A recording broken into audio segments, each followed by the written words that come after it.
no strangers to the fallout. It's what got us here. Ever changing, some chameleon. Blood, sweat, and tears. We'll never make it if we fall to everything that brings us down.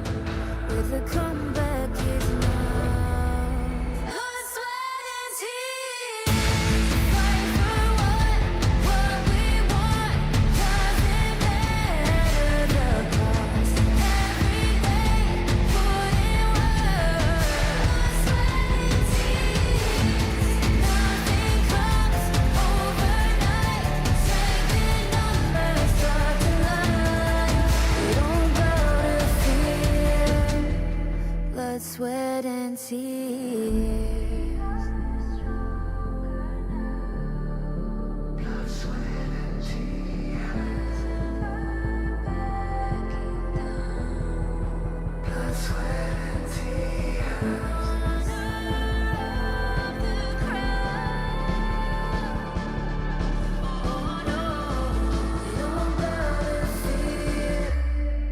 Blood, sweat, and tears. Fight for what we want. Doesn't matter the cost. Every day, put in work. Nothing comes overnight. Strength in numbers, start to lie. We don't bow to fear. Blood, sweat, and tears.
I feel it deep flowing through my blood.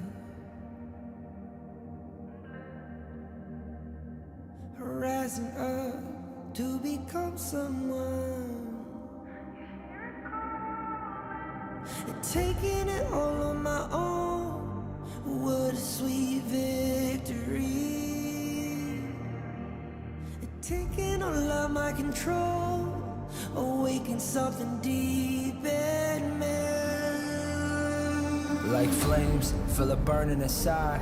Take a hold and pursuit of the prize. I've been told, ain't no way to survive. Keeping all of this fire that's locked up inside. When this is the time, enter the ring. All those mental chemicals doing their thing. I got flashes of battles inside of my dreams. I was made for this moment. At least now it seems like it's time to come face to face with your fear. Been battling reasons for all of the years, and I learned how to fight them with style and grace no one's ever encountered. You say it's amazing. I'ma come out swinging when they open the gate. Go ahead, call passion, I'm calling it rage. I'm taking what's mine like I already own it. Watch but don't blink, going here to the moment.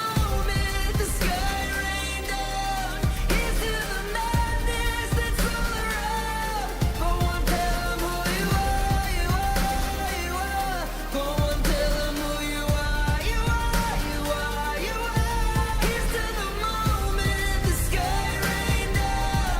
Here's to the madness that's all around. Go on, tell them who you are, you are, you are. Go on, tell them who you are.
give it all, get it out. Never a surrender. I fight and never fail. I am a contender. A challenge I can feel. The smallest lies become the brightest enemies. Relentlessly. And even if you fall, you gave it everything to be a king.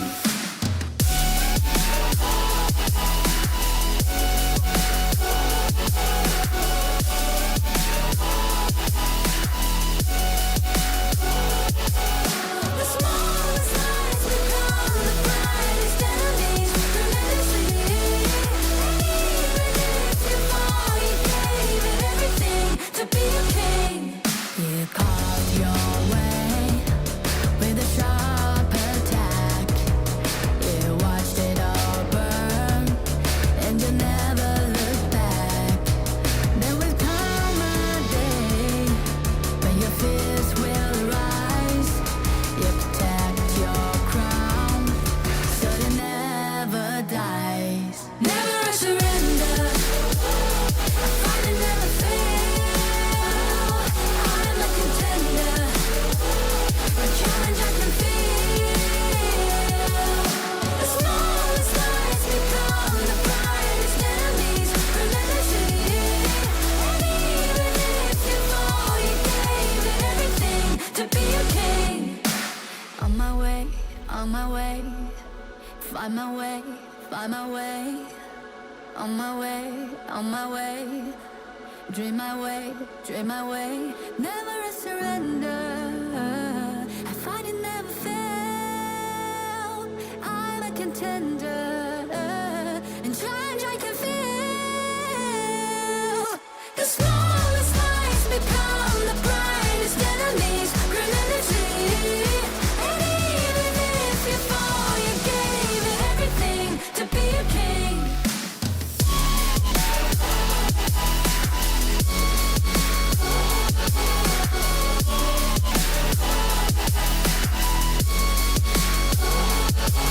The smallest lies become the brightest enemies. Relentlessly. And even if you fall, you gave it everything to be a king.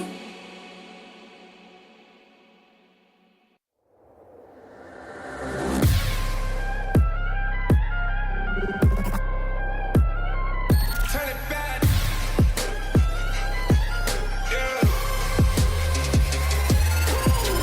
Gear out the weapon, getting ready, counting down. Pay attention to the challenge, tell me where you from. Gotta be tough, gotta be strong, gotta be savage like animal. Every time you tryna push me down. Look at me, I'll be lying down when I run around. You don't make a sound, I will catch you. Watch out, it's better feel, kind of mercy. Look at me, I'll be rising. Carry the season, don't gotta damn, gonna weapon. You never hesitate for another moment, but my bone is golden. I'm invincible, just let him know. I can show you all the glory I own. To the drunk, go find a way to the pad. It's how we did. Go, live from how can we go? It ain't a river, tiny bit. Storm is coming, tied up your cold. It's my kingdom, fire blowing up. We the kings, it's our honor showtime. Honor kings, Pour some gas, we gonna burn up. honor kings. On a careless spree, I turn you violence. All my enemies, they go on silence. Wipe them out for only 6 seconds.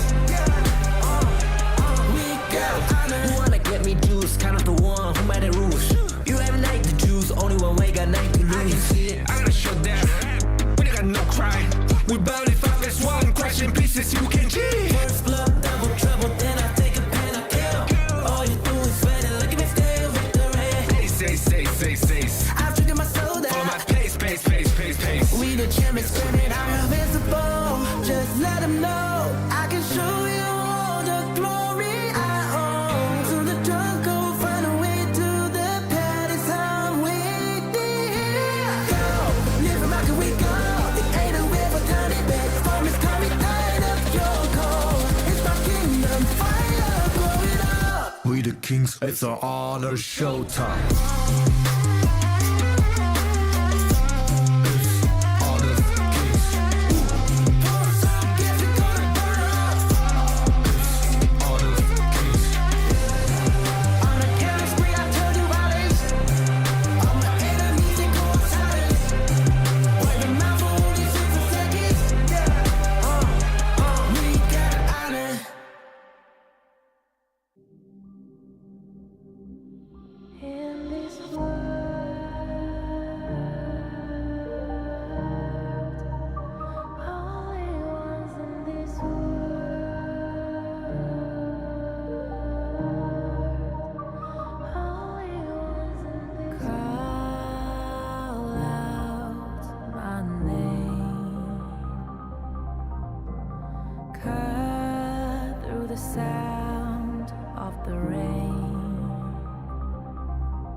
Sure, but how about a smoother phone next time?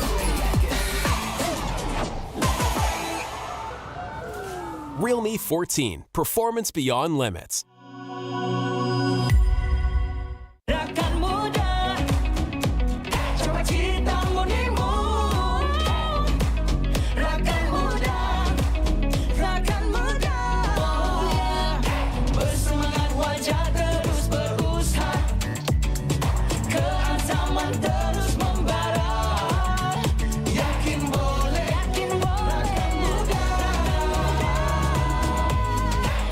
rakan muda.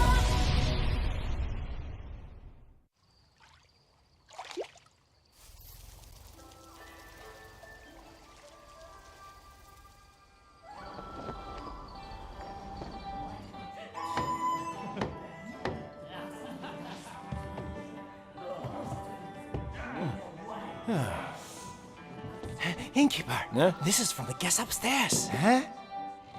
My, I'm rich. He said it was a repayment. Huh? Innkeeper, I'd like to take that off your hands. Name your price. Come on, indulge me. Sorry to keep you waiting. Here.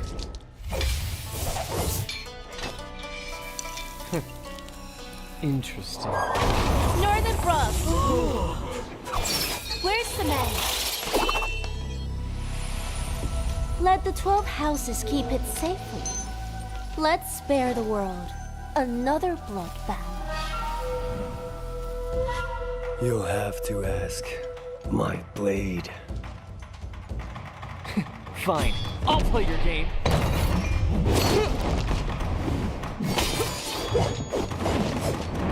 After all your travels, you couldn't even buy a decent sword? Silence!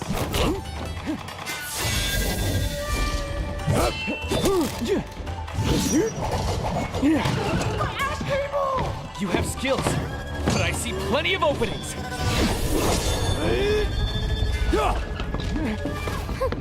Not bad, Master of the House of Riches.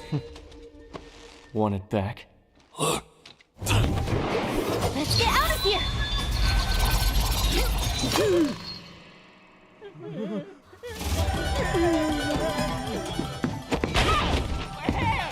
Sorry! Read the manual!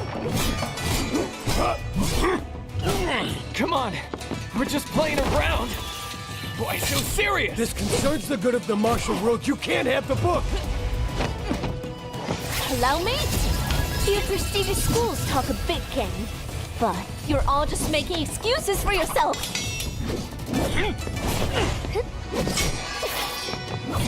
You're still here? Not good.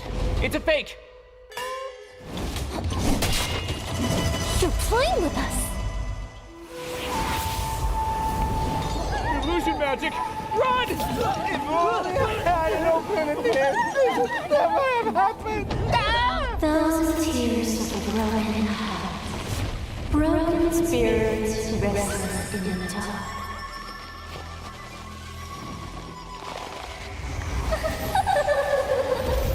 There's no way to resist. We'll get the secrets after.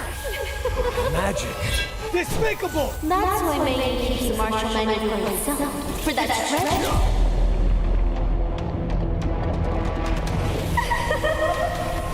I see. It's with the sword. Quiet!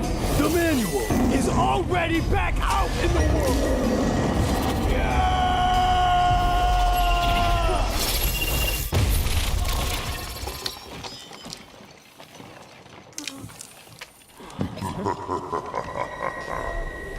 An excellent performance. The forbidden. Welcome to the inn. Welcome to your doom.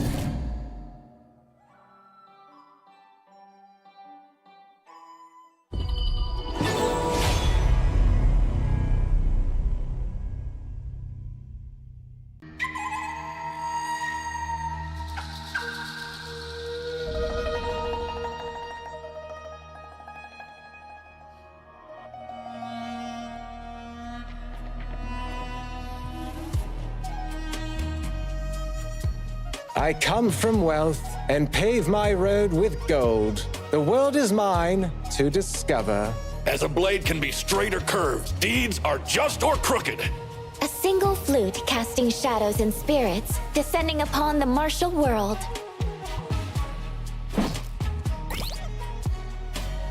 With the might of stones, I shall crush my foes!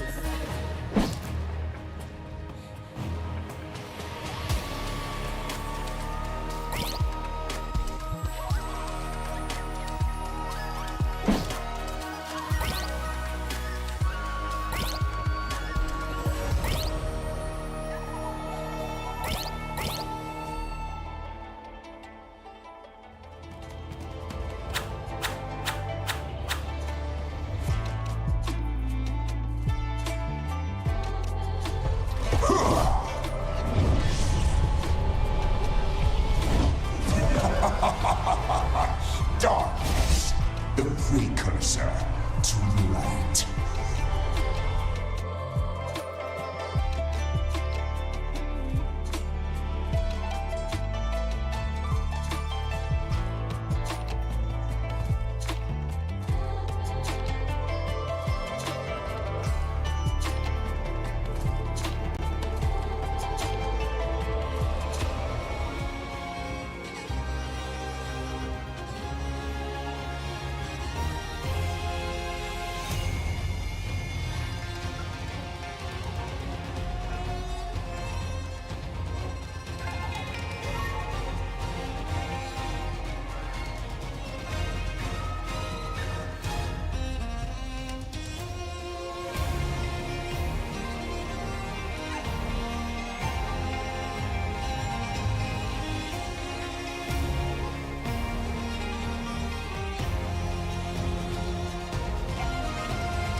Such feebleness, unable to withstand a single blow.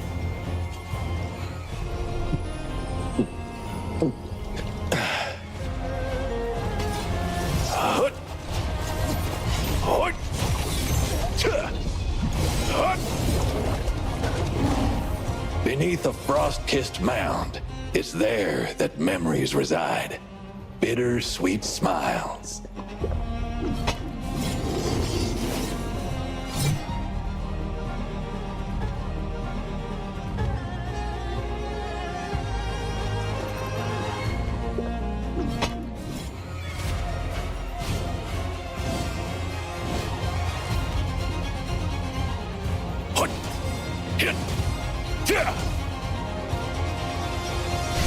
The journey to Plum Manor is long and arduous, but still, I have to go. Crossblade! Across frozen rivers!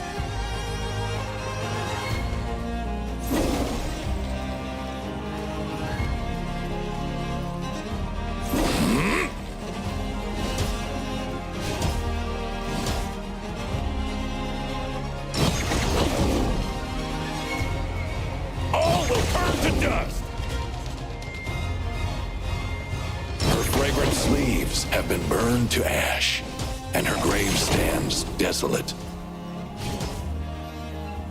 All my life, I've feared nothing except disgracing the name of the Northern Blade.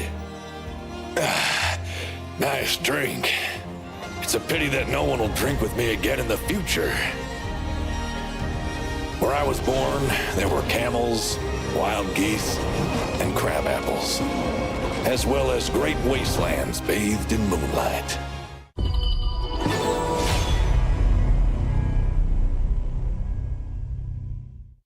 From a single spark, the fire begins. Embers Awaken, a call to rise, to reignite, to re-emerge with strength and passion. first ever official Honor of Kings League, a symbol of pride, power, and the roar of something unstoppable. A new group rises from the ashes. Fresh fire, unwritten stories, fierce hunger.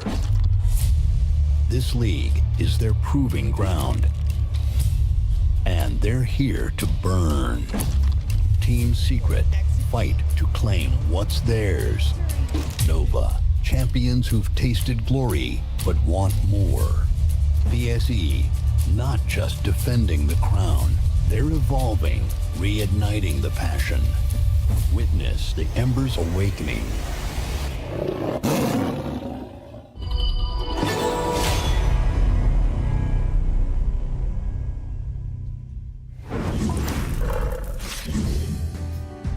Hello ladies and gentlemen, welcome back to the MKL Spring Season 2025 Regular Seasons Week 4 Day 2. And I'm your today caster Ming-Shen with my partner Holla. Hey, how are you guys doing today? And I'm super excited to be here. Of course, as you said, it's going to be week 4, day 2 of the MKL. We saw some serious updates or upsets yesterday with O2 making some serious waves, and they're going to be going up against Seoul Esports in our first series. I'm excited about that one, Ming-Xuan. Yeah, me too, because we know that actually O2 Esports is totally rise right now. They is going crazy, and they're also able to break the Nova's undefeated record, bring themselves to the place 4 right now. So definitely today they are also will perform so well, and I'm looking forward for their performance for today.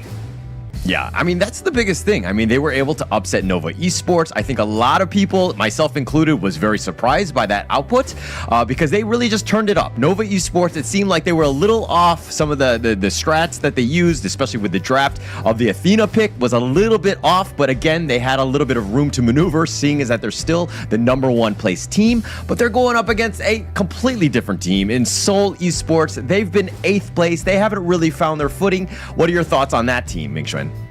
Yeah, actually, because we know that basically this is our second round for our double robin. But for Seoul Esports, there's not much time for them right now. They need to chase back something. So the most important things for Seoul Esports, they need to try their best to claim more and more marks, because there is really dangerous right now, and how they can catch up some points in these extremely critical times. This is really important for them. Yeah, but let's check out the standings to see exactly where these teams actually lie, especially after yesterday's bit of a shakeup, right? I mean, you see Nova Esports still up on top. Black True Esports is right behind them. Kind of watching that game, and they were very happy that Nova Esports dropped that series, especially since they hadn't lost a single one. But AG Global also had an amazing showing up against Team Secret. That went the distance and went to a Game 3, where AGG were just able to kind of eke that one out. But then O2 Esports, you've already talked about them. There's a lot of fanfare, and there's a lot of expectations going into day 2. Am I right, Ming-Xuan? Yeah, definitely correct. And follow that, we can find out that DT Gaming is in the 5th place, and followed by Team Secret, Toadal, and our Seoul Esports, one of the team for the match 1. So definitely for Seoul Esports, O2 Esports is a giant, is a monster right now. So they're quite, I would say that they need to overcome something, some stress to fight against with this O2 Esports. Yeah, I mean, it's going to be a bit of an uphill battle, so to speak. It's not going to be the easiest thing for Seoul Esports, but again, they had a great showing up against DTE, where they've gotten that first series win up against them. But let's check out the schedule for today to kind of get everybody up to date with where we're going to be. The first series, we've already kind of talked about it. It's going to be Seoul Esports going up against O2 Esports, BSE, Black Shrew Esports going up against Team Secret in this second match of the day, and the third and final one is AG Global going up against Todak. And I think all 3 series, Ming-Xuan, are going to be amazing.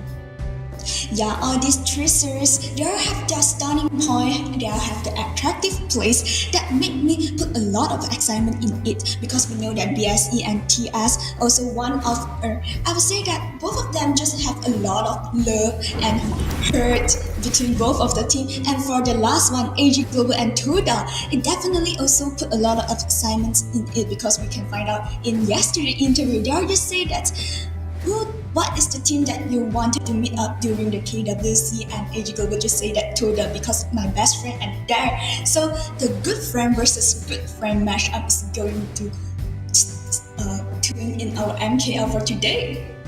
Yeah, I mean, the friendship battles are always the best, but it's kind of like if you have a sibling, you always want to beat them out, right? You don't want to give up anything easy, and especially in this case where, you know, AGG have done very well. The fact that they're top 3 already, and they might even move into the, you know, top 2, assuming that they can win out some more of those games. So they're not going to go up against easy on any team, right? Especially against a team like Todak, who are, again, a bit of a struggle. They haven't found that second win as of yet.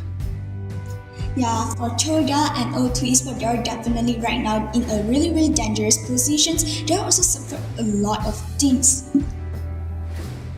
Yeah, but okay, MKL is supported by the official tournament partner, Realme. Gaming pick, Realme 14 series. Realme 14 5G features segment best Snapdragon 6 Gen 4 chipset, long-lasting battery, largest VC cooling area, and empowers players to enjoy 120 FPS in Honor of Kings. Promises a smooth, high-performance gaming experience. Gaming pick, Realme 14 series. What a great phone, and of course, all of the players here at the MKL are using that one.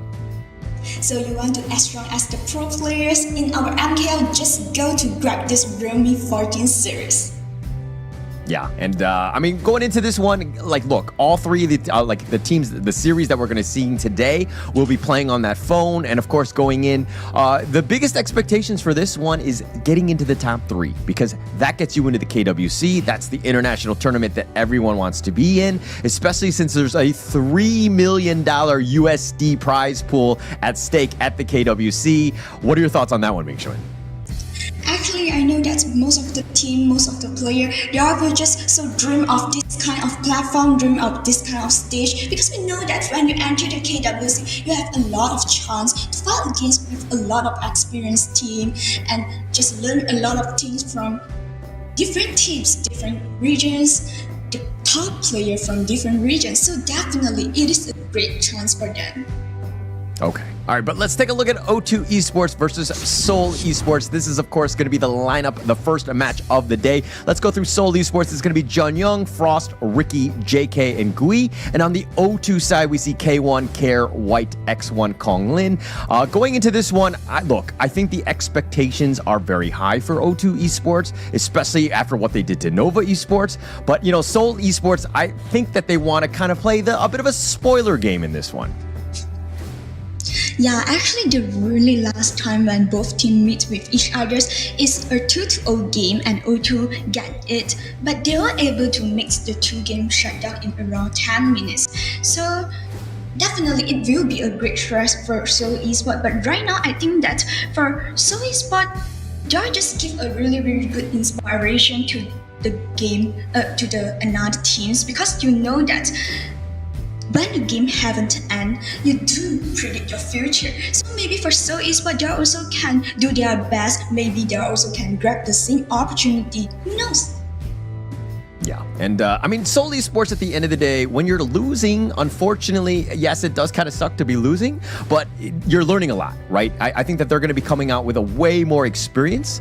But let's check out the head-to-head between these two. It looks like we're going to be sticking to the roam lane to kind of get a little bit of a head-to-head on this one. But kill participation, 91% going into Junyoung. The assists, though, are definitely in favor of White here. But man, that average damage taken, a bit of a wash. Not the worst thing, only a 1,000-point difference. But the hero pool from O2 side, White, I think that speaks volumes about a player when you're able to play many different heroes. Right, Ming Xuan? Yeah, because actually for our game, we will just go to a global band picks for. So when you have a death hero pool, it definitely will help a lot. But what I wanted to highlight right here is we can find out that actually for Junyoung, especially for the average damage taken is higher than the White. So it is proof that for Junyoung, they are just tanky enough. Every time during a team fight, Junyoung able to absorb a lot of damage and help their teammate to having a great team fight. So, I mean, for Seoul Esports, sorry, go on. just maybe for Seoul Esports, they are just suffered in a lot of failure, no matter it's in the in-game or the whole matchup. So maybe for them, they need to figure it out whether what is the problem. Yeah. I mean, they have to figure that out, right? I mean, the fact that they're losing, and when you're losing, generally speaking, you're going to be taking a lot more damage. And usually when you play the roam, you're going to be taking a lot more punches than everyone else. So Jun Young has, dare I say, he's kind of been the punching bag, which is a little unfortunate for him because he's taken so much damage. But again, he's taken it in stride. We're in the second half. I mean, they really showed up against DTE Gaming, excuse me. They've done much better, but can they make off and pull off this upset against O2 Esports? Yeah, maybe because we can find out that some of the times for Seoul Esports, they will just try to play like, I wanted to open up a team fight and I wanted to fight against with another team, but actually some of them, especially for the front line, it will like power bank for another teams.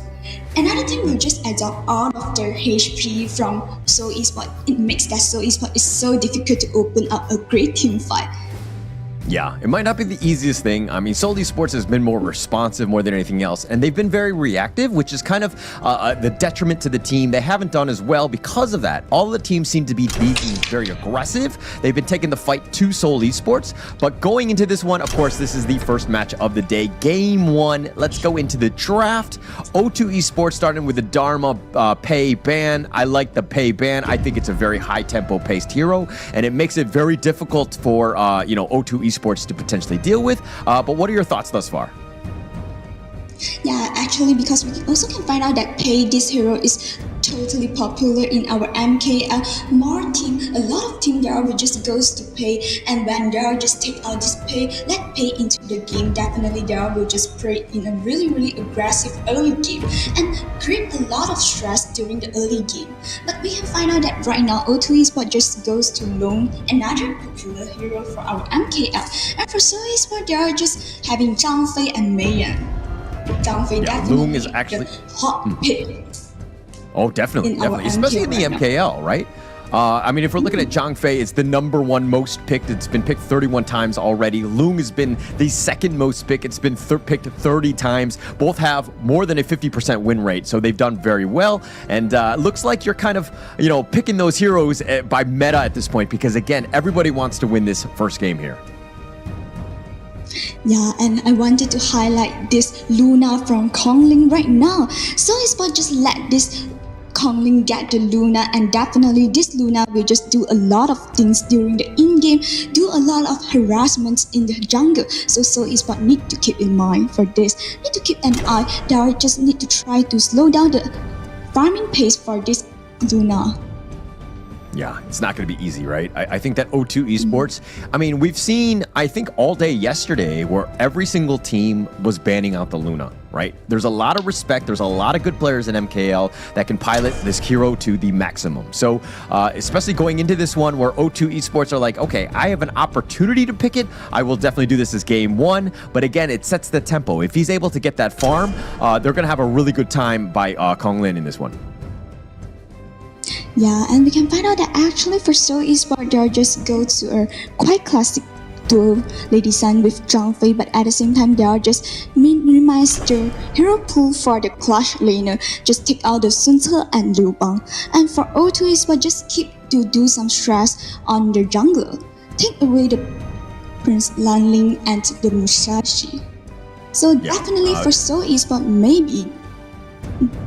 Yep. Targeting the jungles, right? I think that's the biggest thing. You want the best lane matchup for Luna, right? And, the Prince of Lanling makes her life a little bit difficult because you don't know where the jump is going to come. Musashi with that duel to the death, there's a lot of control and potential damage that she could be bursted. So they're trying to make sure that this Luna Konglin has a great game here.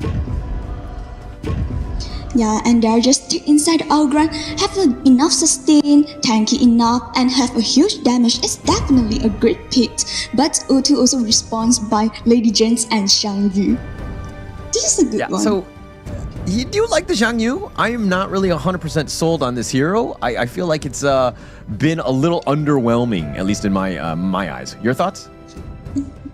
I would say that it's not so popular for another regions, but actually for MKL right now, Xiangyu also have a quite good performance because I just remember for last week when I cast and have one Xiangyu, also K1 Xiangyu play in a really crazy situations and tanky enough just absorb all of the damage from another side. So for K1, it will be a great pick. So I'm quite excited for this game. Okay. I mean, this is the right time to be doing it, especially in game one, where, again, if you lose this one, it's not the end of the world. But I think that there's going to be a lot of pressure going into this one on Kong Lin, right? How much space is Luna going to have? Is she going to be continuing to just farm and wreak havoc onto the Seoul Esport lineup, which are somewhat, if they get onto the ladies soon, JK, he might have a bad day. Yeah, so definitely we can find out that they're just directly to help this Lady Jane to take down the lane priority in the mid. So it will make Lady Jane will be more better during the early game to the lane priority. But right now we can find out that for this lane pool, just directly let this long play itself at the bottom lane because they're just trying to speed up the farming pace for Luna. Yeah, I don't think that, as long as X1's positioning is somewhat safe, he's not being super aggressive, pushing ahead, and freezing the lane as close to the tower, he should be it's very difficult to kill this Loom, right? Especially, he needs to just play safe, and he'll freeze the tower again, just wasting a little bit of time. But Ricky, taking a lot of damage, and Kong Lin going in just like that, and that's going to be first blood. Wow, I would say that this is definitely a bad news for Ricky because we can find out that right now they are just playing a really aggressive way and directly take down this kill. And we can find out that if let O2 take down this kind of advantage, it definitely will just do a lot of snowballing actions in the early game. Yeah, especially since Seoul Esports, the whole win condition for them is get Gui as much farm as possible on this Augurin.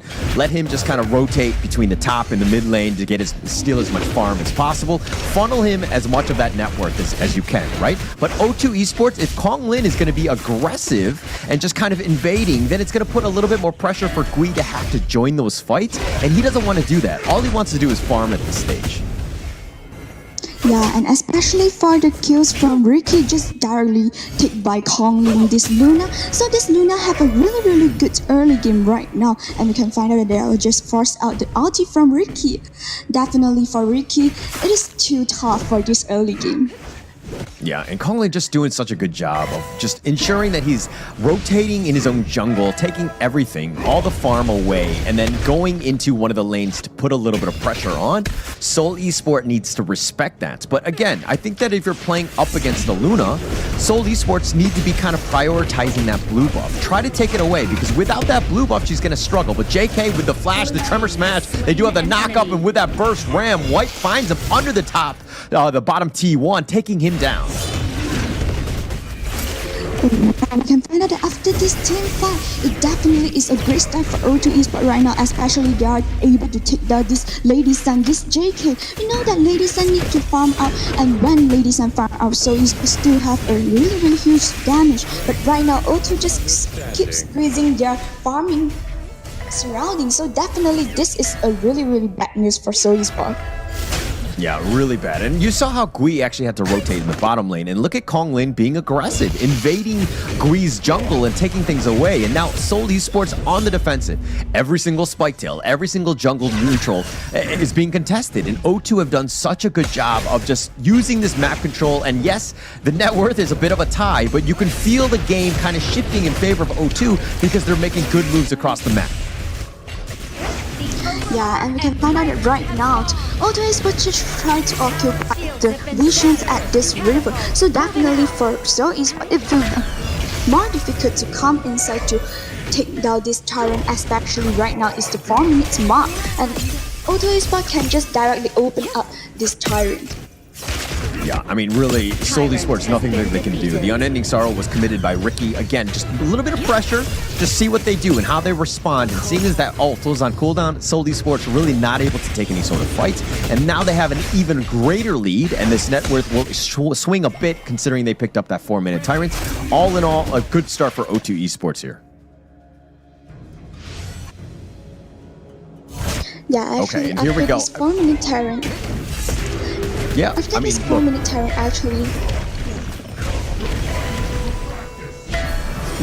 Crimson being picked up. I think O2 Esports have done a great job of just securing all of that farm. If you're looking at the Seoul Esports side, a little bit different. I mean, they're putting, again, it's all about the GUI. It's all about trying to get as much farm as possible. And you see how Ricky's just kind of, pushing into the other lanes because they want to funnel even more into GUI. But now X1 with that Flaming Palm, Jun-Young has to retreat here.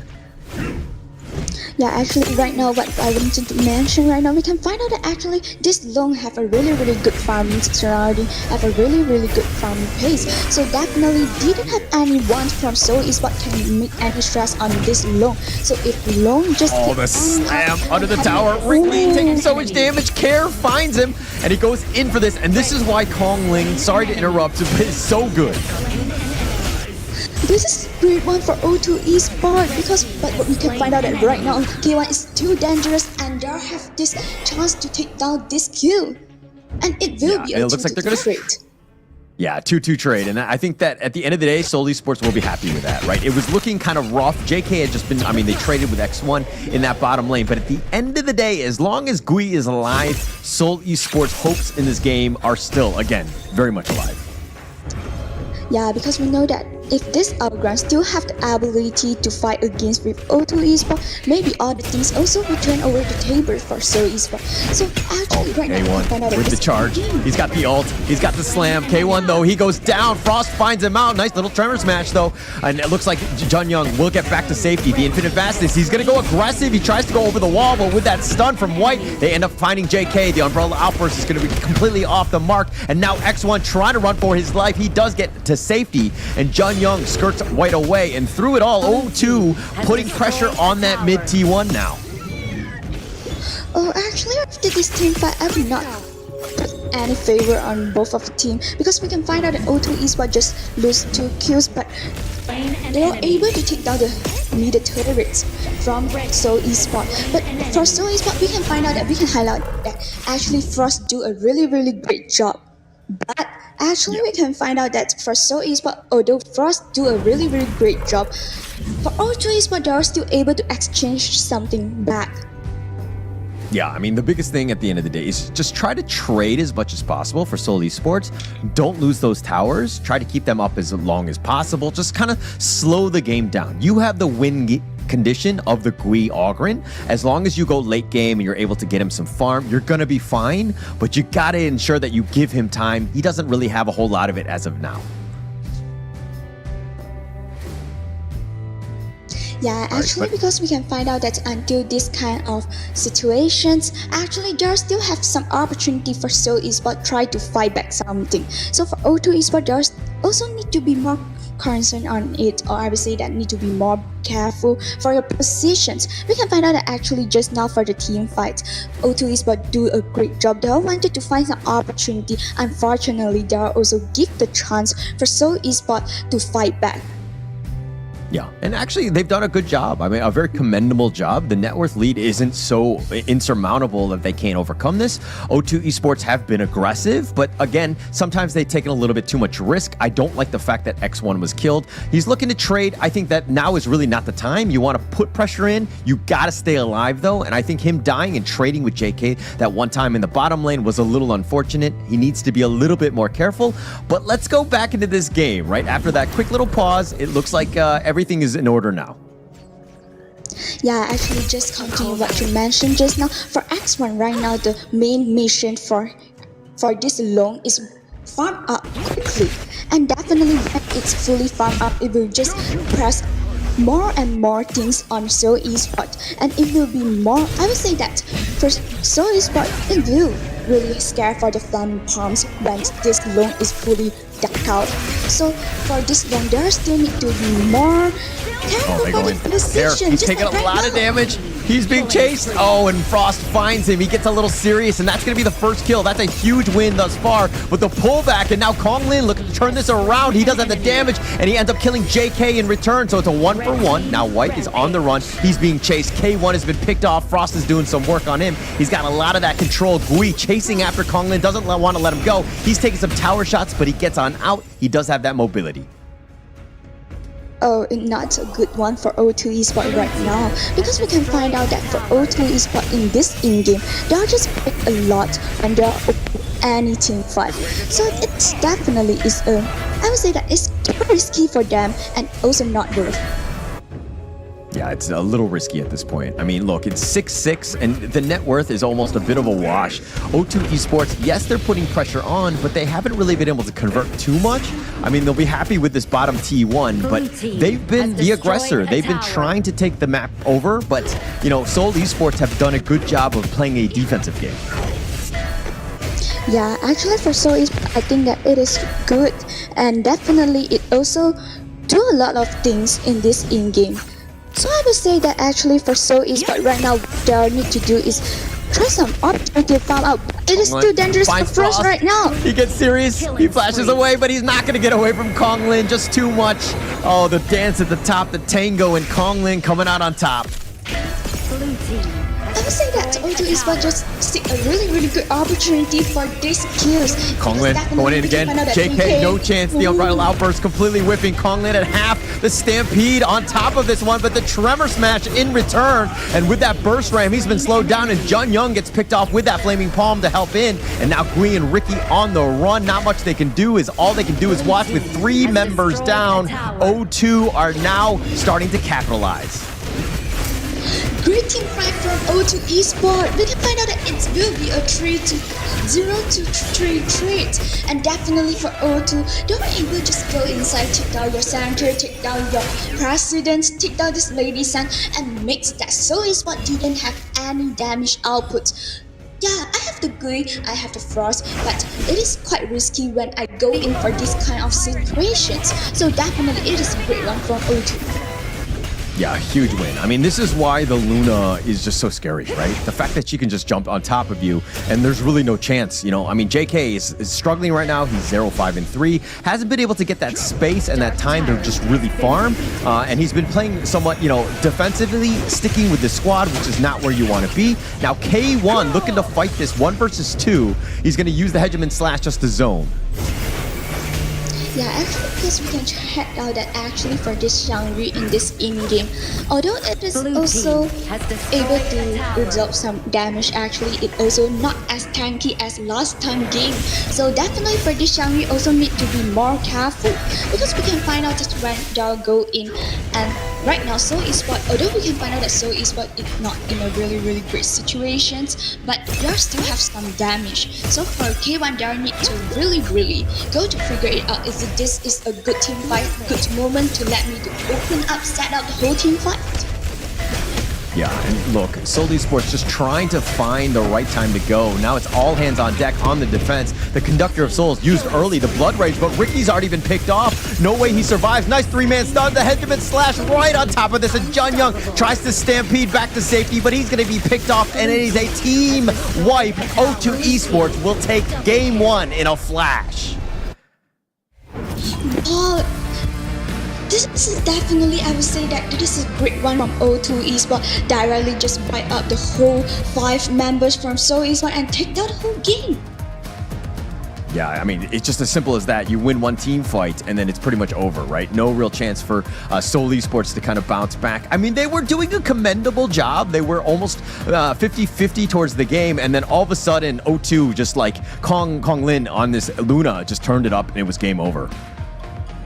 Yeah, actually, they'll just let this Luna really good farm up times, have a really good surrounding to take down the jungle, or obviously that absorb all of the kills, and makes this Luna in a really good situation. Yeah. All right, but let's check out the gold and see exactly where things are with the item build here. I think that this is going to be an interesting one, especially since, you know, look, O2 Esports, it looked like everyone else was kind of, you know, 50-50. It was very close. You know, you saw X1 die that one time, but then Konglin was just silently farming. He's got the most farm, almost double, you know, JK in the end. So it's been really a night and day performance here, but Konglin really crazy.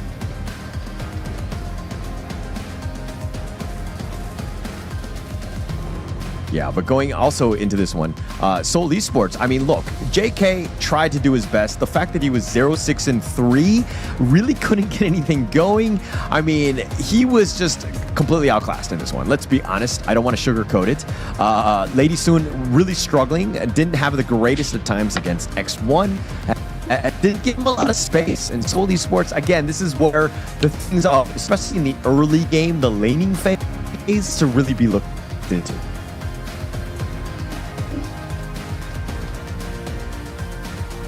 Yeah, let's stats for this one. Going into this, we're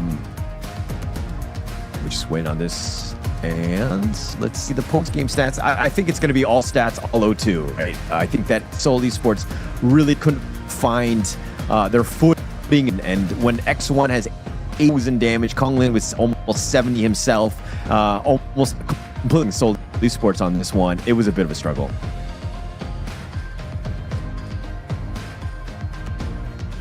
Okay, and so, I mean, look at this other damage here. If look, John Young took, so he had the most damage going into this one in that head-to-head with Uzend, and White was only 45,000, but K1 took most of the brunt on because, I mean, they were trying to focus it in, but K1 and White were always in front. Difficult for Seoul Esports to really take any sort of fight on. But yeah, I mean, Gui took 70k himself. Yeah, this is also we just keep mentions, and this is what we keep mention because we can find out that actually for them they are just always in a really good positions for this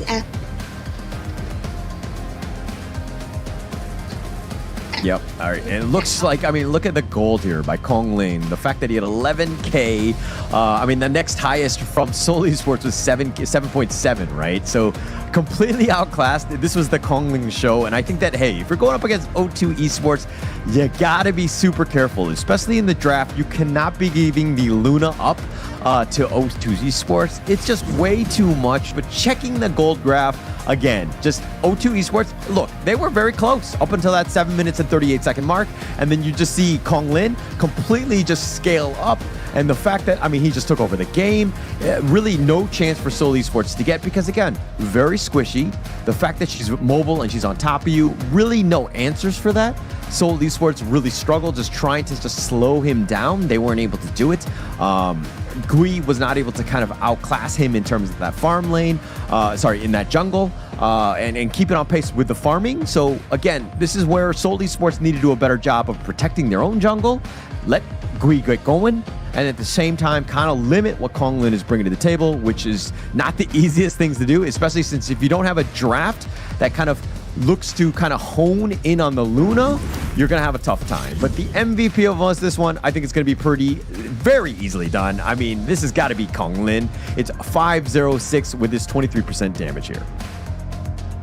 Yeah, it's totally crazy, and I would say that it is quite pretty KDA for this Luna, and definitely we can find out every time this Luna just dive in a really good timing and just take down Lady Sun, or I would say that make a really great threat to Seoul Esports. So definitely this Konglin is really expert on this Luna. Yeah, very strong. I think just the mobility and the fact that, like, they had no answers, right? It was very difficult, and they couldn't get away. I mean, they played around. Even Frost was trying to, like stop the Konglin Luna from moving around, and he would miss his Get Serious. The pulls were, just completely dodged. Konglin is an absolute monster on this Luna. You got to be super careful. Yeah, so we can check out all this really interesting action, really interesting engagement in our highlight. We can find out that this is a really, I would say that important kills make them have a really great early game. Yeah, really good early game. I mean, just kind of set themselves up for this one. I mean, yeah, they won from like the 7 minute and like 38-second mark. But look, this is the Konglin show. Like, it's going to be the highlight reel for him, for O2. Not scared, even diving under the tower, making sure that you get JK, and the Umbrella Outburst completely whiffs, and Konglin survives at the end of the day. So, this was a all O2 team fight game. Everything that you could have wanted if you're an O2 esports fan. Yeah, we can find out that for this calling, for this Luna, able to do a lot of things and give a massive damage on Seoul Esports. And for this, definitely the most important team fight to let O2 Esports have the chance to shut down the whole game. And for X1 also claim a double kills. So actually, I would say that for Seoul Esports, they need to try to figure it out. Is it my second games I want to go the same strategy to protect out my presidents, to protect this Lady Sun, or I would say that protect the Marsman strategy? Because we can find out that for this O2, they are just used to play a quick and fast-paced game recently. So for Seoul Esports, maybe they can change some things and change the plan. Maybe it will have another effect. Yeah, I think at the end of the day about the draft, right? I think O2 Esports, I mean, you've even seen the meta kind of shift. It tends to be a little bit more assassin style, very highly mobile, in your face, very damaging glass cannon type junglers. And you can see that, you know, O2 right now, Kong Lin is able to just kind of pilot these heroes to the maximum, right? So it's very scary. And I think in the draft, you got to figure out a way to deal with whatever you allow Kong Lin to pick up, right? They picked it first phase. They were like, hey, we're going to play the Luna. In response, you need to kind of shut her down in some fashion. You need some sort of cloud CC to kind of deal with her. Yeah, actually, when you just when you can find out that you just give this kind of strong jungler to Kong Lin, definitely Kong Lin will just take over the whole game. So it maybe will also hints for Seoul Esports, maybe they can just go then up some Musashi or something like Jing that also Kong Lin's really pro in it, and it might just give some stress on this O2. Just for O2, they can give some stress on Seoul Esports also. Because we can find out that for Seoul Esports, they are just really used to this kind of protect precedents, used to for this kind of compositions that I would say that mostly will be stronger in the late game. So what O2 respond is, when you want to play a late game composition, I just let you be not alive until the late game. Yeah, I think Seoul Esports, I mean, you have to understand also what Luna wants to do, right? She wants to take all of the buffs. She wants to take the blue ones especially. If Seoul Esports were to invade the enemy jungle and to prevent it as much as possible, or not give it up for free, I think that you have to contest those things. You have to change your playstyle. If you don't have the draft to do it, you need to figure out some way to stop her. And they really didn't have the answer for that one. But we're going to get into the second game, see how Seoul Esports bounces back in this one. Yeah, definitely for both of them, Seoul Esports and O2 Esports, when they are just already used the Luna and the Zhangfei, they are just straight away banned away. Because we know that for Luna and Zhangfei, both of them is a popular pick and popular ban in MKL. So for Seoul Esports, Mai also one of a popular ban. Yeah, I mean, very popular. It's actually the 7th most pick in MKL. It has a 65% win rate with like 23 games. It has been an absolute monster. Someone you need to respect, and most teams are happy to pick that first. But seeing as that Seoul Esports were going to be picking first, they actually ban it themselves. They do not want to give it up to O2 Esports and give Care any more help at this point. And we also can find out that Dharma is going to be for O2 the opportunity to take Dharma in the game. Yeah, I think Dharma, a great first pick. I think you can never go wrong with the Dharma. Every single meta thus far, every single season, the Dharma has always been there, and you can nerf him, you can nerf any way, but that truth mantra will always just be game winning in a way. So very good hero to start with Seoul Esports here. Yeah, actually for O2 Esports also a great one. I would say that they are able to take this Diada and Ali, because for O2 Esports they just have a quite high winning rate for this here. All right, it looks like the Yixing is going to be picked up by O2 Esports. Seoul Esports, nice. Little Direnje, Lianpo, very balanced, tanky. It has like the Lianpo Dharma combination, so you have a lot of control, you have a lot of team fights. And, look, O2 Esports going with the Yixing to kind of break that combination up, potentially setting up that board to kind of isolate them together. But it is not the easiest thing to do, especially, I mean, look, this is a very squishy lineup from O2 Esports. We did see Team Secret go up against it. They went with a tankier one, a very brute force one with like the foods that would just kind of isolate them with the the Sage's Might, something that they might potentially do again. But, you know, look, Seoul Esports, they've already got a Clash laner, they've already got a farm laner, so O2 Esports probably know that, and they will not be seeing a Foods in this game. But we're going to see in this second phase of the draft here. Yeah, so actually we can find out that for both of the team after the first pick, I would say that it's quite complete and stable, and O2 Esports just let this outground come inside the game, and definitely it will just make the whole compositions become more sustained. Yeah.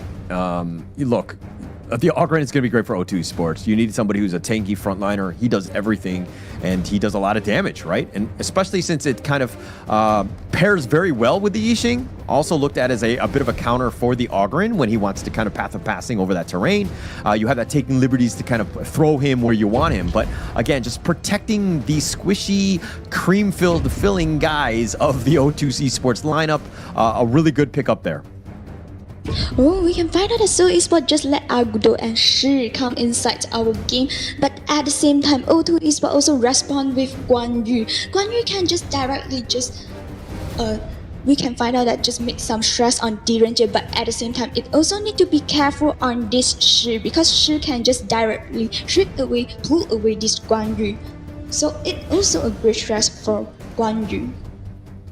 Yeah, but Guan Yu, if he's able to get to the back, find the right angle, pull people along, I think that they're going to have a great time. But Seoul Esports here, they're going to be going with the Agudo, and the Shi is to kind of round out this draft. But going into Game 2, we know the players, we know the heroes that have been selected. Ming-Chuan, who do you give the edge to in this game? Actually, I would just more prefer, and I would just give my favor to O2 Esports, because we can find out that for this composition is complete enough. Have the people to open our team fight at the same time also will just give a lot of stress on the backliner from Seoul Esports. So let us just come into the in-game, figure it out who will be more advantage during this game. Yeah, look, if Kong Lin is able to do what he did in Game 1, where he's able to just free farm, you know, Seoul Esports are going to struggle. They cannot give so much space to him. And look at how O2 Esports, yeah, they're giving up the mid lane to Kong Lin, but they're looking to threaten the top lane here, making life difficult for Frost. Again, putting pressure on, this is great, and what you want to do, you want to make the other lanes a little uncomfortable. Yeah, actually, because we can find out that for this kind of compositions, especially, we need to have some farming place for this outground. But if Seoul Esports didn't go to squish the farming surrounding for Kongling, didn't give any stress, didn't give any harassment on Kongling this outground, and this outground will just go in a really, really crazy way. Yeah, I mean, that's ideally the plan. Seoul Esports, on the other hand, they Agudo as the counter to the Ogren, especially with those wild growths, flowing a bit, and just cutting a little bit of control. You want to out-tank him a bit, but you need to kind of keep on pace with the farm of Konglin, and look at how O2 Esports, again, funneling that farm into this Ogren. Yeah, definitely we can find out that for O2 Esports, they'll just know that what is my to doing these actions. It is really clear. If I wanted to take the lane priority of the mid lane oriented to take a lot of resources from you, it is because that I want to boost up the farming pace of my outground. So this is what O2 Esports do right now. Yeah, they need to ensure that he's got that space, but also another hero that needs space, of course, is going to be X1 and JK. Both of these guys are dueling. Seeing as that the idea is being a little bit of aggressive here, and with that board kind of being set up, they're going to go into this one. White actually finds it, and Care gets first blood. O2 with a nice rotation by Care. Nice one from O2 Esports, and it is also a great start for take down the marksman from Seoul Esports in the very start of the whole game. And actually, I think that it's also one of the hints for Seoul Esports. You know that they are playing the Yixing, and definitely Yixing will just come down to have this O2 Esports have more priority on the bottom lane. So definitely, it is a great one from O2 Esports. Yeah, really well done. I mean, Care, like, if he's not in the mid lane, Seoul Esports needs to be like, have those klaxons going and just be like, alert, alert, he's not there. We need to be careful. We need to just make sure that our positioning is even more defensive. Because, like, if he comes in like that, he just gets that kill, and you see how they capitalize on that. Yeah, it will be a vision games. So if there are the people at the mid lane find out that, oh, the Ishin is missing, so they just need to give some, I would say that give some signal to their teammate. And we can find out that right now they are just playing in a really aggressive way. And for this Agudor just unable to secure the small resources from them. Yeah, just be a little defensive. I mean, Seoul Esports, I think that Gui needs to be more aggressive. The rest of the squads could be a little bit, more defensive. But Ricky looking to go in, throws out that orb, is not going to connect onto anything. And it looks like he's going to do the walk of shame back into that mid lane. But setting it up for this 4-minute tyrant here. Yeah, definitely just reach our 4 minutes mark. So it is really important for both of the team right now because we can find out that although Esports have a slightly advantage on the go, if they give the opportunity for O2 Esports to take down the tyrant, it will be the snowballing, start of the snowballing. Yeah, it'd be a great start. But O2 even picking up the first tyrant of the game.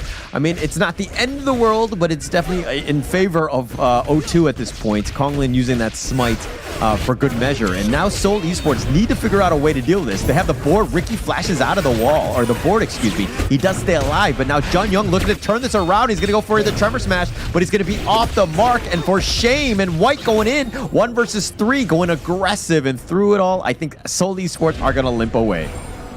Oh, risky. Actually, I think that's for Ricky, just a little bit damage. If O2 is able to put more damage on this Ricky, and definitely Jarvis. Oh. Yep, they're gonna do some damage. JK taking a lot. I mean, he dove in. White thought, he thought about it, got a little cute with that bitter farewell, but wasn't able to lock him down. But now JK actually has to recall back. That is a disaster, especially at this stage of the game. Yeah, actually we can find out that right now O2 Esports just know that maybe I will not just take down the kills. Yeah, it's better I just have some kills, but right now if I have the ability to let you out rhythm just in a really, I would say that when they lose their rhythm, and definitely it's the time for O2 Esports. White in a really risky low HP. Oh, nice. Heroic Chart finds Ricky, and that was the angle that we were talking about. If he's able to do it, K1 finds the perfect one, sets it up, and Ricky just gets run over by a drive-by by K1 here. Yeah, actually, I would say that for O2 Esports, actually, they're also quite risky and just now situations, but they are able to grab the opportunities to make some stress on the Seoul Esports, because we can find out that in the team fight, the position for Seoul Esports is quite like some of them is more closer at the mid lane and some of them is in their red side. So it definitely does need to figure out that when I'm opening a team fight, or I would say that do some disengagement or engagement, we need to stay more closer. No, I disagree with that, because I feel like Seoul Esports, you're losing and you're feeling this, right? And they're like, okay, we need to group up. But then now you're taking less farm across the map, and the top and the bottom, you're sticking there, and you're essentially just kind of sharing whatever creep wave comes in that mid lane. And it's actually slowing you down, and that lead will grow further and further in favor of O2 Esports because they have all this map control. Yeah, actually we can find out that right now O2 Esports just take away, control the jungle, and they'll just do a lot of harassment on the jungle for Seoul Esports. So actually for Seoul Esports, it is too passive right now. Yeah, the world's my boy. They're going to go in for this one. The nice little truth, setting it up. They do some damage, and Kare is going to be killed. Konglin is still up in front. K1 looking for that angle. They find Gui and Jun Young. Both of them have been picked off. JK is going to be killed. He gets the execute on this, and K1 diving the tower. He's going to make Ricky's life difficult. He wants that heroic charge, pushing him back into White, and they get the pick off, and K1 drives away with White in the passenger seat. Oh, definitely it's a great one from O2 Esports, because we can find out that after this team fight, they are able to take down 4 kills from Seoul Esports, and at the same time they also can have the chance to take down the jungle from Seoul Esports, because this is the open up of the jungle to O2 Esports right now. Yeah, and look, Seoul Esports right now just they're reeling, right? This is a tough situation for them, and the fact that that team fight by O2, just being able to dive in. Yes, Kare died early, but that was a great window of opportunity for them, and O2 Esports capitalized.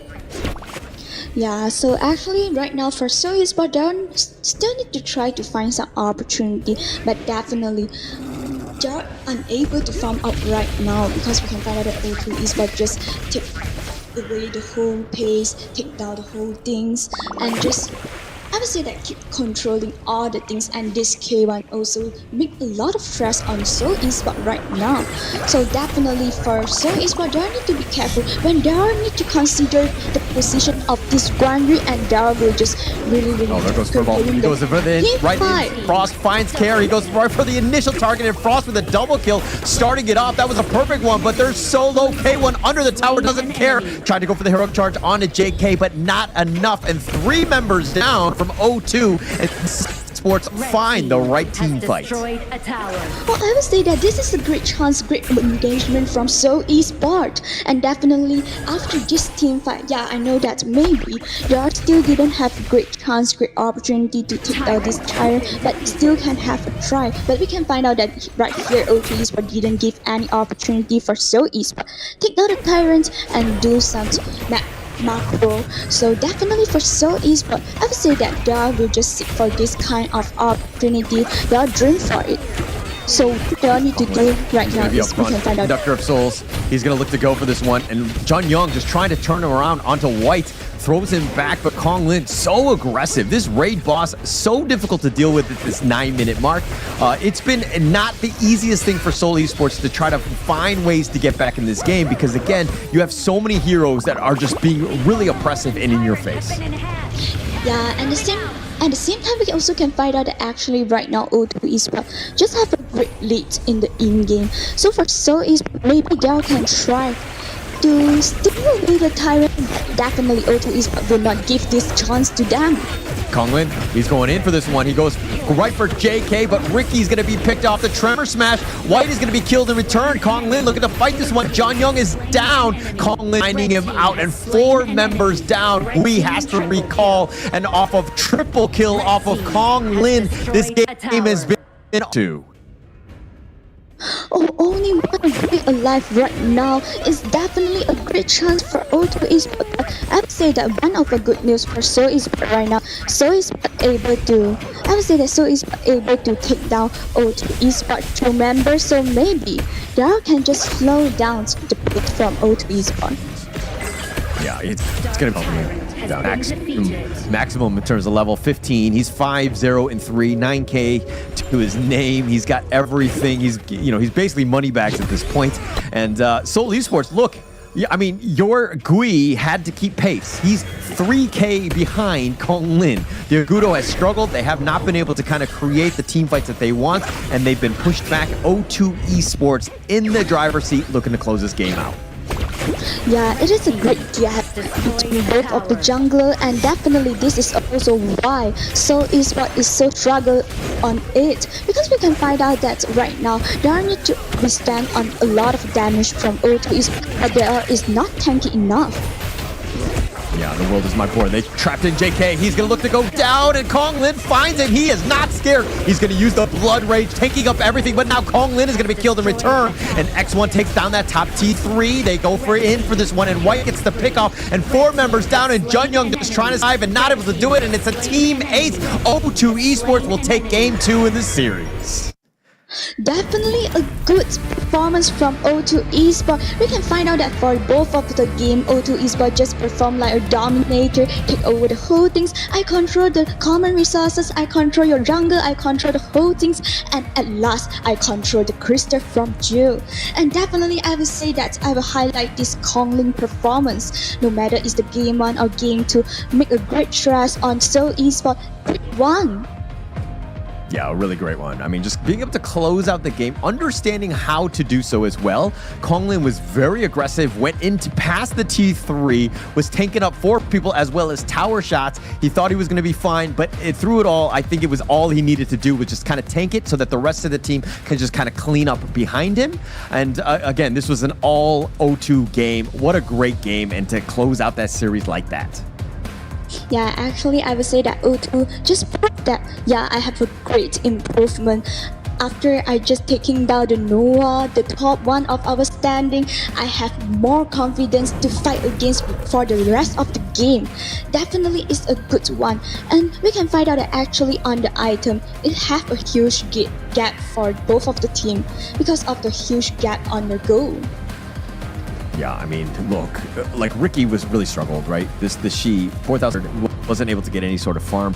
He wasn't trying to get as much farm as possible. I mean, he was not the the guy that needed all of it.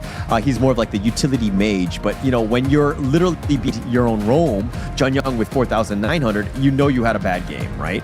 So I think that Seoul Esports, this is one where they're going to take to heart. Things did not go well. O2 Esports, just too much control, too much aggression, no real way to stop the Kong Lin. And I think that that's something that we saw even in game one. Seoul Esports have a problem. They need to figure it out and be like somehow to invade Kong Lin, make his life miserable. Yeah, actually we also know that for this Argudor also used to take it out to counter back the outruns in this in-game. Actually for Seoul Esports they need to do some harassment, but we didn't find out it in the in-game. Yeah, weren't able to find it. No real opportunity. I mean, look, O2 Esports, everybody just really gelling well with one another, making good moves when they needed to. Kara got focused out. Yes, he died 3 times, but he was constantly targeted by Frost. Most of those kills were on Kara. And you get rid of the utility mage, you're going to have a much better chance. Frost had that one really good double kill where he kind of set things up with that truth mantra, got on top of Kara, got that pick off, which really helped them win. Seoul Esports needed to do that 3 or 4 more times because, again, they had no real answer for Kong Lin. Yeah, and definitely because we can find out that for this Kong Lin just farm up in a really good situations, having all of the resources, and we can find out that from the very first, the teammates also will help this outrun to speed up the farming pace. So definitely it will be a great opening for O2.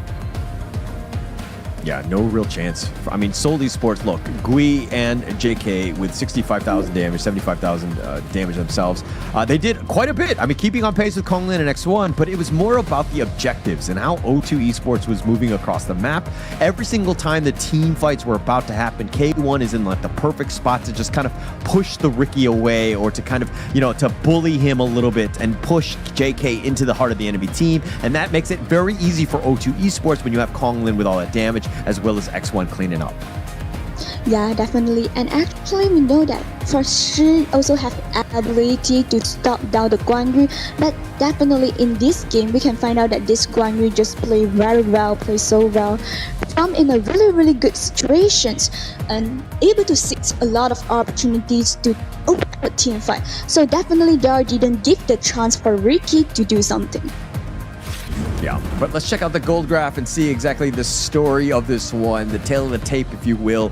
O2 Esports, full control, right? Even before the 4-minute mark, they were kind of skewing in their favor, able to take it all the way down. And by that 12-minute mark, the game was over, right? They really had no chance. Seoul Esports, yeah, there are a couple dips in this one, and they made it a little bit tough. But they really, again, were not able to just deal with the team fight and how O2 Esports were initiating on top of them.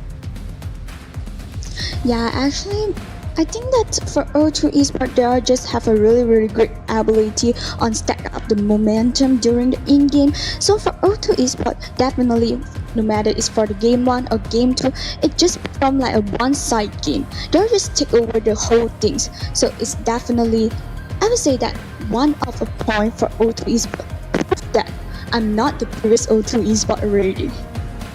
Yeah. I mean, this is a different team. I mean, O2 Esports really starting to shine. I mean, look, they're looking like a powerhouse at this point, right? They've really just kind of upset Nova Esports. They come back in with another convincing win. But here's the MVP. Of course, it will be Kong Lin. Let's just rack up another one because this guy is just getting all of them. He's just like putting the team on his back. He's 6-1-7, 29% of the damage, but the 43% of the damage taken on the team. He was always that frontliner that was so difficult for Seoul Esports to deal with. Wow, it is crazy. We'll find out that just tanky enough at the same time also can fully deck out the damage that this outrun have. I would say that for both of the team, Kong Lin just performed so well and at the same time provide a good surrounding for their teammates to fully deck out all the things but able to shine at the same time. Yeah, no real way. I mean, look, you got to invade his jungle. You got to make it uncomfortable for him. He's free farming. I mean, that is a ideal situation, and everyone else from O2 Esports are doing a great job of providing that space. And we'll see it most in the highlights, just how aggressive Konglin was and being able to just like push them back. Seoul Esports, almost every single fight is going to be them running away. Yeah, actually we can find out that during the team fight, yeah, we can find out that actually for Seoul Esports they also can claim some things from the team fight, but definitely O2 Esports will just go inside the team fight again, make another engagement, and make the Seoul Esports can't run away for their life. Yeah, no real chance. I mean, look at this one. Konglin, look at how aggressive they are. Just over the wall, turns it around and finds the perfect angle, finds Ricky, and now you have a 5 vs 4. Huge win. Jun Young just tried to salvage that fight with that Tremor Smash. Not good enough on this point because especially since Konglin is just so tanky. And this is the final push. Konglin, Blood Rages, 4 members on him, tower shots galore. Yeah, you kill the raid monster, but now the rest of your base, everyone else gets cleaned up. O2 Esports just, again, finding that next level, and that team fight has been phenomenal today. Definitely crazy for O2 Esports. We can find out that how aggressive during the highlight, how aggressive during the in-game, and definitely it will be I would say that's one of a big hit on Seoul Esports, because for Seoul Esports it's not much time. Right now we are in our week 4, but they still keep suffering in the failure. So maybe there need to be put more effort and need to try more best on them. Yeah, but look, every team is just so good. I mean, somebody unfortunately is going to be the punching bag in a way. It happens to be Seoul Esports. This is a community team that has kind of even showed up to the qualifiers, and they had a lot of potential. But going into this one, I mean, we're going to see an interview. We're going to be talking to O2 Esports Konglin. We want to see exactly kind of what his thoughts were in this one. But let's wait a minute for that.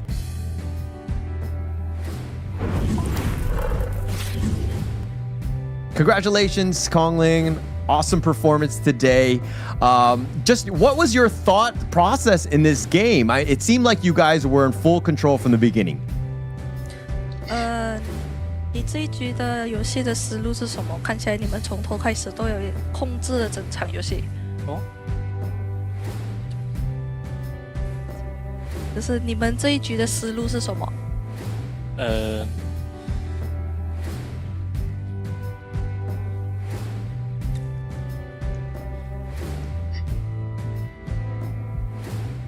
就是我们看到呢，其实在我们的第3周之前呢，我们的状态就是有回暖。其实在这期间，我们的队伍有做出了什么调整吗？We changed our mentality and improve our strategy. Awesome. Really good. Change our mentality and prove our strategy. So right now we can find out that you just take down the 2 MVP from our both game. How is your feeling right now? 那我们能看到现在你就是把第1局的 MVP 还有第2局的 MVP 都收入囊中了，都拿下了。现在的心情怎么样？I'm feeling happy, but I will do better. Oh, yeah. I will do so better. You took out. That's a great one. Yeah. So you took down Nova Esports yesterday. Now you took Seoul Esports. Do you guys think that you guys are top 3 material and to make it to KWC?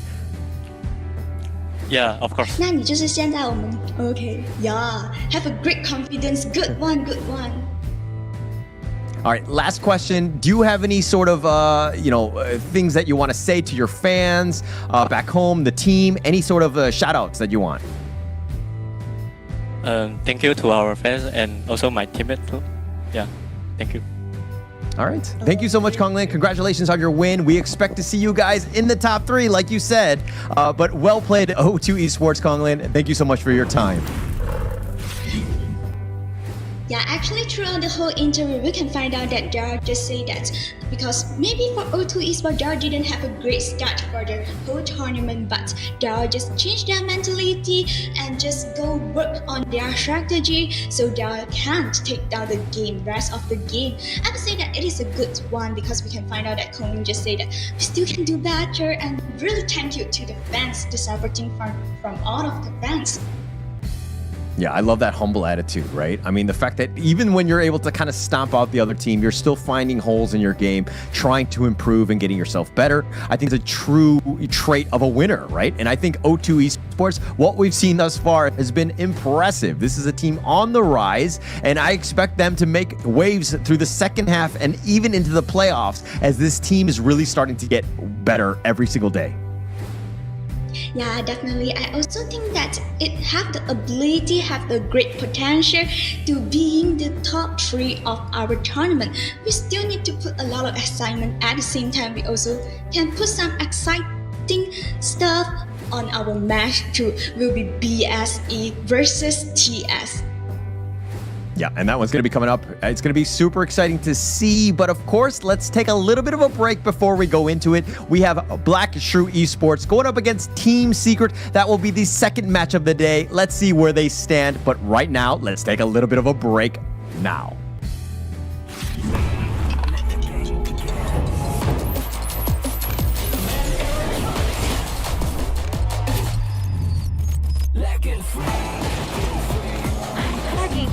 Victory! Yeah!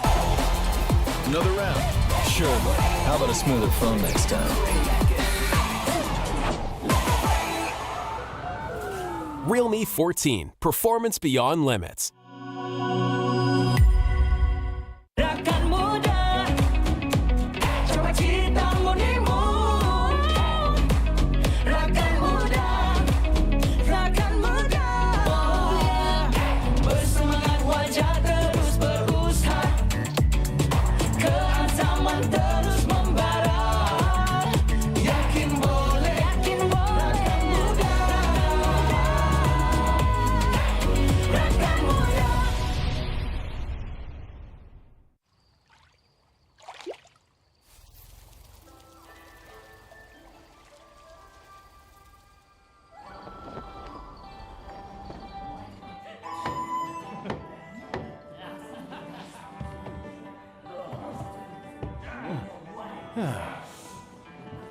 Innkeeper, this is from the guest upstairs. Huh? My, I'm rich. He said it was a repayment. Huh? Innkeeper, I'd like to take that off your hands. Name your price. Come on, indulge me. Sorry to keep you waiting. Here.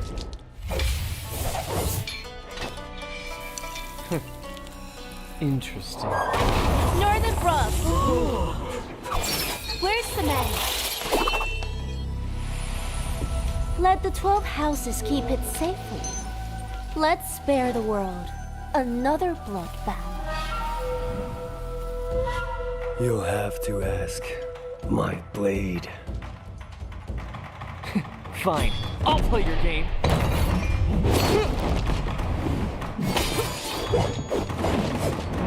After all your travels, you couldn't even buy a decent sword? Silence!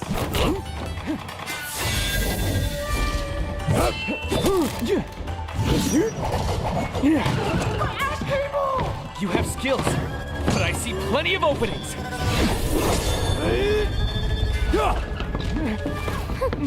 Not bad, Master of the House of Riches. Want it back? Let's get out of here!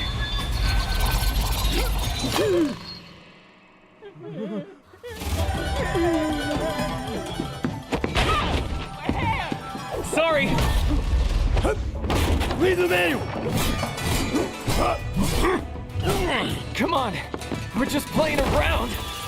Why so serious? This concerns the good of the martial world. You can't have the book! Hello, mate? You prestigious schools talk a big game, but you're all just making excuses for yourself.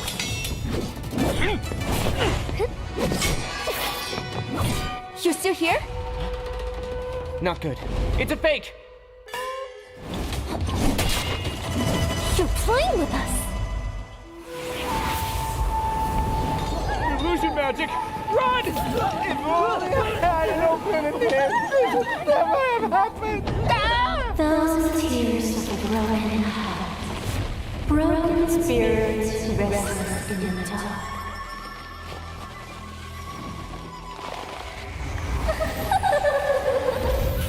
There's no point to resist. We'll get the secret after. Magic. Despicable! That's why Megan keeps the martial money for himself. For that treasure.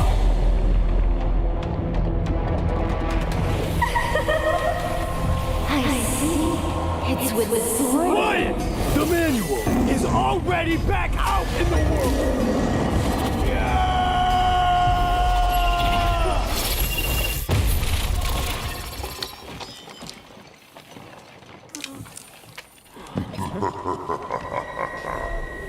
An excellent performance. The forbidden. Welcome to the inn. Welcome to your doom.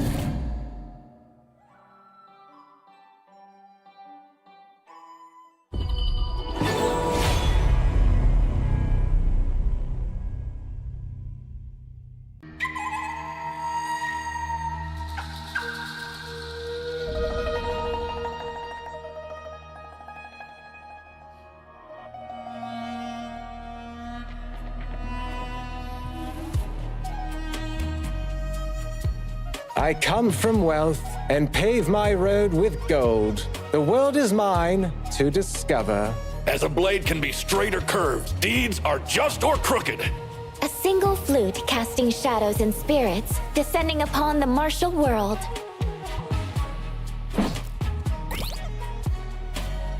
With the might of stones, I shall crush my foes!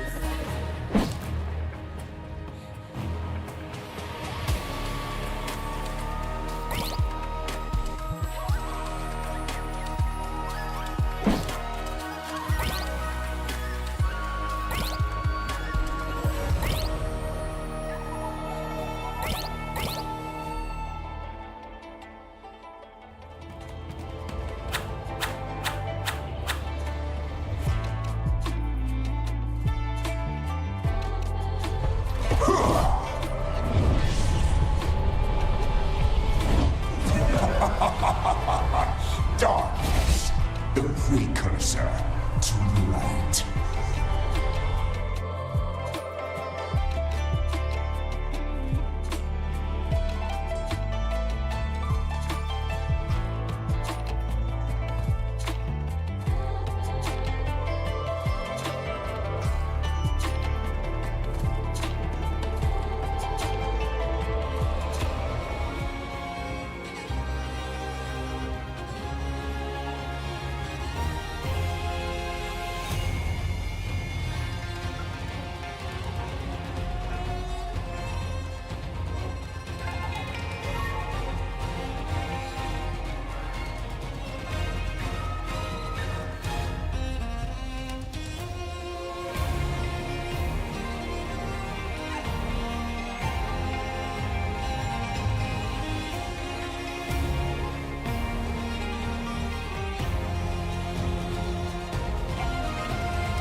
Such feebleness, unable to withstand a single blow.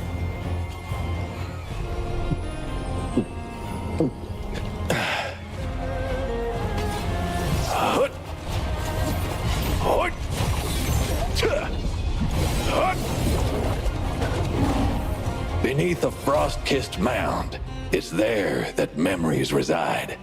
Bitter, sweet smiles.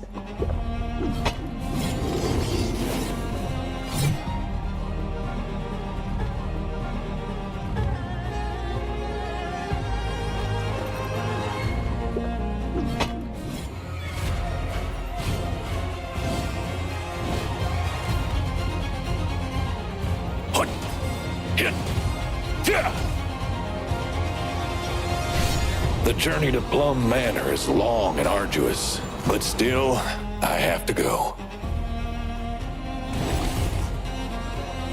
Crossblade! across frozen rivers.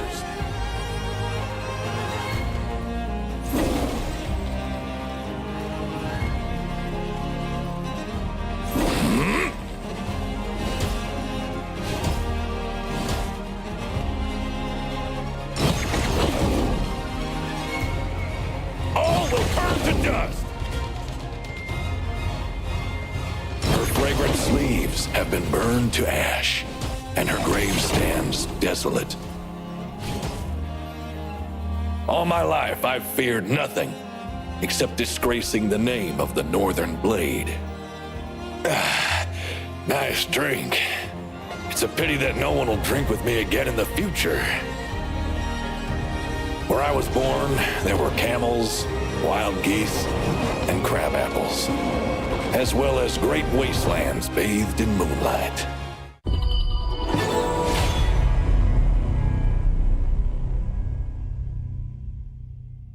Eyes are so complicated.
Only the weak worry about humiliation.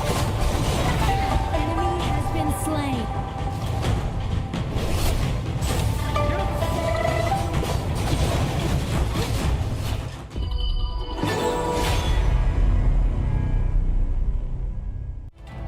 Your little business isn't worth my time.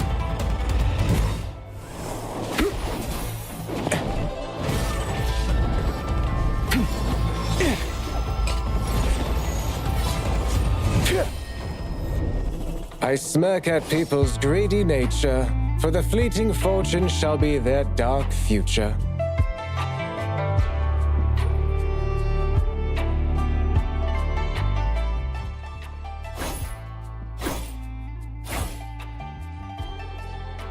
Hey!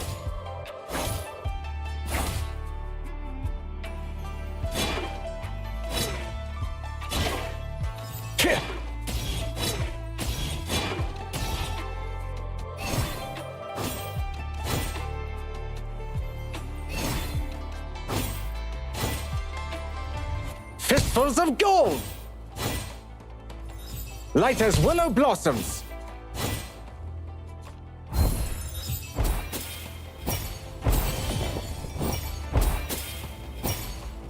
Golden strike!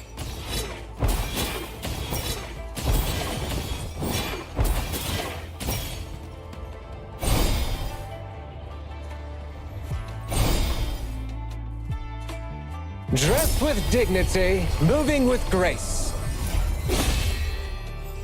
Elegant as a soaring swan.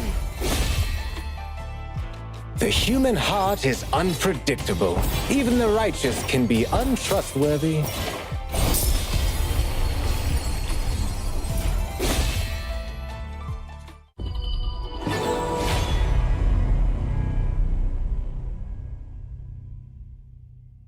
Welcome to Honor of Kings, the update with the most perks ever. A great battle is about to begin in the new season. All alone? Yeah. New mode, platform bounce, quick join team fight. You know I'm ready to feast. Out of the belly at least, I'm ready to eat. They wanna bury the beast, but did it nefariously. I'm back active, grab action, leg work and some back spash. Not me, but I'm back spazzing. Now, but you wanna be great? Ain't nothing left that I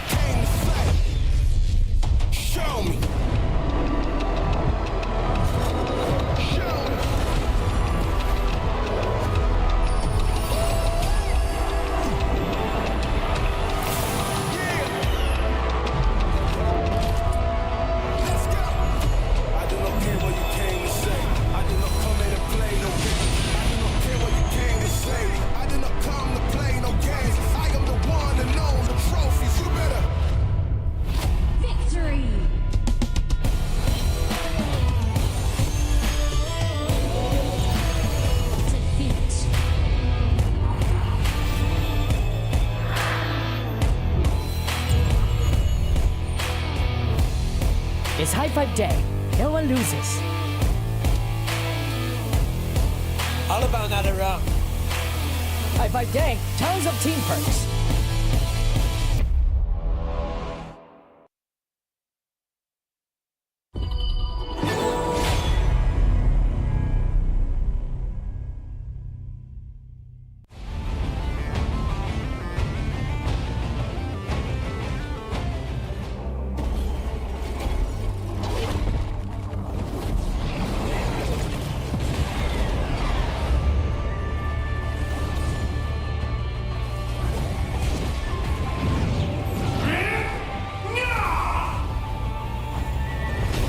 Ready for the final battle!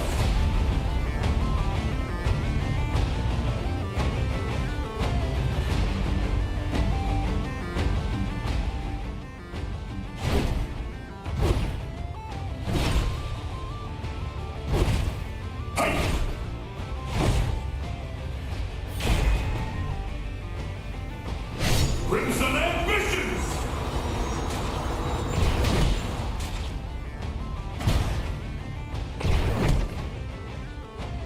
Dangerous element removed.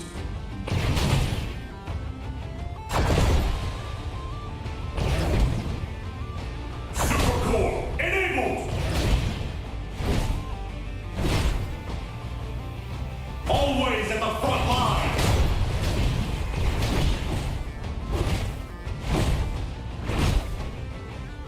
Even the most advanced mecha modifications can't remove the propensity for violence. The first rule of mechas: never bully the weak. It seems that your alloy brain is malfunctioning.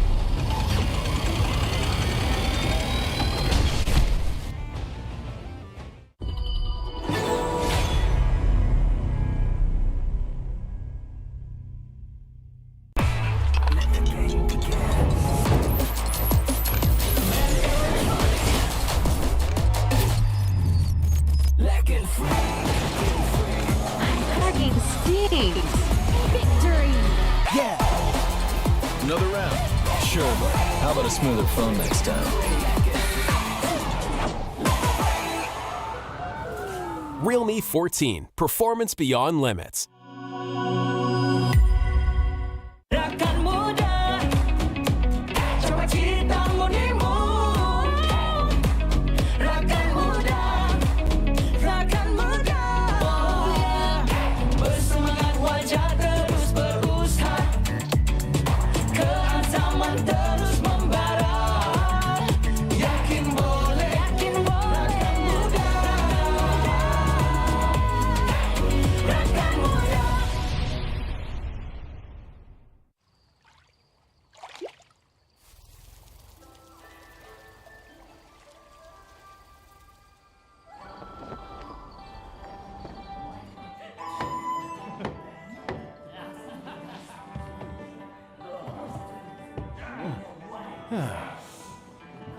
Innkeeper, this is from the guest upstairs. Huh?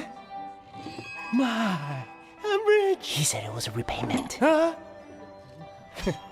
Innkeeper, I'd like to take that off your hands. Name your price. Come on, indulge me. Sorry to keep you waiting. Here!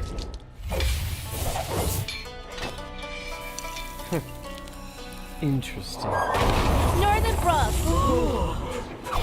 Where's the man? Let the 12 houses keep it safe for you. Let's spare the world another bloodbath. You'll have to ask my blade. Fine, I'll play your game.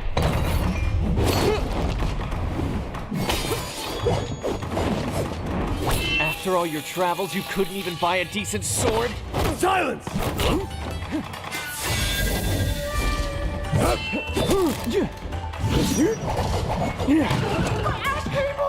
You have skills, but I see plenty of openings.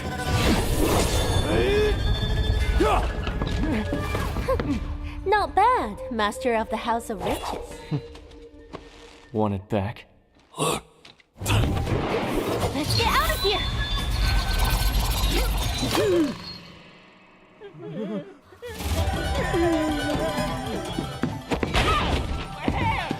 Sorry! Read the manual! Come on! We're just playing around!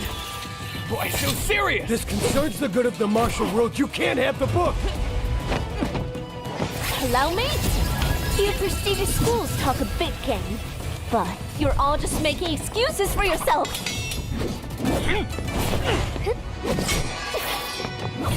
You're still here? Not good. It's a fake! You're playing with us. Illusion magic! Run! If only I had an opening here, this would never have happened! Those tears of a broken heart, broken spirits restless in the dark.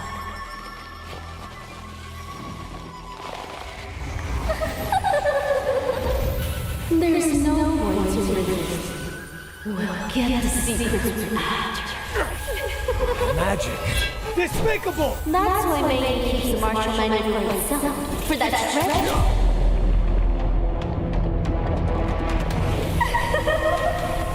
I see. It's with the sword. Quiet! The manual is already back out in the world!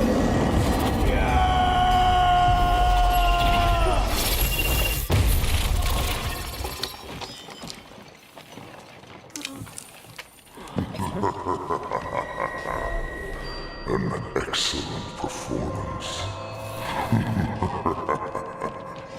The forbidden. Welcome to the inn. Welcome to your doom.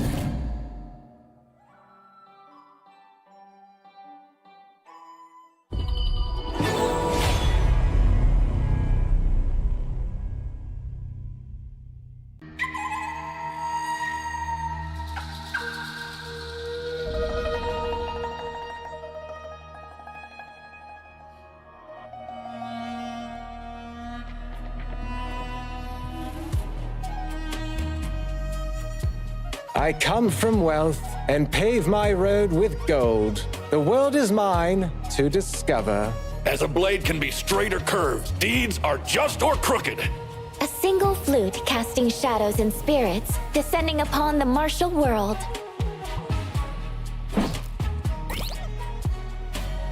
With the might of stones, I shall crush my foes!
such feebleness, unable to withstand a single blow.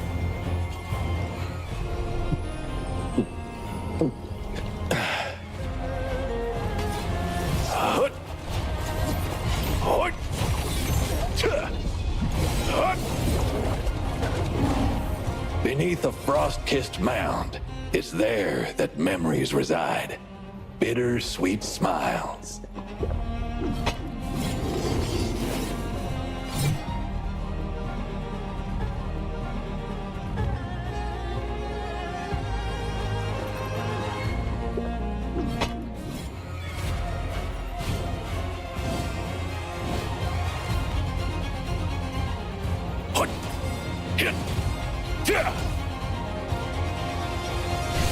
The journey to Plum Manor is long and arduous, but still, I have to go.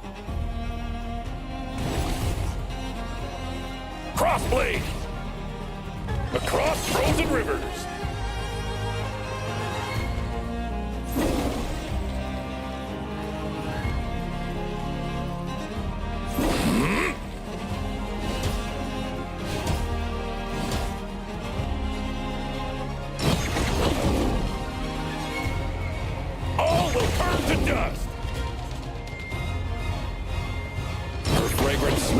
Have been burned to ash, and her grave stands desolate. All my life, I've feared nothing except disgracing the name of the Northern Blade. Nice drink. It's a pity that no one will drink with me again in the future. Where I was born, there were camels, wild geese, and crab apples, as well as great wastelands bathed in moonlight.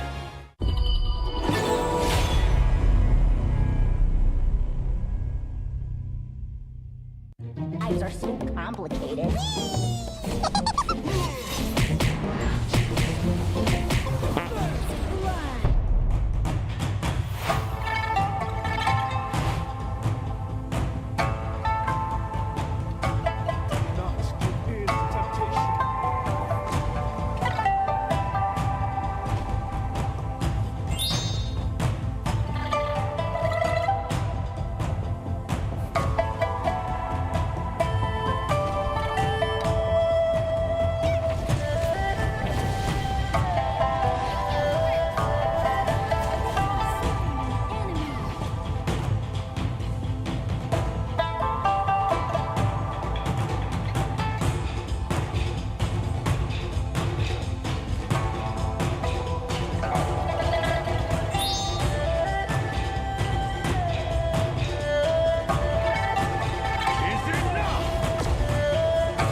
Your little business isn't worth my time.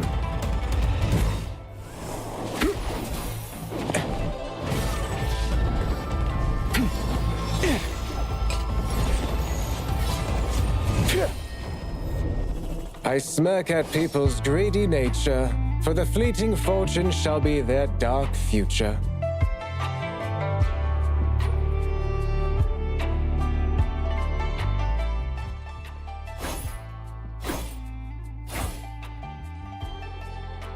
Hey!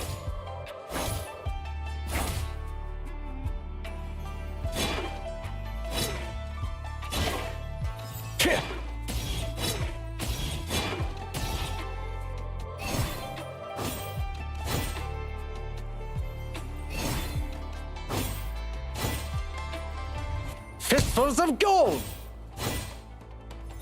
Light as willow blossoms!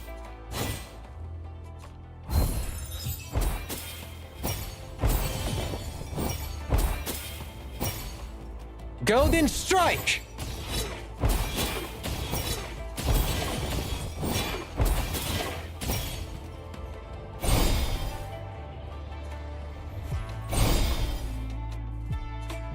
Dressed with dignity, moving with grace. elegant as a soaring swan. The human heart is unpredictable. Even the righteous can be untrustworthy.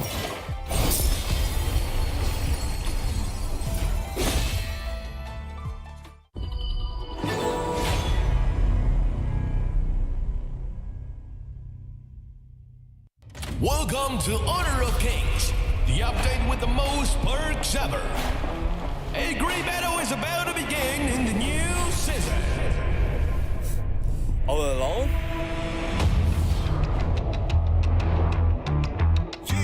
New mode, platform bounce, quick join team fight. You know I'm ready to feast. Out of the belly at least, I'm ready to eat.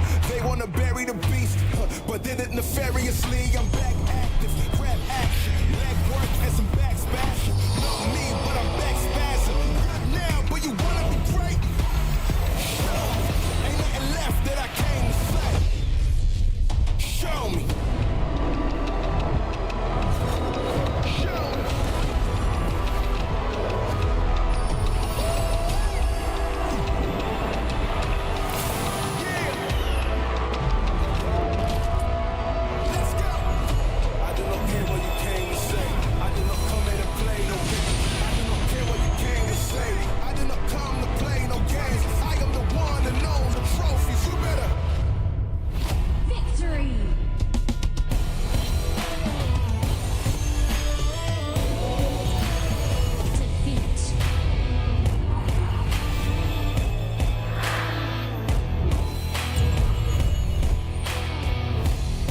It's high five day. No one loses. How about another round? High five day. Tons of team perks.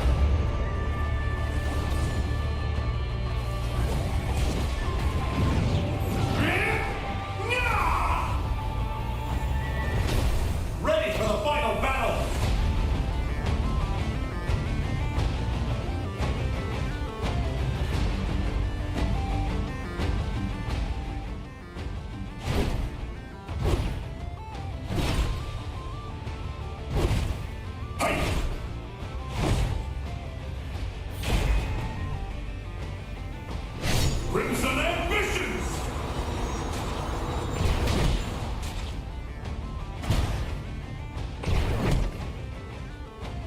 Dangerous element removed.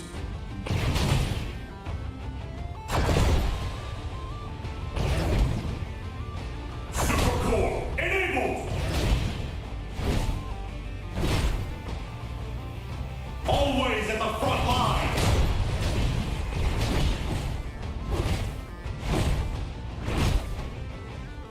Even the most advanced mecha modifications can't remove the propensity for violence. The first rule of mechas: never bully the weak. It seems that your alloy brain is malfunctioning.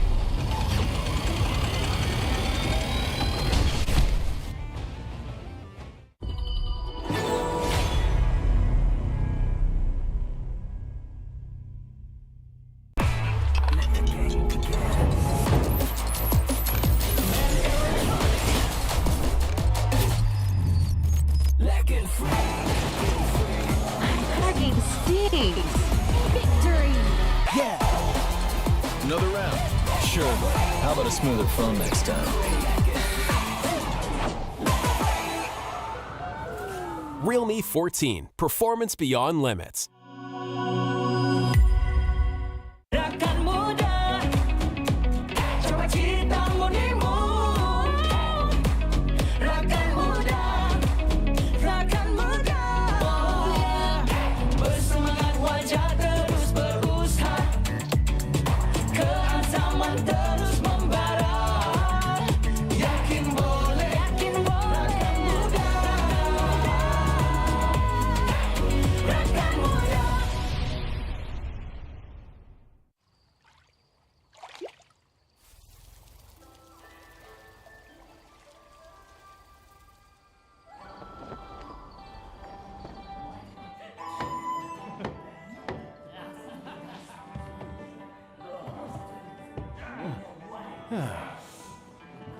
Innkeeper, this is from the guest upstairs. Huh?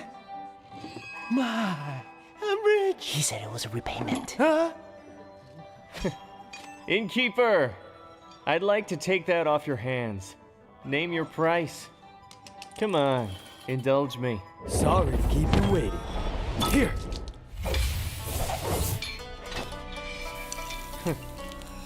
Interesting. Northern Brook. Where's the man? Let the 12 houses keep it safe for you. Let's spare the world another bloodbath. You'll have to ask my blade. Fine, I'll play your game.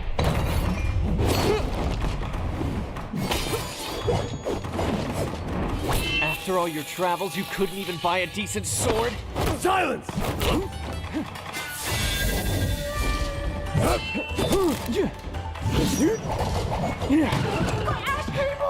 You have skills, but I see plenty of openings.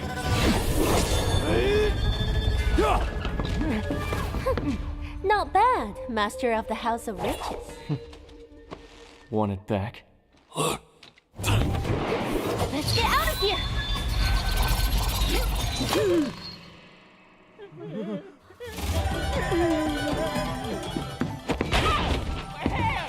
Sorry! Read the manual! Come on, we're just playing around. Why so serious? This concerns the good of the martial world. You can't have the book! Allow me? Few prestigious schools talk a big game, but you're all just making excuses for yourself.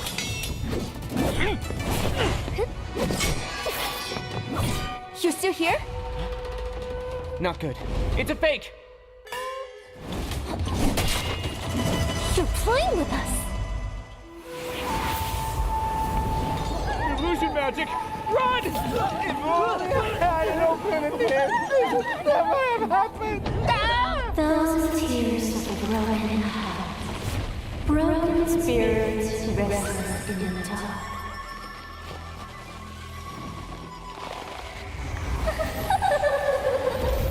There's no way to resist. We'll get the secret after. Magic.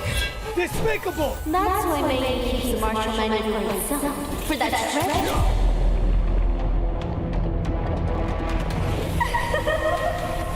I see. It's with the sword. Quiet! The manual is already back out in the world!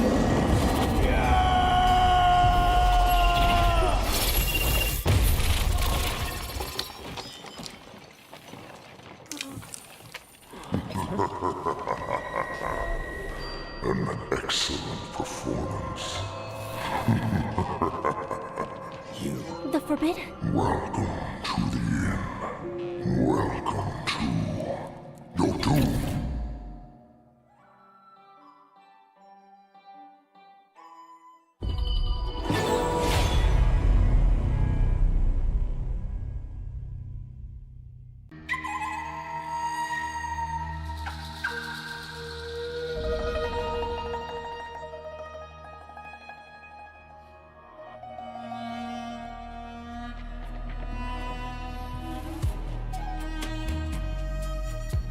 I come from wealth and pave my road with gold. The world is mine to discover.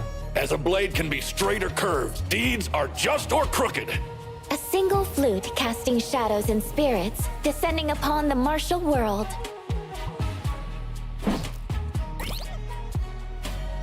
With the might of stones, I shall crush my foes.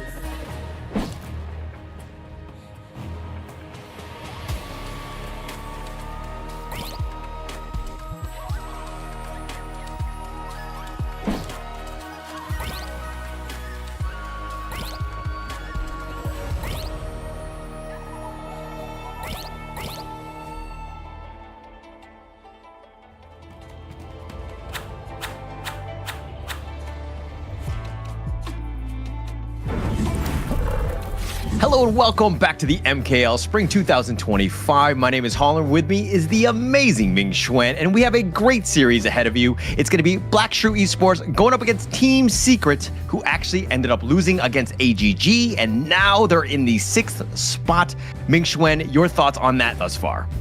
I'm excited that we have the possible to find out that if Team Secret are seeking for the chance to make a great revenge, and this is the day, because we know that for both of the team they are just fight against for very many times, and basically recently when they are just meet up with each other, Team Secret's just unable to gain any wins. So for BSE, definitely they are just wanted to continue this kind of situations, just continue taking down Team Secret. But for Team Secret, of course, they are just looking for the chance and opportunities to make some revenge.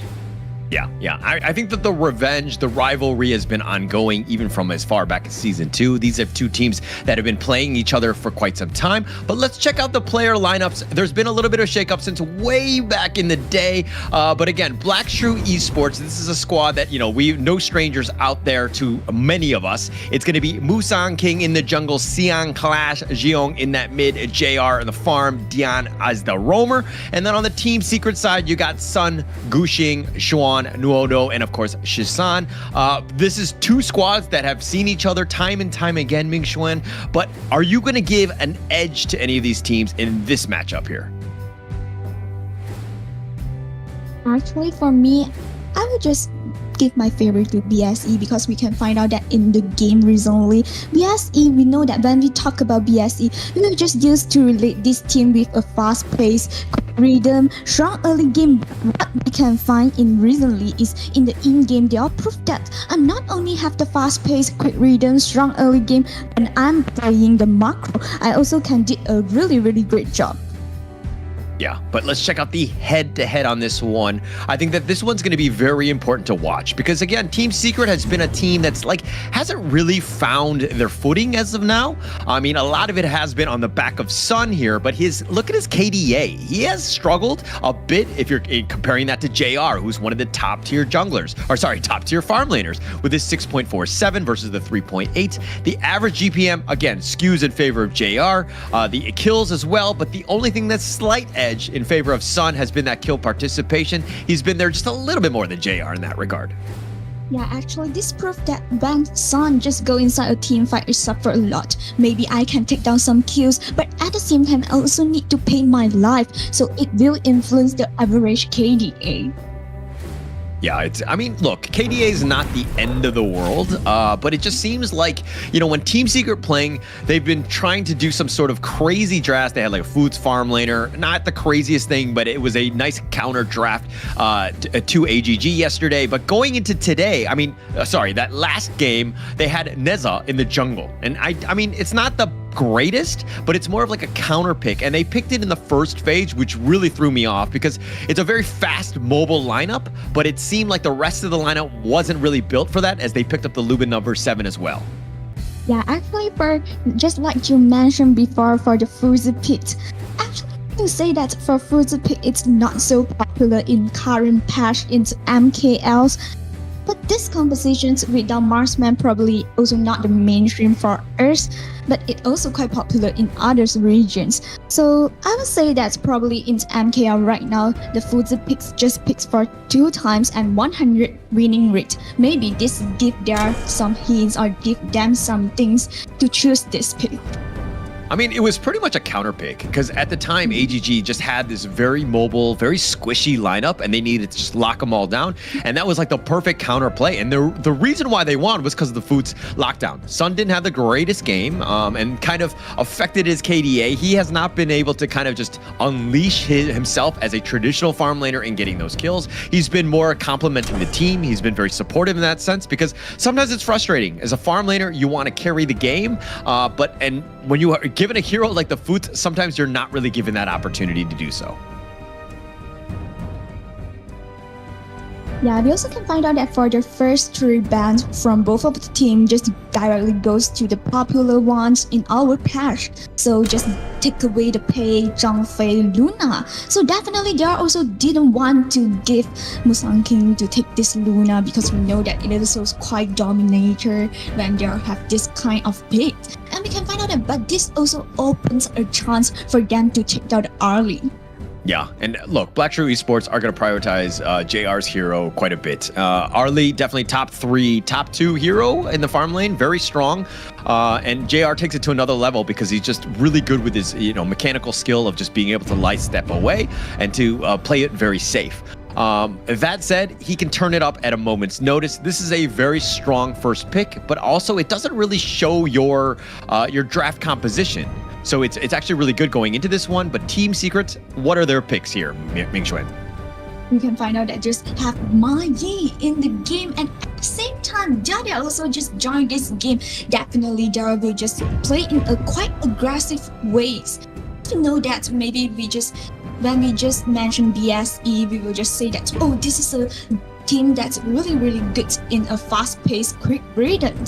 But for Team Secret, definitely Dada will just try to lead the whole games into a quite late game. Yeah, maybe they are just like to press protect the president, but in this game we can find out that they are just try to put all the fire powers during the early game.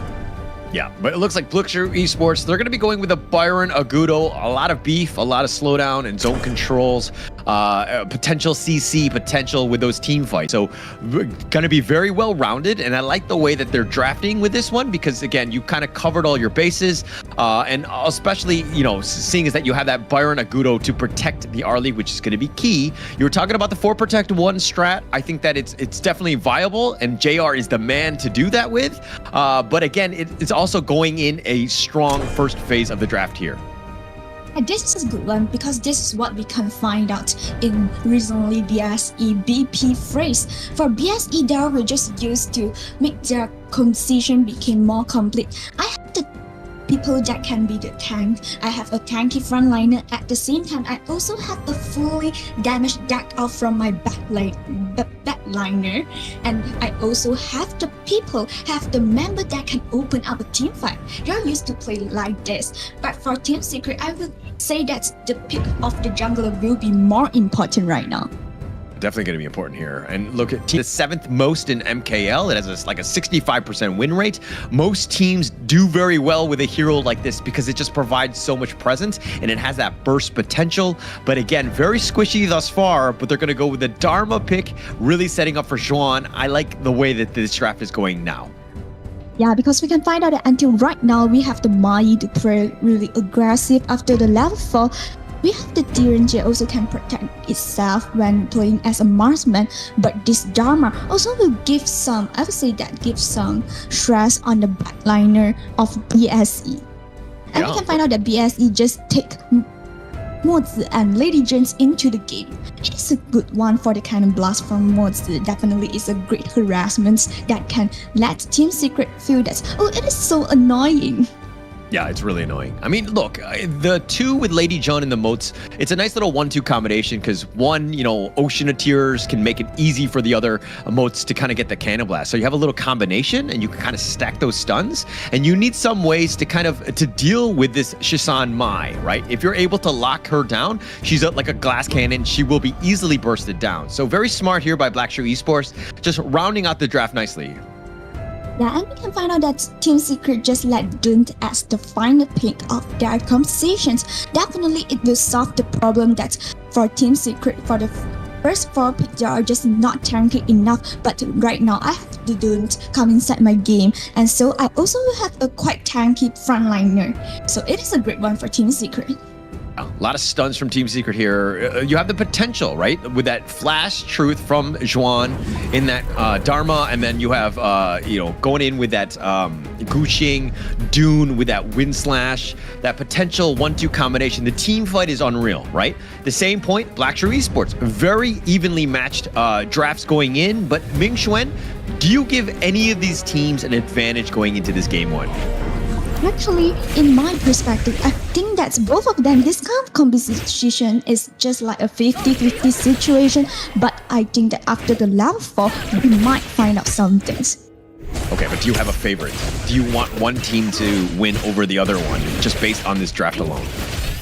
Actually, I will just put my favorite on BSE because we know that for this kind of composition, they are already used to it. They're able to protect their early game. At the same time, they also have the ability to protect their president, protect this early, and just let early farm up complete. And they will have the chance to let this early fully duck out the... Oh, Shisan, flash away. Heartlink, not enough. Shisan is going to be killed, and JR makes the rotation, makes him pay for trying to invade the enemy jungle area. This is quite... I would say that this is quite hurt for this Mai, because we know that Mai need to speed up the farm up until it's approached to the level 4. Right now, they'll just take down Shisan at the same time. They'll just take down Shan.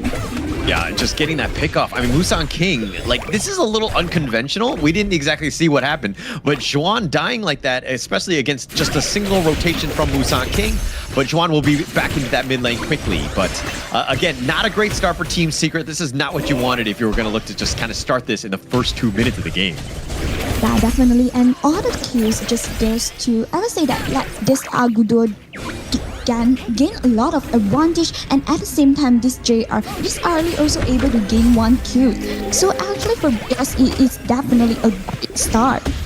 Great start here. And Team Secret need to kind of recover. Again, just let, most of it needs to go to Gushing in terms of that farm. Let him kind of carry you back into this one. Shisan should probably be providing a little bit of a presence into the other lanes.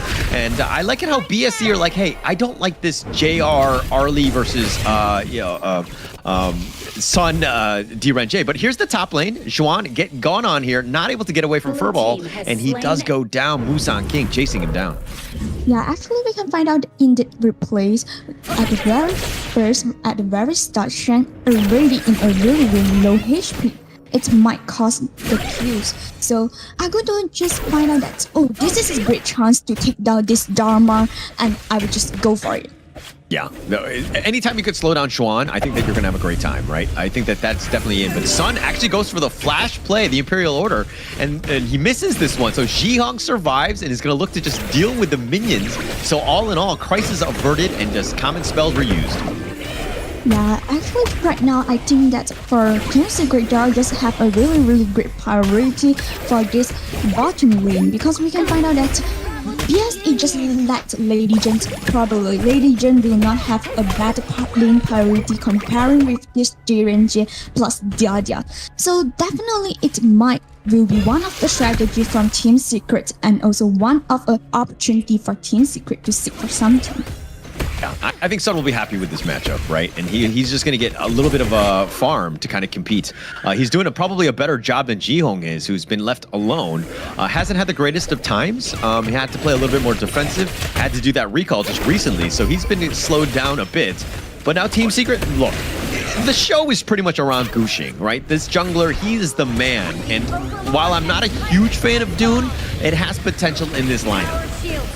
Yeah, and we can find out that right now Team Secret just occupied the visions at the river and try to take down this tyrant, but right now it will open to BSE also.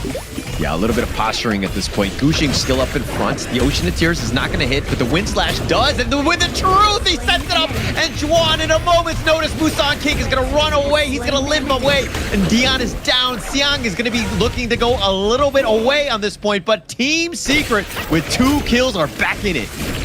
Oh my god, great from TS, and at the same time I wanted to highlight Shen and Shishan for the... BSE are going to be looking to kind of ensure that the area for at least JR to farm is going to be key. And it looks like they want to go for the Tyrant. They'll set this one up. It looks like that's going to be the first one picked up by Musang King, uncontested by Team Secret here. But Team Secret was using that extra space to push the top in the mid lane. Shisan in a position to jump. But again, this is a tough one because Xiang and Musang King very tanky. Not the easiest to take down, but more just to kind of a little bit of presence, right? Get those Kachusins out, put a little pressure on. BSC, on the other hand, looks like they're going to rotate back in. Musang King has only got about 3.7. He's keeping on pace with Gushing, which is really great for both of them, in the sense that you don't want to be falling behind in the jungle role, right? Sun making a teleport into the bottom lane. And look, Xuan, he gave up first blood, but that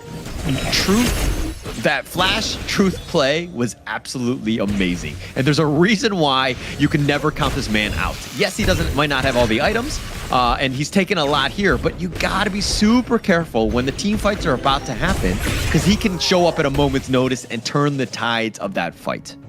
BSC, on the other hand, look, Xian will continue to push in that top lane. It looks like the teleport will be happening, but Shisan has to rotate over. Now you've kind of basically induced a reaction that they have to make. Team Secret are going to look to just respond on this one, but BSC looking to group up. I'm not a huge fan of this, especially since, you know, that net worth is now being a little bit shared. But BSC, look, they're a little bit behind and they're starting to feel a little bit of pressure, and they want to protect their jungle more than anything else. Having Team Secret just walk by and Gushing, look at this guy, Gale's Benediction, up forward, does not care what you throw at him, and now they're putting pressure on this mid T2. Jiyoung, though, looking to just kind of defend and kind of just deal with the minions, but through it all, Sun takes the mid T2 very quickly here. And Gushing, this is what he really wanted, was the Crimson Golem here. He gets cannon blasted in the face, so tanky. He's gonna shrug it off, not really much BSC can do, and now Team Secret in the driver's seat. This is a different game, right? We knew that these two teams were gonna really want it. They're like heavyweights, trading blows for blows. But yeah, I mean, this is what you wanted, was that Crimson. Yeah, actually right now for BSE, they'll just try to protect some things, secure some things. Because right now, if let Team Secret just keep taking over the whole things, definitely the gold gap will be more bigger and bigger. So for BSE, they'll just try to slow down Team Secret. But right now, it's also quite difficult for them because for BSE, they're just not tanky enough to overcome the damage from Team Secret. Red team. Yeah, I mean, damage is one thing, but it's just like overall items. I mean, they're playing safe because BSC don't want to give up any more kills. They got to give JR a little bit more space to farm. Yeah, so actually for JR right now, this is also one of the points for BSE can chase back to Team Secret, but also one of the points that Team Secret can directly take down. So actually right now for BSE, they just can try to find some, I would say that they need to find some chance, find some opportunities. Do not open up a team fight, but at least take down some things from Team Secret. Yeah, I look, this lead has grown. Team Secret have taken full advantage of that map control. And the threat of a team fight, right? BSE, as you were saying, they don't really want to take a team fight, and most of it has been enforced upon them. Team Secret just being aggressive, right? Gushing and Sun doing a great job of just kind of using that kiting ability to push them away, and BSE have to play defensive. Look at this Crimson Golem, another one potentially going the way of Team Secret, but here's the Unruly Blade. He goes in for this one. The Wind Slash, not enough. Juan, though, will find that one. Nice three-man stun, and Musang King is down, and now BSE with only 4 members. How do they hold this bottom T3? Oh my god, I would say that they'll just directly melt down the Musang Kings, and you know that Musang King is one of the most tanky heroes in BSE, so how BSE can stand off the damage from Team Secret right now? So definitely they are need to say that luckily the lane haven't arrived, the wave haven't arrived.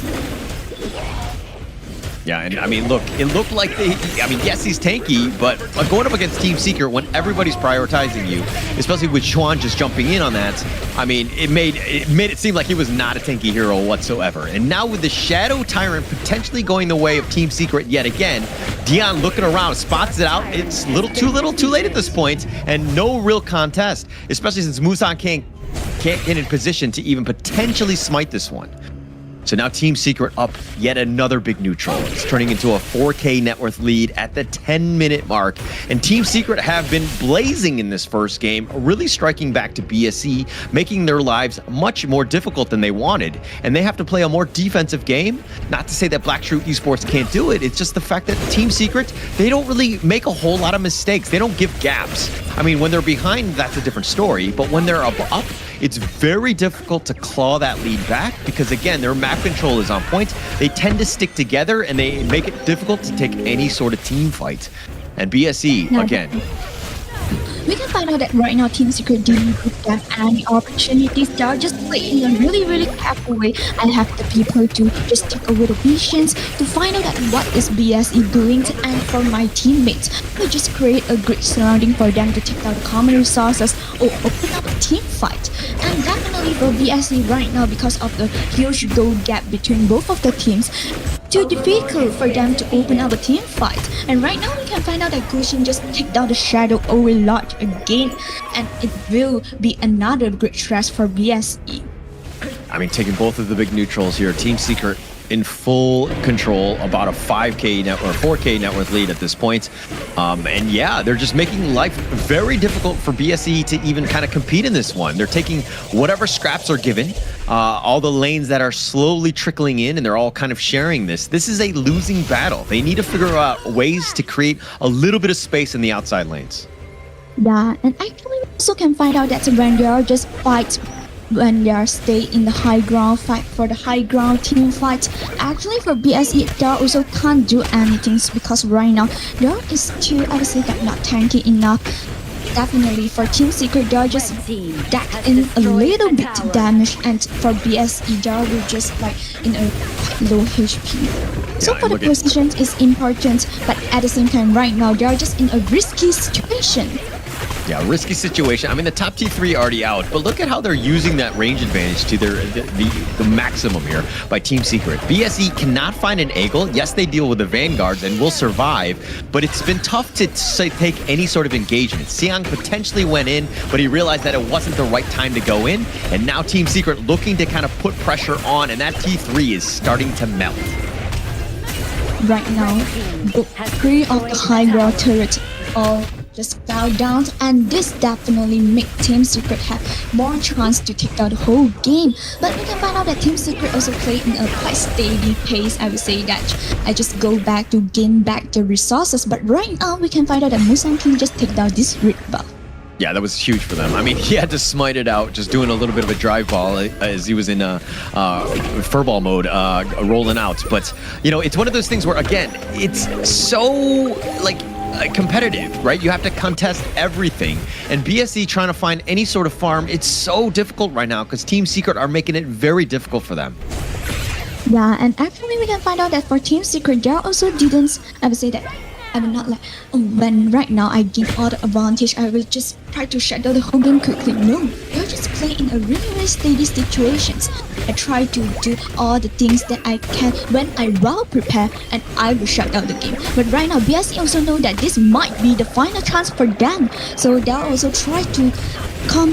Oh, they go in. They go Stem Strike. They cut him on the back. They found Sun, but they're doing so much damage to Xiang. He's going to be bursted. And Gushin goes in. The thick inside the box trying to slow him down, but Sun is going to be killed. They found Jihong. It's a 2 for 2 thus far. Cannon Blast is going to be a little off the mark. They're continuing on and forward. Gushin goes. He's fighting 1 versus 2, and he's been picked off because JR's got some serious damage.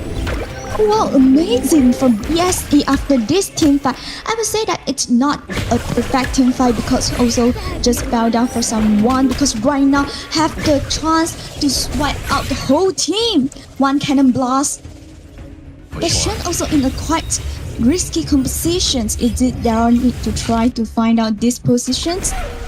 No. Yeah, I mean, look, it was super precarious at that situation. BSE with a great team fight, bouncing back in, but their Crystal actually took damage from the top lane. If BSE came out even, they might have just lost that game, especially since JR actually had to recall back to kind of fix that lane. But look, BSE found ways to kind of claw back into this game. They have the kill advantage and a slight net worth lead. This is a great start for the comeback for Black Shrew Esports. Yeah, definitely. Actually, I would say that this is a good sign for BSE. It means that right now, BSE also have the ability to fight against Team Secret. It's also one of the things for Team Secret. They need to be more careful right now. Yeah, because after the team fight, we can find out that BSE just chased back the gold gap. Yeah, and look, BSE had a chance to kind of put a little bit of map pressure on, but Team Secret, right under the noses of BSE, takes the Vanguard, or the Overlord, excuse me, the Shadow one at that. So the Shadow Vanguard's going to make life difficult. The bottom and the top are wide open. That's going to be a lot of pressure for BSE to kind of handle at this stage. Ji-Hong taking out another Kachusen in the face. Busan King is just kind of slow it down. They've got the wild growth, and now Team Secret looking for that angle. They have the numbers, but the Cannon Blast on the side. The Storm Strike, he wants to go in, and it might have gone too far. Sun is in a bad spot. The Cannon Blast back, and the Wind Slash not enough. And BSE finding 2 kills, and now they've turned this game on its head as they have a huge advantage, pushing down the mid T1 at this stage. And JR melting everyone. And there's a reason why BSE will prioritize JR's hero. Because look at this Arlie. He's 4-0-2. He has 15K in net worth. Like, that's his lead at this point. I mean, in 16 minutes in, absolutely crazy by JR. This is a great run from JR. I would say that at the same time for the teammates from BSE, just create a great surrounding. Especially I wanted to highlight the Cannon Blast.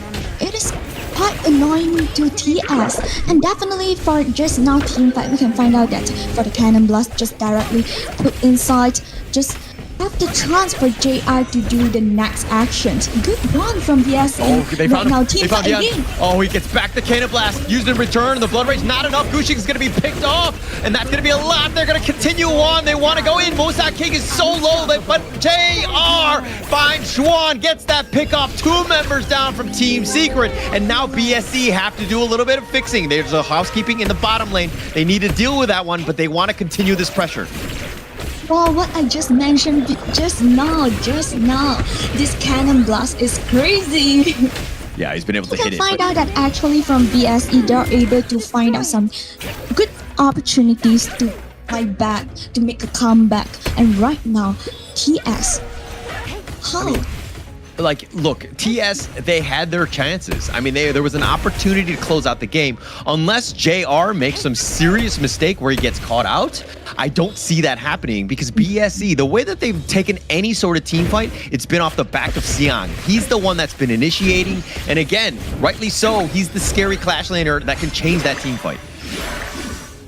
Yeah, actually we can find out that for JR, it's steady and stable right now. So is it have the opportunity to open up to Team Secret to take this JR? I think that that's quite so that y'all can try their best right now. Xiang trying to start it. Nice little fur ball. They go, Kushin goes in forward. He's going to use the Blood Rage, but he's getting whittled down, and Xiang finds the pickoff. They get the kill, and they get Shisan. Ji-Hong is making it happen, and Musan King, he's going to be dead for life, number 1, and Xuan not able to get away, and BSE, all 5 members are still up, and it's a full-out retreat. Team Secret on the run. Musan King trying to slow it down. They almost have it. The Cannon Blast connecting onto 2, and they find him, and Nuono gets picked off as well, and BSE knocking on the door, taking the mid T3. It's a matter of time as BSE are looking to take game 1 here. Has destroyed Oh my god, I would say that this is quite perfect team fight from BSE. We can find out at the very start for the team fight. Kushin just go inside to fight JR. But however, right now, BSE just take down the whole game. Taking the crystal, I mean, just very, at a certain point, JR just gets, once he hits that tipping point, he had so much farm where he was melting all the members of Team Secret. And if you're Team Secret, you gotta be frustrated after a game like that because you were in the lead. Yeah, definitely. I have a great advantage during the early game, during the mid game, but because of one team fight, all the things just changed, and BSE just search for the opportunities to keep melting down all the things from me. So definitely for TS, I would say that it will influence the confidence for the next game, but I trust that for the players, pro player, they will just restart their mentality within this small break. I think Team Secret right now, look, you got to kind of forget that game. I know that they must be feeling good because they had that chance. They had an opportunity to close it out. But the fact that BSE were able to bounce back speaks volumes about this team where they're like, hey, we're not panicking. We still have this game. Oh wow, I wanted to highlight this good KDA from JR, 5-0 to 7. say that for their teammate also create a great surrounding for this early to fully deck out all the things. But for this JR also in a really good position, especially for the very last team fight during the in-game. Find out that at that team fight, Gushing just go inside and find this JR, but it is the Sage's century on JR, and by one more life, one more chance, and they'll just create the whole things became another story. It's almost like he didn't even need the Sage's Sanctuary because his positioning was so good. I mean, he didn't die a single time, but his 17,000 net worth, almost 18 by the end of the game, he was just carrying this team on his back, just finding those pickoffs. Once Team Secret were like, oh crap, we just found JR, we're not able to kill him right away, it was pretty much game over. And through the far superior positioning of JR and ensuring that he stays alive, it just made life hell for Team Secret here. Yeah, actually, I would say that the whole 10 of the player also did a really great job, but unfortunately, I would say that Team Secret didn't grab a great opportunity to shut down the whole game, because we can find out that actually for Team Secret, they are just gained the advantage on the high ground turrets. Only one high ground turret left from BSE, but Team Secret, because of one team fight, let BSE just having a comeback. I don't know if it was just one team fight, and we'll check out the highlights, right? Because once they were able to kind of take the top and the bottom T3, there was a moment, there was like a tipping point where they lost like one team fight, and that one team fight, it just snowballed, right? BSE just had too much farm, and there was no way to deal with this late game lineup, this monster lineup of Black True Esports, and the stuns that they had really just set them up for just JR to just like kill everyone. Yeah, I can find out that for Team Secret, it's already did a great early game. So right now, maybe for them, they just need to figure it out. Is it an problem in my mid game, or I will just need to gain more advantage, or I will just go for the strategy with more, I would say that more quickly. Then we can find out in the gold draft, it definitely is not a one-side game for this game one. And it was going to be an exciting one, right? I mean, just teams going back and forth. Black True Esports, a little bit of an edge in the first 3-4 minutes, and then Team Secret found a pretty good, sizable comeback, and they were like putting the hammer to BSE, and they were able to take down those T3s. They had an opportunity to close the game out, but BSE with just that one team fight just completely changed the game, and it was pretty much all BSE at that point. Yeah, this is what I wanted to mention.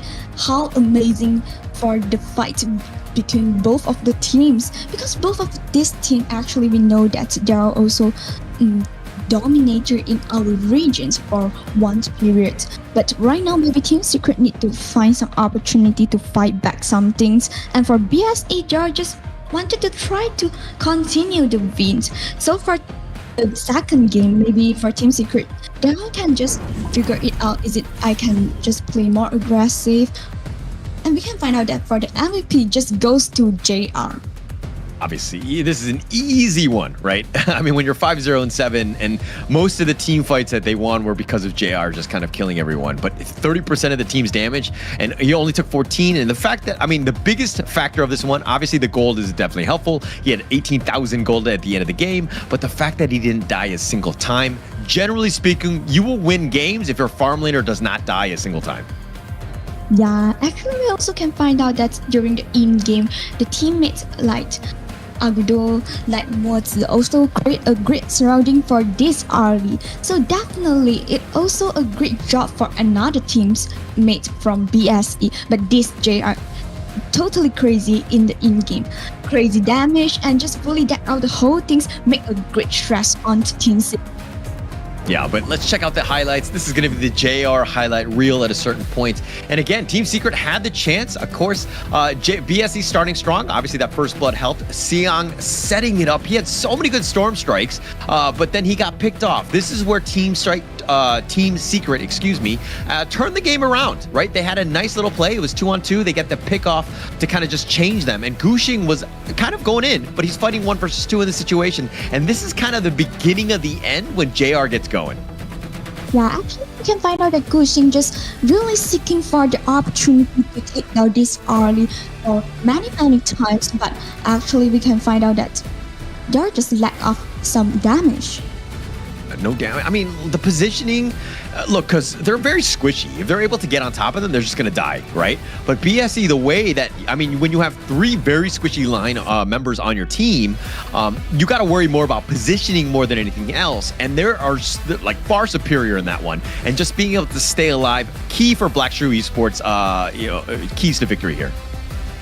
Yeah, actually, this also proved that both of the team has a great ability. I can play in when I'll say that for BSE, when I gain the hit win situation, I also can able to take a good game, good wins, and at the same time, I didn't gain any advantage, but I also can turn over the table.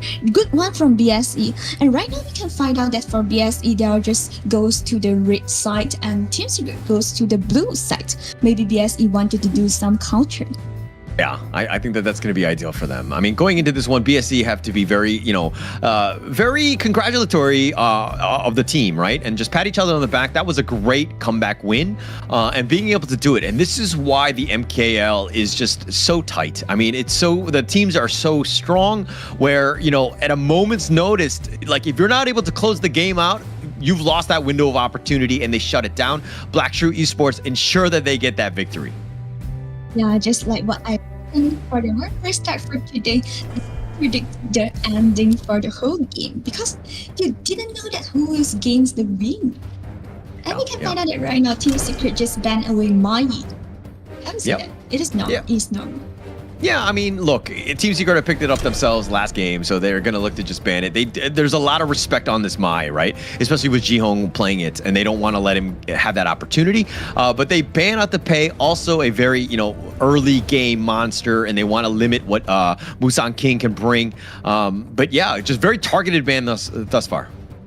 Yeah, not only a popular band, at the same time also a respect band, because we know that BSE just used to take down this pay during the game 2 and play a crazy aggressive early games during the game 2. So definitely this is what I would say that both of the team just have a really good knowings between both of them. So there will just go for a lot of respect then. Yeah, I mean, you got to target the player at times. There's a lot of beasts throughout the MKL. It's hard to just target any one player on the Black Shrew Esports. Not the easiest one, but I think the Team Secret, look, they need to go back to the drawing board. They need to kind of shore up some of the weaknesses in their draft. And I think having a good, strong starting pick, looks like the Leon Poe, let them get going, right? And Nuono might be a maestro on this hero, so it's a good start. Yeah, and definitely we also can find out that in week 2, Limpo appearance is just keep increasing, and until right now, week 4, definitely for Limpo also quite popular. So actually for right now, we can find out that both of the team is really knows each others. They will just go for something like, oh, I know that you are so great in this hero, and I will just directly take away. I will reduce all the risk that I have. So it was a great one from both of the coach, I would say that. Yeah, I mean, look, these drafts, it really comes back to the how much, the teams, if you've got a coach and you're fortunate enough to have somebody who can help do all that research, because it is important, right? I think the draft gives you a huge edge. If you're going in with a draft that's completely countered, you're going to have a rough time. And that's going to be key, right? Especially in the global band pick. And yes, these are only best of 3s, and you're it's not the full flavor, so to speak. It's more of like an appetizer of what the global band pick is all about. This is something that was, it's been around since 2018, from all the way from the KPL. This is something that's been founded in honor of kings, right? It's a huge one in the sense of it makes the game way more fun because you're not playing the same heroes all the time. Yeah, definitely. This is a great stress for the coach, at the same time also for the hero pools of players, because we know that right now we just have a BO3 and we still have the BO5, BO7 and BO9 also. So actually this is a great one for them. I would say that it will make our matchup become more interesting, because when you have this kind of global ban pick, you need to promise your depthness of your hero pool, at the same time also the proficiencies on the heroes. So this is a great one for them. Yeah, and I mean, get there. We're still only in the best of 7 area thus far, but we've seen quite a bit of them, especially in season 3. There was like towards the end, I mean, even the grand finals was a best of 7 that went to the ultimate battle. This is something that happens time and time again. Teams are getting in tune with one another. The level of play is very high, where it really comes back to that last game. And just again, you were talking about hero depth, the pools and the ability to play all of them. It's going to be key, right? And I think even moving forward, when we talk about best of 9s at a point in the future, that's going to be super crazy. Yeah, definitely. And we also can find out that for our players, for BSE and Team Secret, they have enough of hero pools because both of them is so experienced and also play a lot of mashup, no matter it's for the international or into Malaysia. So definitely this will not be a problem for them during the BO3 sections. But for both of them, because of the experience, they will just know much each others. So maybe they will just keep squeezing, keep minimize the heroes that can let another side have more advantage. But maybe it will not be a great stress, but we know that BP phrase is really important because when you pick out the heroes, or I would say that you make a composition, it maybe will influence the whole in-game until you approach to the ending. Because maybe when you just pick out some like not so popular, but it is quite good when the players just perform during the training or other else. But maybe in-game you will just suffer a lot in a really tough situations. So BP is really important. Yeah, and actually this is the perfect time. I mean, we have 2 more weeks in addition to, I mean, not only today's game and tomorrow, but 2 more weeks, right? And that's 6 more days of playing. And having the ability to kind of test out lineups is something that could be very interesting. You want to try it out against a BSE or a Nova? Now is the time, right? When there's kind of less stakes, quote unquote. Obviously, when it comes to later towards the end of the regular season, it'll be key so that you've got that, top 6 so that you make yourself into the play-ons. But again, now is kind of the time to experiment with some of these drafts. Yeah, this is what we mentioned before. Like, we are just keep searching for some interesting ban and picks during our MKL because we can find out that for other regions, they will just go for something really interesting. So for MKL, but basically we will just go for some safe pick right now, just like this Long as the first pick from Team Secret. Yeah, look, I like Lung. I think he's top 3 farm laner. I think he's a great hero, but Team Secret is 1-5 on this hero. They are not good with Lung. So most teams have kind of honed in on the Sun playstyle, and they've kind of really just wrecked him. They've made him have a really tough game. So again, look, Team Secret seem to really like the hero, but the data is telling me you should not be picking this hero now.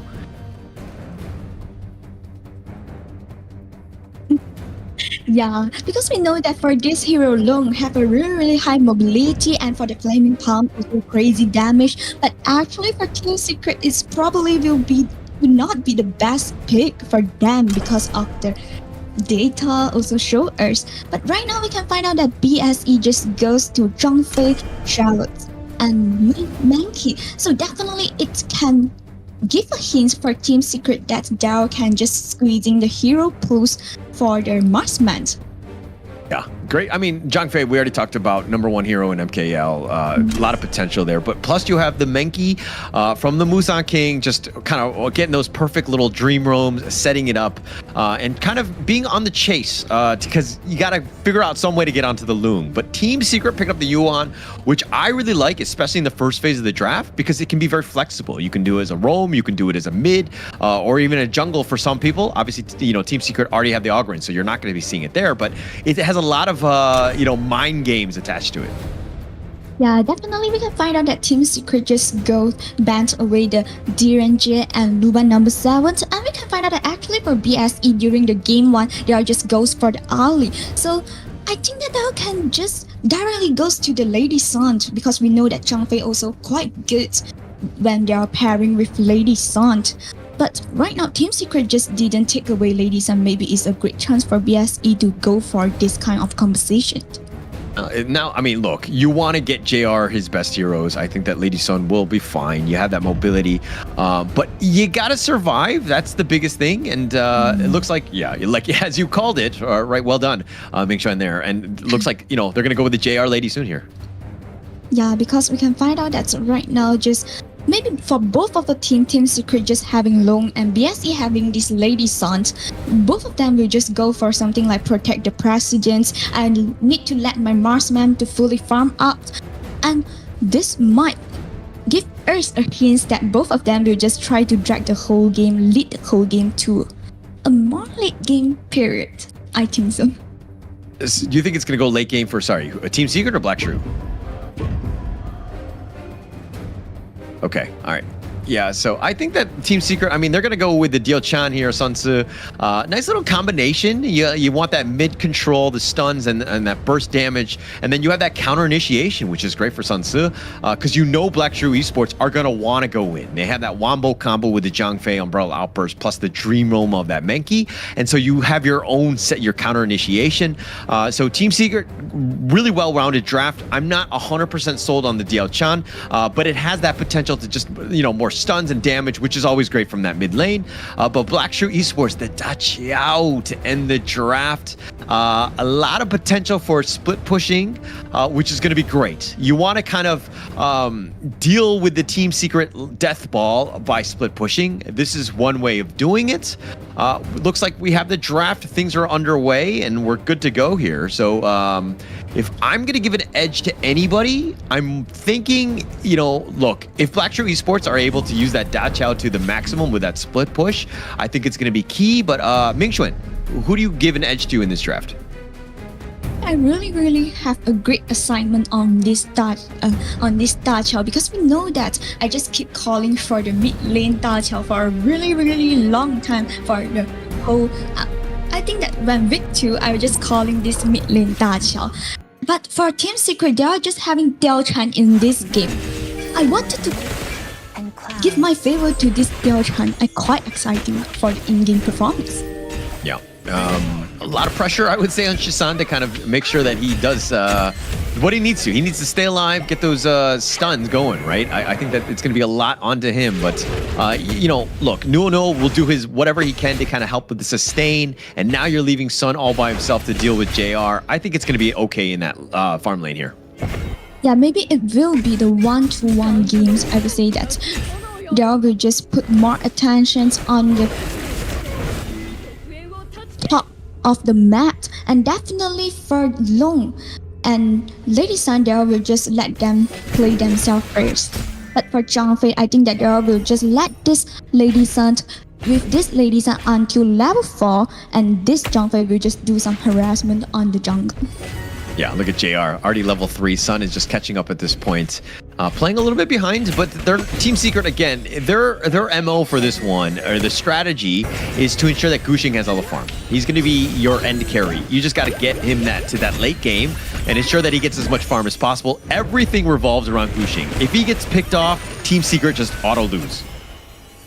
Yeah, and also we can find out that if this Outground just fully form up, we know that Outground have a really great damage, and at the same time also tanky enough. It might be a small stress for, I would say that big stress for BSE, but right now we can find out that BSE actually they are also just play in a stable pace. Both of them, I would say that both of the team will just keep same pace in the early game. Let's slow it down. Nothing really to worry about. I think it worries more for BSE because I would want them to be a little bit more invasive of the jungle so that you kind of put a little bit more pressure onto Gushing, who's back in and getting that free Crimson buff, Crimson Golem. But Jihong, with a little bit of rotation in the bottom lane, that's a potential kill.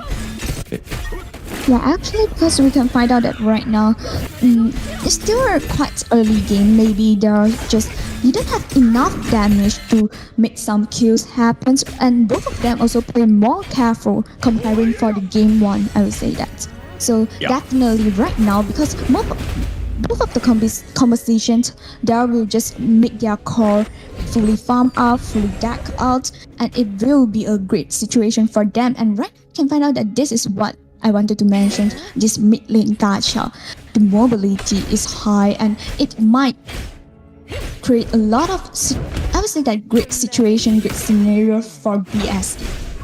I mean, it's really helped the fact that he can see a fate. He tried to go for a bottom rotation, didn't get anything. He see a fates himself back to the base, and then he takes the launch pad back to the mid lane. So all done within the first 4 minutes, which is great for him. So now, again, a lot of mobility, and you were talking about the power of it, but it's just been accelerated quite a bit because of those launch pads, which just make his rotations. Yes, it was not successful, but he's able to get back into the mid lane without a blink of an eye. Yeah, actually, when they're just out this touch out, probably I think that for BSE in this game, they are not so aggressive during the early game because basically they need this touch out to do some macro. I would say that they will just put more attention on map controlling, but right now we can find out that Shen in a really low HP. Taking a lot of damage. Xiang just being a bit of a bully in that top lane. And Xuan, I mean, not the greatest laner, especially, I mean, Sun Tzu, that is, not Xuan. He's just kind of the matchup, in my opinion, it's a little Charlotte favored in this one. So I think that, being able to just bully Xuan away is a huge win. You want to get Xiang going. He sets up a lot of the team fights. Yeah, definitely. Because we know that for the early, maybe Charlotte have higher lane priority comparing with Sun Tzu, but we can find that Sun Tzu just come down to make some trouble on the bottom lane of BSE, and right now, they just need to go back. And look at how Team Secret are doing a little bit of a lane swap here. They're letting Shisan go into the top lane to deal with Xiang, considering the fact that Xuan was kind of bullied out. And now he's like in the mid lane just trying to get some farm at least to kind of catch back up. But that boat could go at a moment's notice. The Tyrant is at half and BSE looking to take this. And it doesn't look like Team Secret want to defend at all. Yeah, definitely. Because we can find out that right now when they are just having this...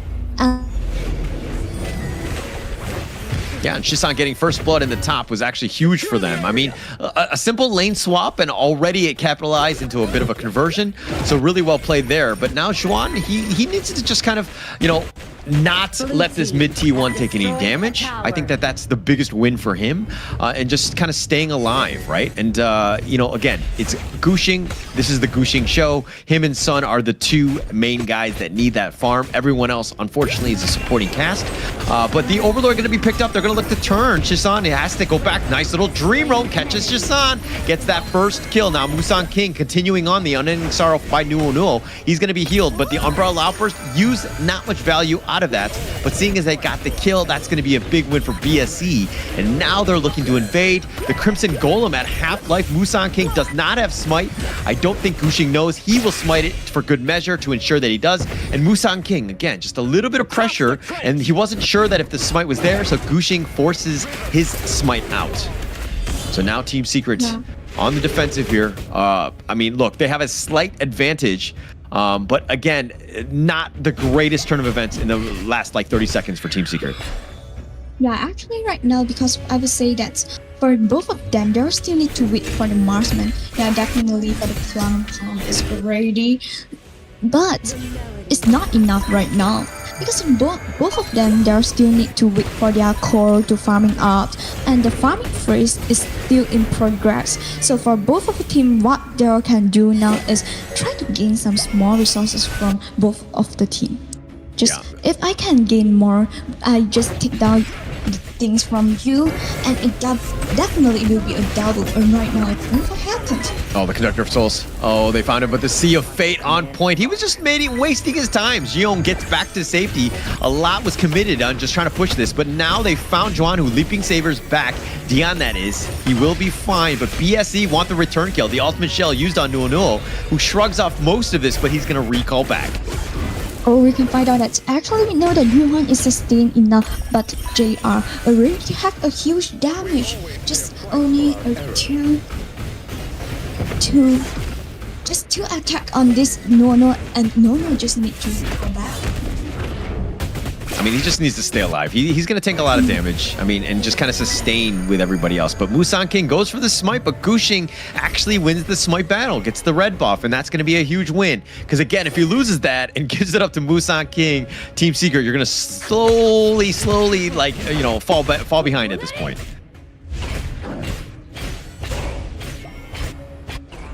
JR here continuing. Because we can find out that right now, maybe for BSE, if they are just keep to do some invasions, keep to encroach the jungle, maybe Team Secret will just happen the same things like our last game. So for Team Secret right now, they all need to be more careful and try to secure the things from themselves. At the same time, take something from BSE. Yeah, get Gushing going. I mean, this is the guy. He's going to go in. Musan King with the Dream Realm aggressively. The set sail, used it in counter. They have the nice little two-man stun. The Blood Rage, though, and it looks like Nuo with his Unending Sorrow is going to heal them up. And now BSE, I mean, they're pretty much full life, but not really anything out of it. Team Secret's still sticking around, just dealing with the minions, and it looks like there's going to be no kills on both sides.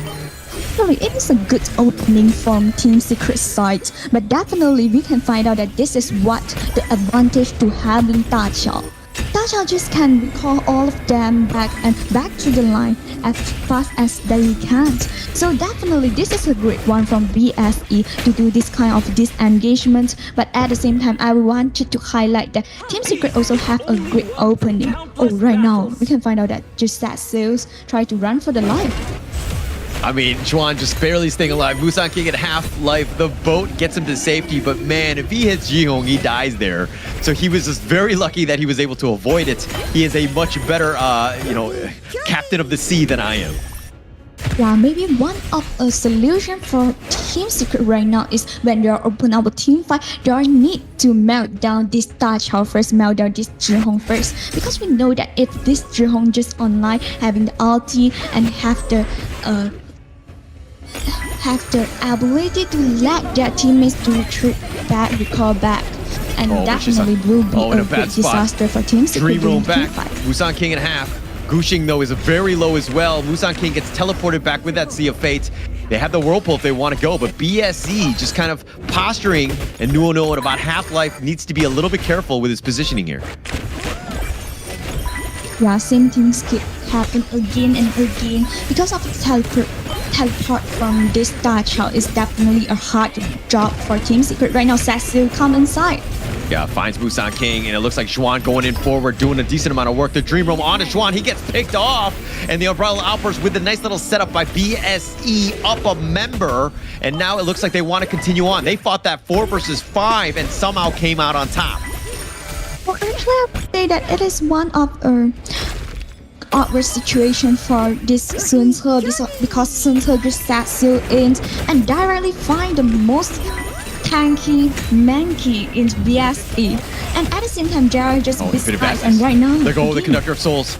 They're gonna just look to go in. They have the Whirlpool. They turn this around. Juan is already, Jizan and Sun both down for the count, and BSE making the pickoffs, and you think they're outnumbered, but they've got the Whirlpool and everybody comes.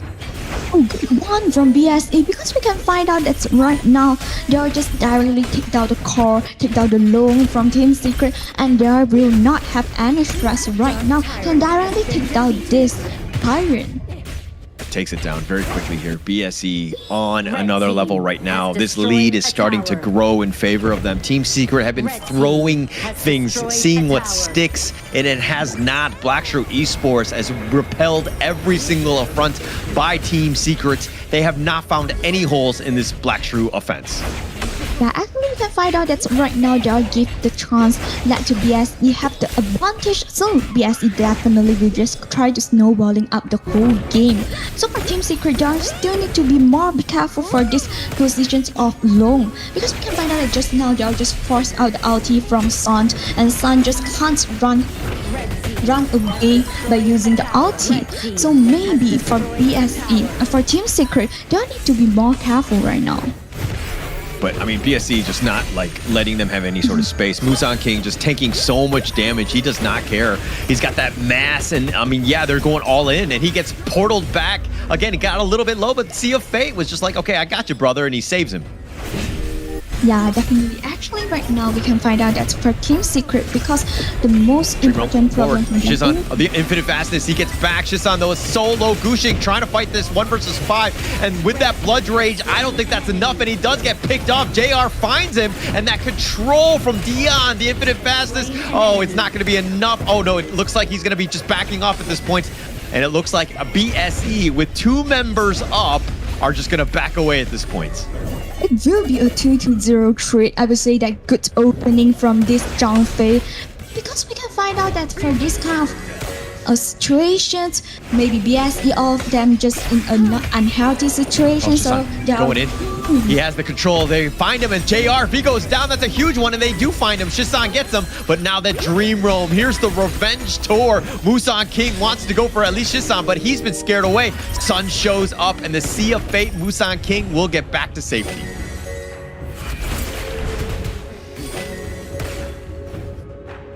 That this is good comeback for Team Secret, because right now we can find out that they are just take down JR, take down the big brother from VSE, and definitely have the chance to fight for this. Gushing gets the Overlord, finds it, and Musan King Sea of Fate's on out. That was so close, but Gushing just manages to get that one. That was huge for Team Secret.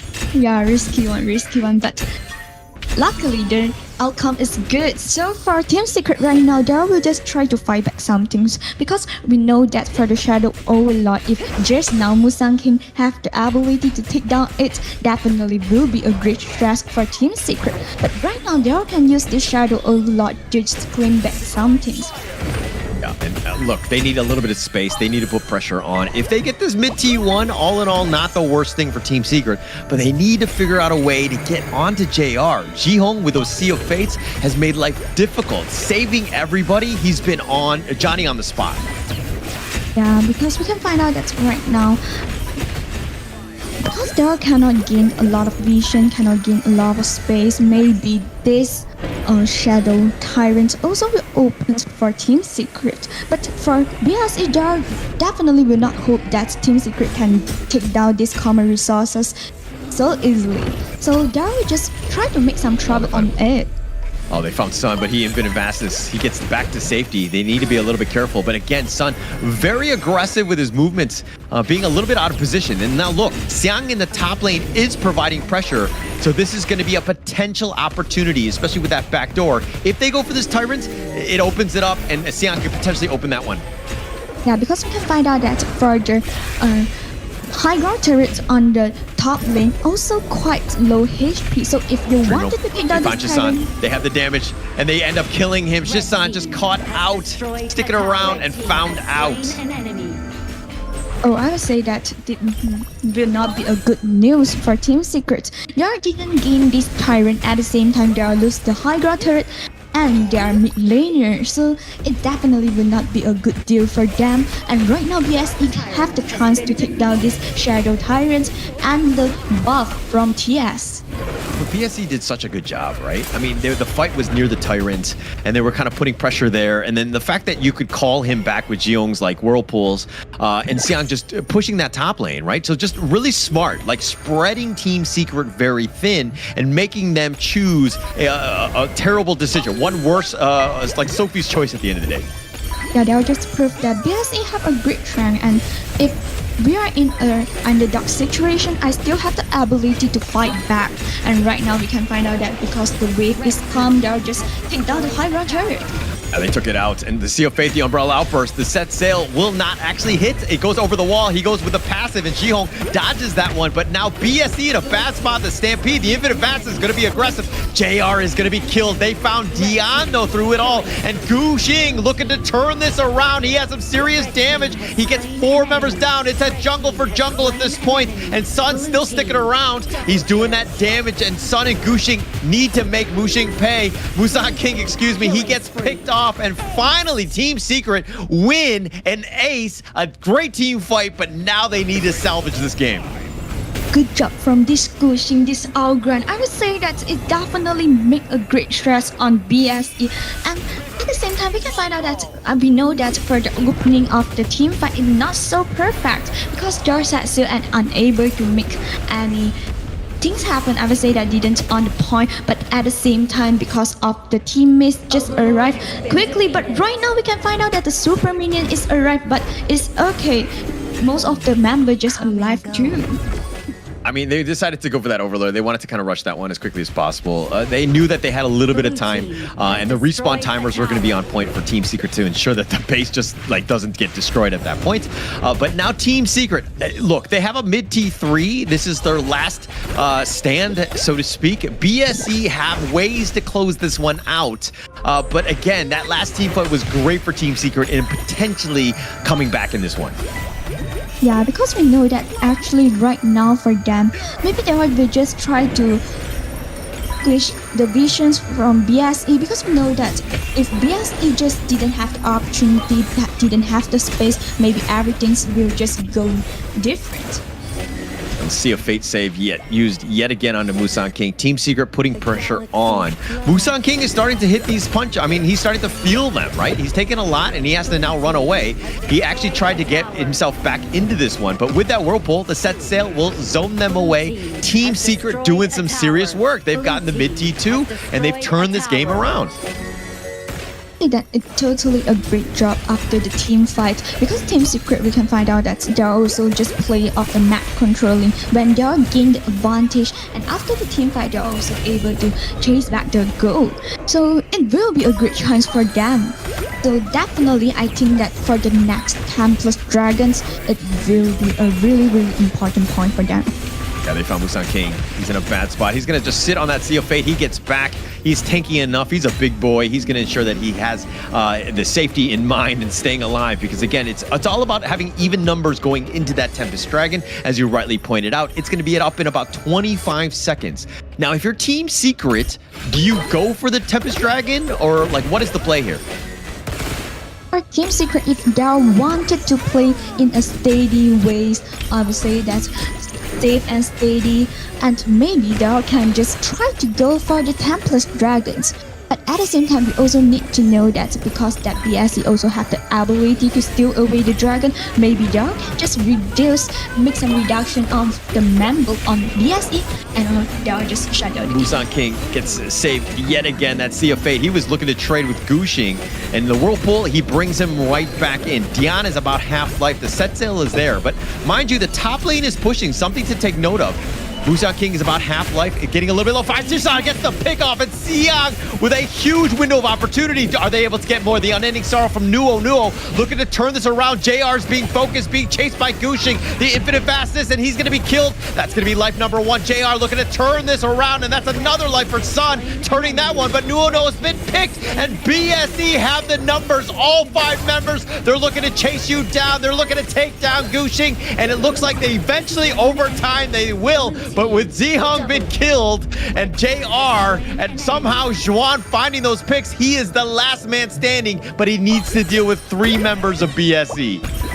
Now predict the ending until the very last. Right now we can find out that the super minion just come into the base, and this is the time for BSE to take down the game too. And just like that, right, with just a single team fight, look at how the tables have turned.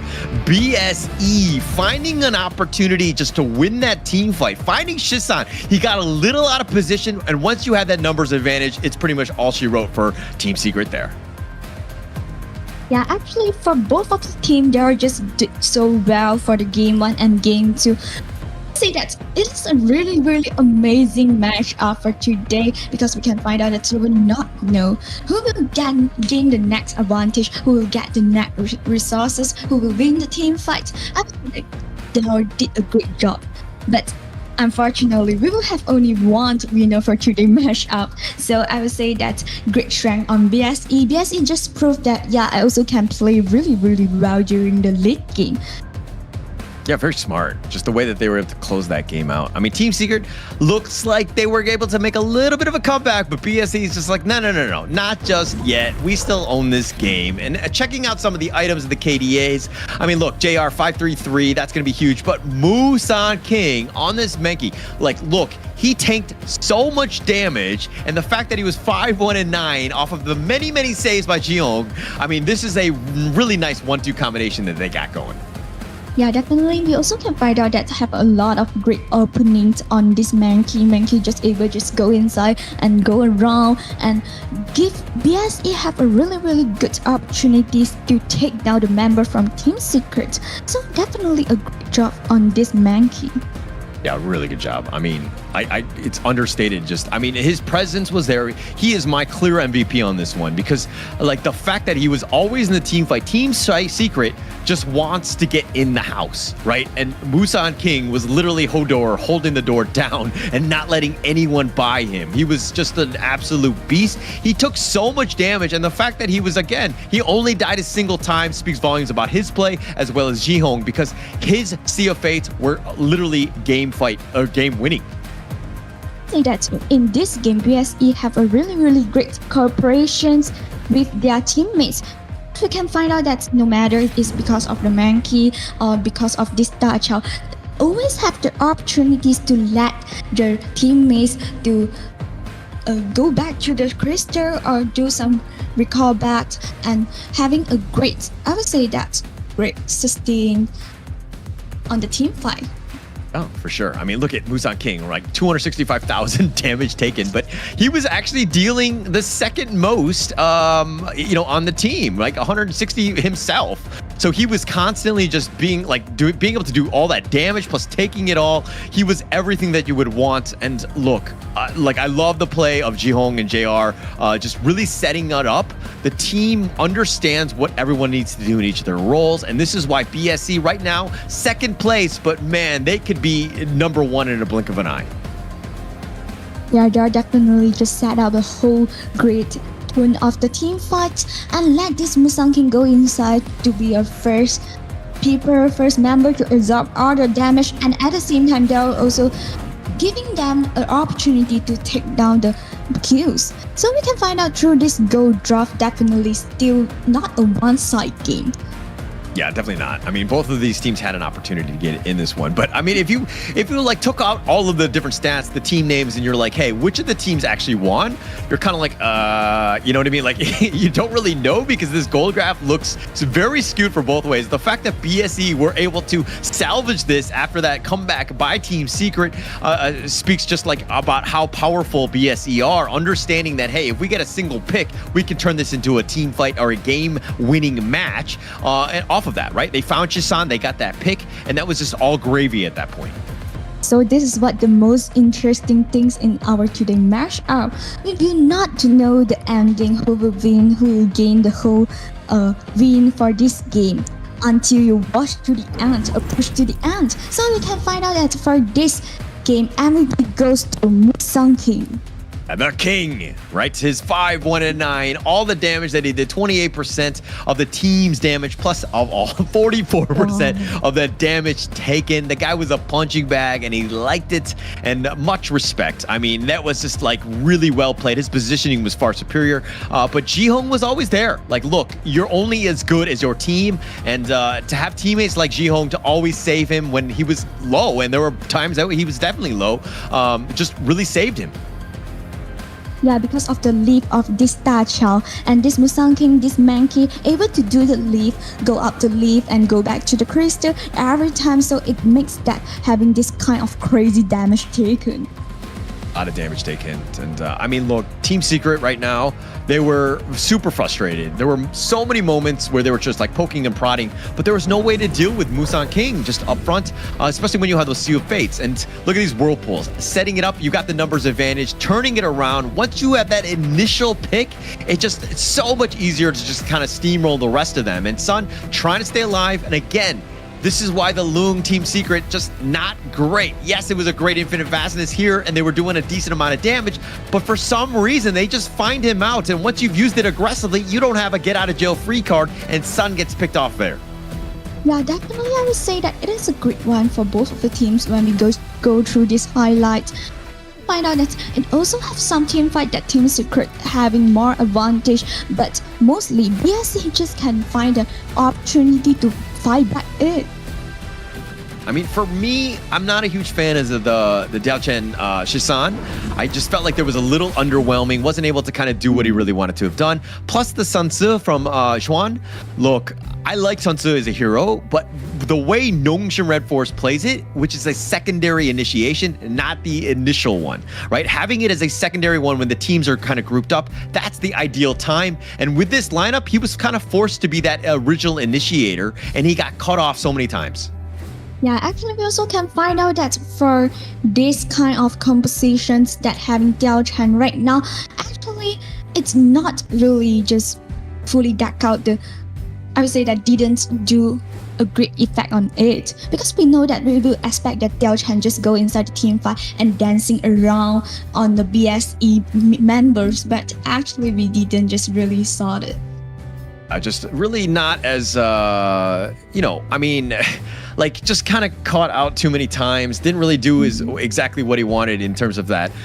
Just overall, look, there were definitely some holes in this Team Secret, like the play style, right? The execution is not top tier yet, and BSE have made them pay, and we're able to kind of just win out because of it. Because again, Team Secret just making some mistakes.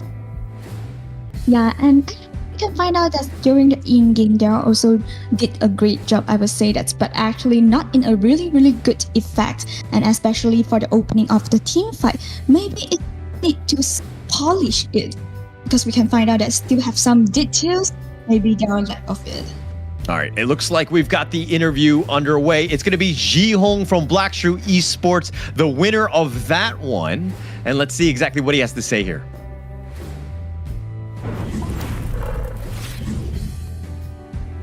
Our interview session right now. Hello, 志宏。那现在就是想问你，完成了这几个小局之后，你现在心情怎么样？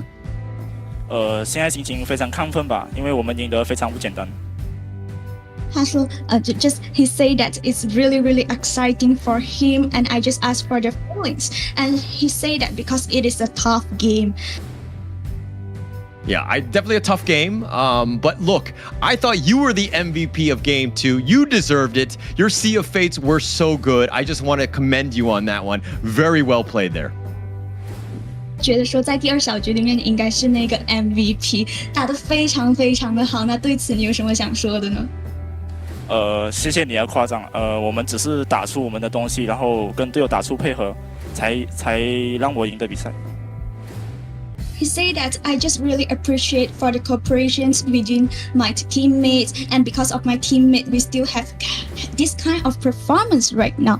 So， 其实我们可以发现到呢，其实在别的赛区，我们能够看到很多很精彩的一些 BP 选择，就是比较小众的一些选择。在我们 MKL 里面，其实我们能看到，就是我们的选择还是会偏保守一点。那这一点你有什么看法呢？我的看法是，我们就拿出自己的东西，然后打好自己的东西就行了。Okay, so I just asked that we can find out that at other regions there will pick some hero that's really rare and really interesting, but MKL basically we will just go for some safe. So what is your perspective? And he just said that I think that we just do our best and just pick out our fire pick is okay. Awesome. Last question here. Ji Hong, if you make it to the KWC, which other two teams from the MKL do you want to go with you? 那如果你到了那个沙特的那个电竞杯，那还有另外2个小组，另外2个队，你希望可以遇到谁呢？我觉得不管是谁吧，我们都非常有自信可以拿下。他讲he just say that no matter who will just go with to the KWC, and we will just take down them. Okay. Well, thank you so much, Ji Hong. Congratulations. I expect to see big things out of Blackshrew Esports. Really well played here. 谢谢你。OK， 谢谢。All right, so I don't like the fact that he avoided my question. Obviously, it was a very political answer that he gave there, but I really wish he just chose two teams, man. Yeah, because maybe they are just really, really confident that no matter who will just come with us, no matter it's in our regions or other regions, when we met out, and I will just take down the another side. Definitely is a great proof that on this BSE have a great confidence on themselves. Also a great situation, great scenario for them. Yeah, I mean, look, a lot of the opportunities, the growth, and you're kind of seeing the team. I mean, there's a lot that we just saw. Blackshrew Esports, I mean, that play won that one phenomenally. Team Secret, a formidable foe, really stuck it to Blackshrew Esports. They had an opportunity, but BSE just too strong in the end. Yeah, actually, we can find out that for BSE, they're just perform like a dominator, but although for today also quite tough, I would say that, because they are just also gain some disadvantage, also have some underdog situation during the in-game, but actually it is a good job for them already. Yeah, great job. I mean, they're going to be very happy with that. I mean, they're gaining a bit of ground onto Nova Esports, who lost yesterday. But look, we have a third matchup. It's going to be AG going up against Todek. That's going to be coming up, and I'm super excited of that one because it's a best of 3, and we're going to see exactly, is AGG the real deal? But let's find out after this break.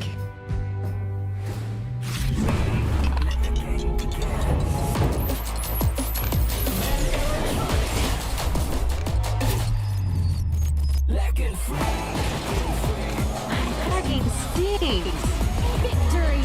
Yeah. Another round. Sure, but how about a smoother phone next time? Realme 14. Performance beyond limits.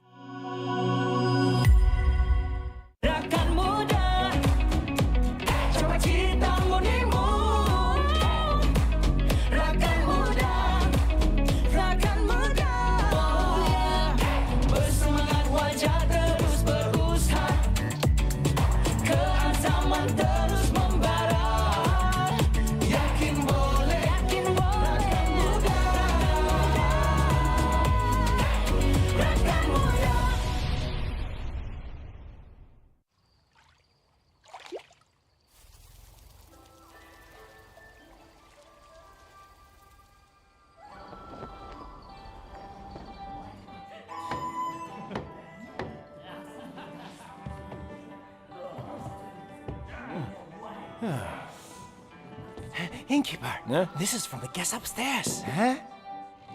My, I'm rich. He said it was a repayment. Huh? Innkeeper, I'd like to take that off your hands. Name your price. Come on, indulge me. Sorry to keep you waiting. Here.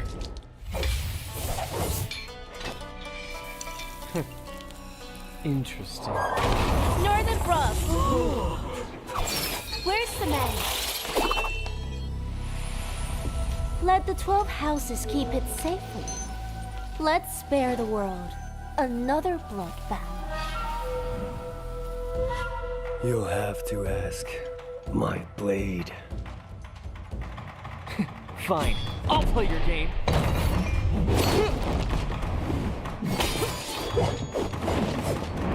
After all your travels, you couldn't even buy a decent sword? Silence!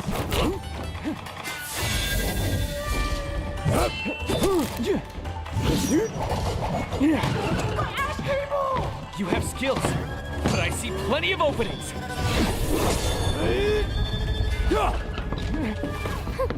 Not bad, Master of the House of Riches. Want it back? Let's get out of here!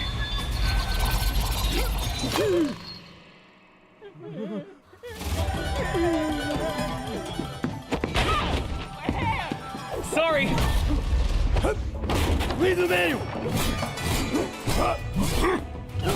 Come on! We're just playing around! Why so serious? This concerns the good of the martial world. You can't have the book! Allow me? You prestigious schools talk a big game, but you're all just making excuses for yourself.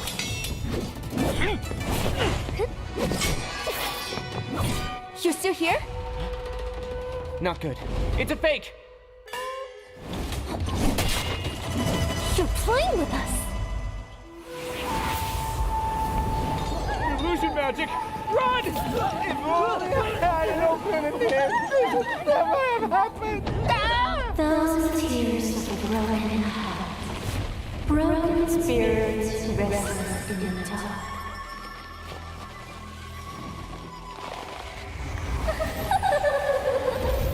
There's no way to resist.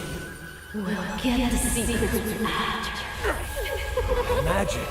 Despicable! That's why Megan keeps the martial manual for itself, for that treasure.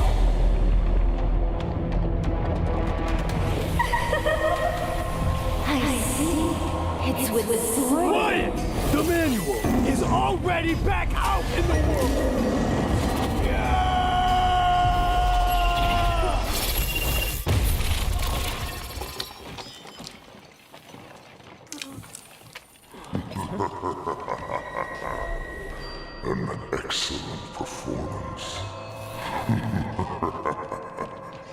The forbidden? Welcome to the inn. Welcome to your doom.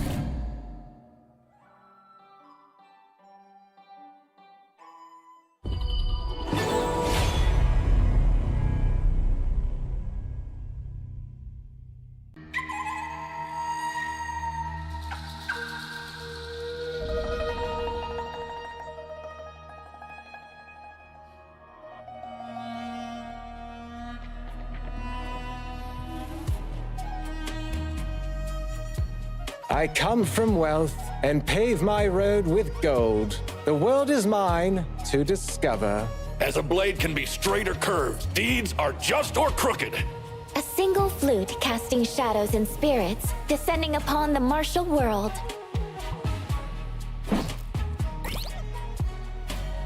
With the might of stones, I shall crush my foes.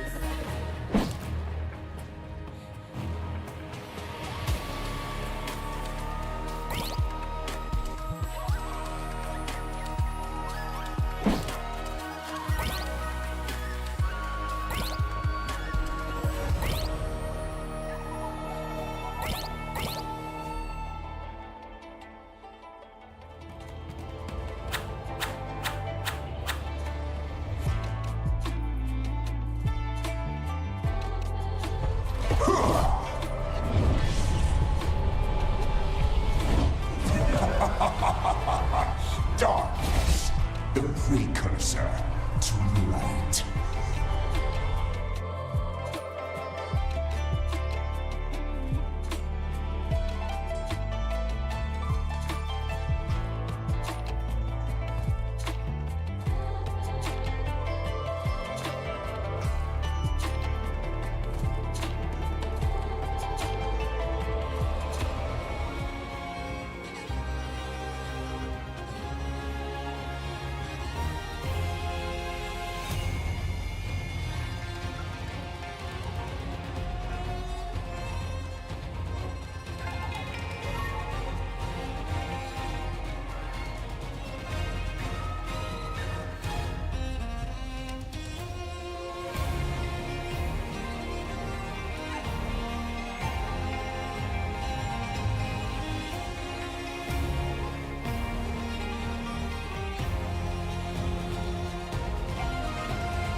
Such feebleness, unable to withstand a single blow.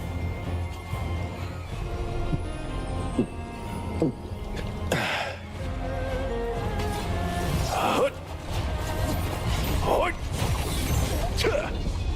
Hut. Beneath a frost-kissed mound, it's there that memories reside. Bitter, sweet smiles.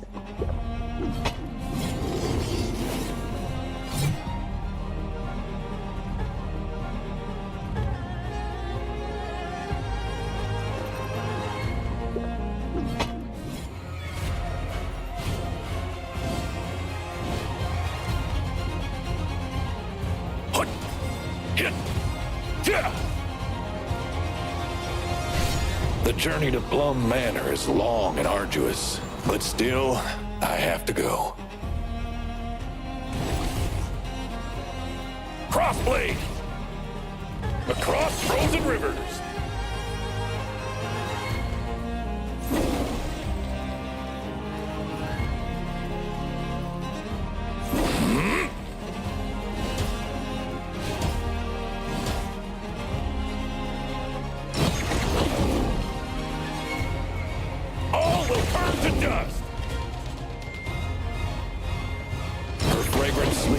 Have been burned to ash, and her grave stands desolate. All my life, I've feared nothing except disgracing the name of the Northern Blade. Nice drink. It's a pity that no one will drink with me again in the future. Where I was born, there were camels, wild geese, and crab apples, as well as great wastelands bathed in moonlight.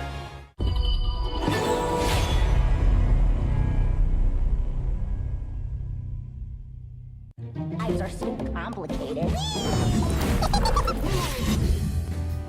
Hello, ladies and gentlemen. Welcome back to our MKL Spring Season 2025, and we are approaching our match 3 for today: AG Global versus Toda. So, how is your feeling right now, Hollow, for both of the teams?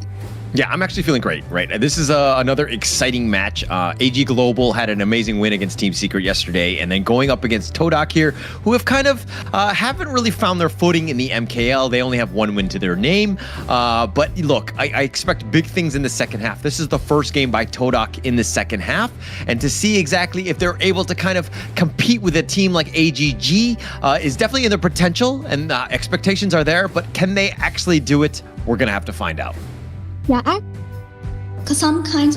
some scenario for O2 Esports on Toda, but I'm exciting to looking forward for it, because we know that actually O2 also didn't have a great start and didn't have a well job during the week 1 and week 2, but they also able to fight back. So maybe Toda also can fight back for the second round. Who knows? I would say that we will not know. So definitely for this AG Global versus Toda, I also really excited for this matchup, because we know that good friend versus good friend. Just for those that missed yesterday match 3 interview, I just mentioned one more time, is because yesterday when they are just having an interview with JD say that I hope that I can meet up with the AG, just can meet up with Toda in KWC because of my good friends at there. So definitely I would say that this is a great matchup between both of the teams. It's all about the friends, the power of friendship. But let's check out the team lineup. Of course, it's AG Global going up against Todak. Both of these squads are very familiar with each other. I'm sure they've scrimmed quite a bit. But AG Global is going to be lining up with Saber, Daohen, Yulong, Fai, and JD. On the other side, the Todak side, it's going to be Stay, Hua, CCS, Anda, and of course, Sadness. Hopefully, he will pull out the W and turn his name into Happiness. Maybe Happiness is saying hi to them. You will not know. So until to the in-game, until we approach to the end for today, we still will figure it out the results. So definitely, I think that for both of the team, for AG Global, it is a good to take down the win for yesterday. We know that AG Global just suffer in some difficulties, but I trust that after yesterday's matchup, they all probably just get back the confidence. And speaking of confident ones, let's talk a little bit about the head-to-head, the mid lane here. It's going to be Phi, and of course, it's going to be Stay going into this one. The average KDA, a little bit of swing in favor of Phi here, just a little bit higher with 2.5. Average GPM has been definitely in favor of Stay in that one. So he's gotten his farm, but the damage, another key factor for Stay, and why Todak have been able to do all right. And the kill participation definitely helps out with 69%. Some would say that's a nice number. But here we go. This is, again, another one where AG Global going up against Todak. Gonna be key going into this one. The mid lane matchup, probably one of the more key ones here. Yeah, it definitely will be a key factor for our this game, because we can find out that actually most of the data just set to Toda side. We also that AG Global just plays so well during the in-game, so it proved that maybe in Toda during the in-game is also quite rely of the performance of Stay. Yeah. And I mean, look, there's going to be a whole bunch of other, the players that really need to step up. This is going to be a key factor, right? This is a team game. This is Honor of Kings. And without everyone on the same page, you're going to have a tough time. And I think Todak, there's been some execution issues, definitely some draft issues as well. But the potential mechanical skill of these players is high. So that they have that capability. They just haven't been able to kind of put it together, so to speak, aside from that one series against Seoul Esports where they were able to kind of beat them out.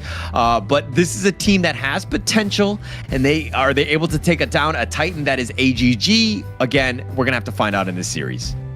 Yeah, actually, because we can find out that for this day, for until our week 3 and week 4, we also can find out a lot of team in the bottom bracket, or I would say that in the bottom of the standing, they're able to fight back to make some comeback when they are fight against with the monster, or we will say that the titan of the matchup. So definitely I think that I was looking forward for this kind of potential on Toadot when they are just fight with this AG Global. Yeah, and look, I mean, Team Secret only has 3 wins to their name. They've just dropped 2 back-to-back in, yesterday and today. And Toadot, I mean, yeah, they're 1-6. But if they were to get a second win here against AGG and to just kind of cover that gap a little bit, Team Secret have to be very worried, right? Because again, top 6 make it to the potential play-ins and playoffs, right? So if you're in the 7th and 8th spot, you're not going to get in and you have 0 chance. So again, more pressure on the Team Secret if Toadot were to be able to pull off this upset against AGG here. Yeah, definitely for most of the teams in a dangerous position, they always just try to fight themselves to claim more marks and as more as they can, because we know.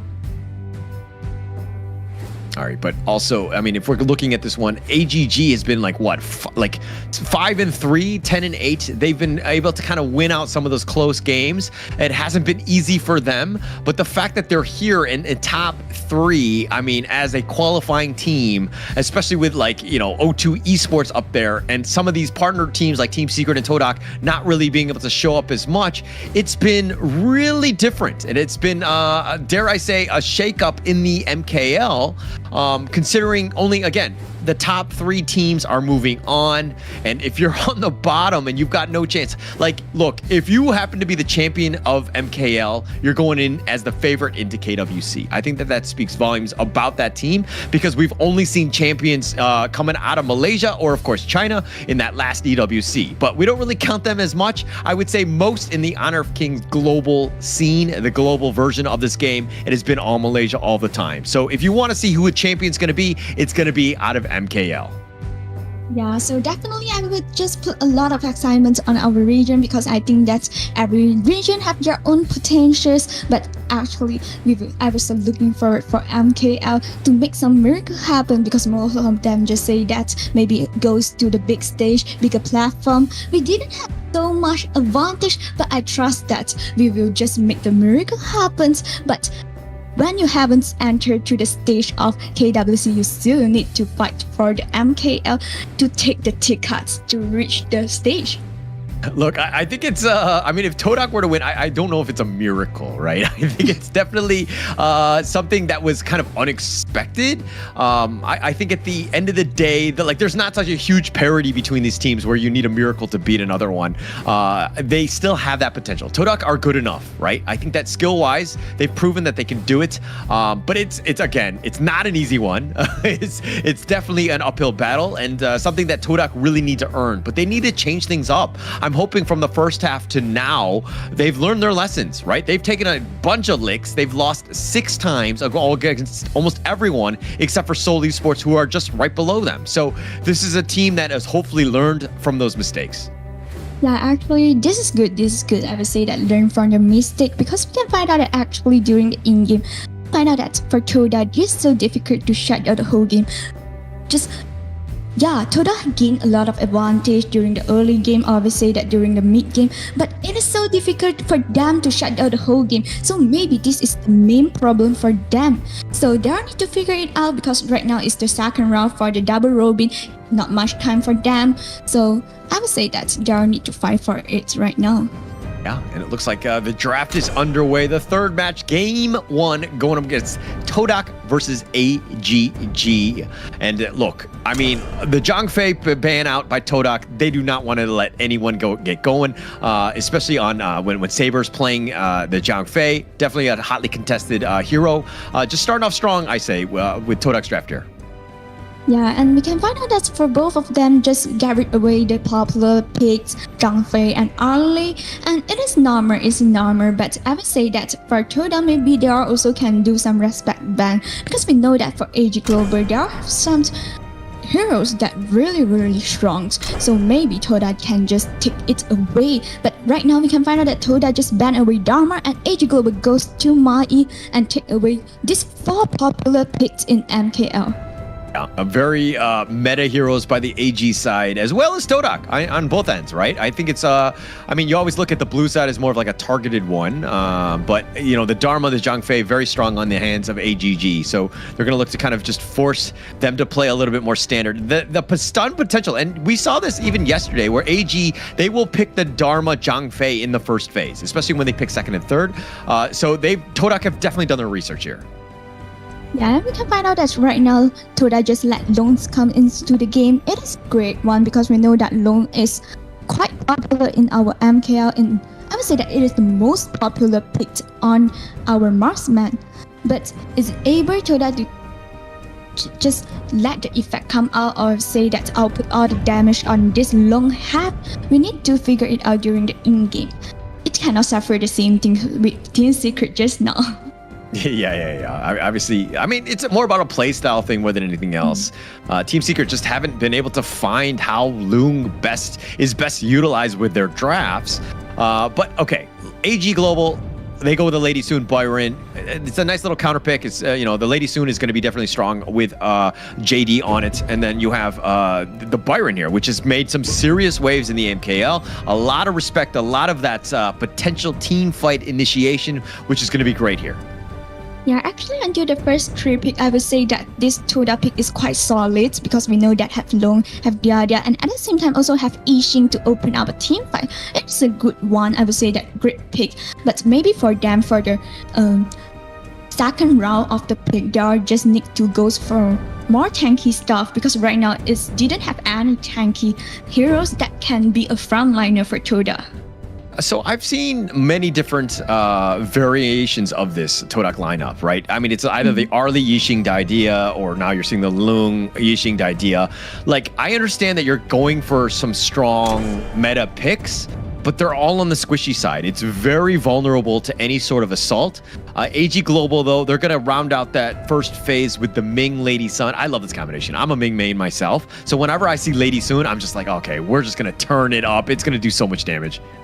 Actually, for me, I also a big fan of Ming during I playing my rank. I say that this Ming is really good, can protect the teammates really well. So at the same time, also can give a lot of stress to the another side. So Toda need to be more careful on this because of the skills too from Ming. Maybe this Long will have some trouble. Yeah. I mean, it could potentially have an issue here. I think it really comes back to, you know, the Didia here. It is allowed to keep a sadness alive and to kind of just have that sustained, because those two need to be like one mind, right? They need to ensure that they just kind of protect it and to kind of maybe, you know, disassemble the linkage by the Ming Lady Soon combination. If you're able to disrupt that, you might have a good time. Yeah, so definitely we also can find out that AG Global just get rid away this Guan Yu because like this kind of duo, Lady Sun and Ming, this kind of combination, they will just really afraid of Guan Yu that can just get both of them out of the link. So definitely they will just get rid away this hero, and at the same time they'll just let Lady Jin come in to be a control, and I would say that let their mid lane have more lane priority during the early game. Yeah. Lady Chun, very strong in MKL. It's done well. It hasn't done as well in the other leagues like KME and West. But it's one of those heroes that, you know, has a lot of control. The damage potential is there. It doesn't have as much utility as the Yixing at the end of the day, but it's a good pickup here, especially since it looks like they're assuming that there might be some sort of Ogren or some sort of jungler that wants to be in them, right? And just kind of disrupting them from the back lines. But AG Global, I want to talk about the Guan Yu. This is a great hero to ban, especially when you have a Ming Lady Soon combination, because it disrupts that link quite easily. Yeah, and we can find out that for the last 2 picks from Toda, they are just let Agudo and Charlotte in. And I would say that for this kind of composition, they are just put some damage on Charlotte, and Agudo come in to be a front liner. But I will say that for this kind of composition, there will have one constant. If AG Global make some harassment or make some stress on this Agudo jungle, maybe during the team fight, Toda is not tanky enough. And there we go. We were expecting it. You know, it was a little bit of a last pick surprise by AG Global, but the Pei Byron combination, so strong. you can invade the enemy jungle and you have this early game presence that Todak are not able to kind of recover from. I think that Todak are going to struggle dealing with this combination. And especially when you have the Aguro Charlotte, it's not going to be an easy game for Todak. I like AG's lineup going into game 1. Yeah, definitely. I also will give my favor to AGG this conversation because we know that when they are just pick out this Ladies Hunt and Ming, they are just promise their late game, but at the same time for the last for the play, they are also secure for the early game for them. So it's a good one, but for Toda, they need to be more careful for the jungle. Yeah, I mean, look, you have to either defend, which is a little bit of a shift in resources, kind of protect your jungle because it's gonna be invaded by Yulong here. And look, he's already being aggressive, and you see how CCS has to deal with that. Just trying to protect it out, getting a little bit of a vision onto Yulong's movements, taking out the blue, especially early. It's gonna be huge as Hua Hua is now making a move over. Oh my, it will be a disaster situation for Toda right now because we can find out that just Pei directly do some invasions, go inside the jungle and take down the buff from this Agudo. Yeah, look at JD So and Saber, aggressively just going in, and now you're taking away from Hua Hua's farm, and he's gonna struggle. Like, he doesn't have the blue buff. He's kind of, lost a lot of the neutral camps already, and now he's just kind of in the mid lane, stealing whatever farm he can from Stay. Not a great start for Todak here. And look, Actually, I would say that for AGG, this is a great open for them because definitely they are just trying to do their best when they are having this competition. But right now, Toda just responds back. I take down your small resources to make that I'm not suffer so much loss, because right now for Toda, for Hua Hua, definitely this Agudo, they need to farm up. So if you keep stealing my things, take away my things, how my Agudo needs to farm up? Yeah, Hua Hua with 0 buffs to his name. Yulong has got everything right now. And look, Hua Hua is just like shuffling back and forth. The level lead is already gone in the favor of Yulong. And look, a simple jungle invasion. And CCS, again, he saw that one out. And looks, the Infinite Vastness used already. Sadness is going to get back to safety. They go in for the Bitter Farewell. He's going to use his little passive to stay alive. But on the back, Yulong did some damage. The world is my board. Saber, solo. He gets picked off. And Sadness turns into happiness as he gets first blood here. Actually, at first for this small engagement, we will just find out that, is this Sadness going to suffer in kills? We'll just take down by AG, but we can find out that right now, just Sadness this long, using the positions, using the ability, using the ulti of this long, and able to take down the first blood. Great job. Yeah, great job there by Todak, but bad job by AGG. I think that once you saw Sadness use that Infinite Vastness, it should have been over, right? There should not have been an overextension. They probably should have backed off and just kind of played it safe. You tried, you did a bit of damage, you baited out his ult, but through it all, you probably should not have continued on. Yeah, Sadness just say that, I give you the chance to retreat, but you don't. So I will just grab this chance. So actually right now, I would say that for both of the team, AGG have a great start in a really, really early game because just do some invasions, take down some resources, but Toda right now also just chase back the goal lead. So definitely I will say that maybe for the 4 minutes mark is more important for both of the teams because they need to just pull out the difference of the goal. But now is the time where Yulong should be making some sort of rotation. He's scouting out the Overlord right now, but this is a moment where you can get a potential gank and then turn that into one of the big neutrals, preferably the Tyrant at this stage. But look at how patient Yulong is being. He's going to take this mid lane here, but now the ambush from Todak, they spot this one out and they want the Tyrant themselves. Yeah, and actually we can find out that right now, actually for Toda, they just occupy the visions of the river, but right now we can find out. They've got Furball. They do some damage. They've got him locked in. The stasis from Pip-Fi, he gets in, but now Dowhead coming in with a Storm Strike, says hello and gets the pick off. And CCS now in a not a great spot in the heart of the enemy team. The Infinite Fastness and 2 members down from Todak here, and Sadness will survive as he gets on the dragon. This dragon just opened up for AGG after this team fight. We can find out that actually for this each team also wanted to do some engage using RT to do something, but I will say that AG Global have enough damage during the early game, and when you wanted to fight for something, your teammates haven't arrived. Haven't been there. I mean, Todak were kind of on the run. They didn't really want to fight everybody.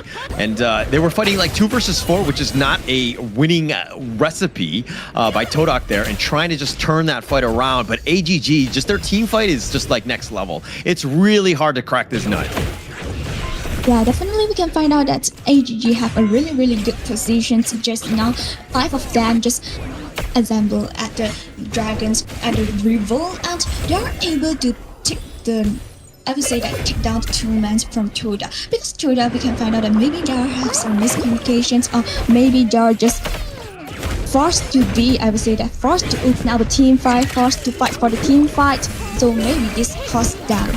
They've got the board. They're going to throw a furball, and Hua Hua is about a half life. Gets back in, and here's the recovery from Saber, and JD making an appearance here. Not able to capitalize or turn this into any sort of kill, but now they're looking to invade the enemy jungle. Yeah, definitely, because they don't know that your buff, when is your buff respawn again, so it will just maybe, but we can find out that Hua Hua actually just secured this buff.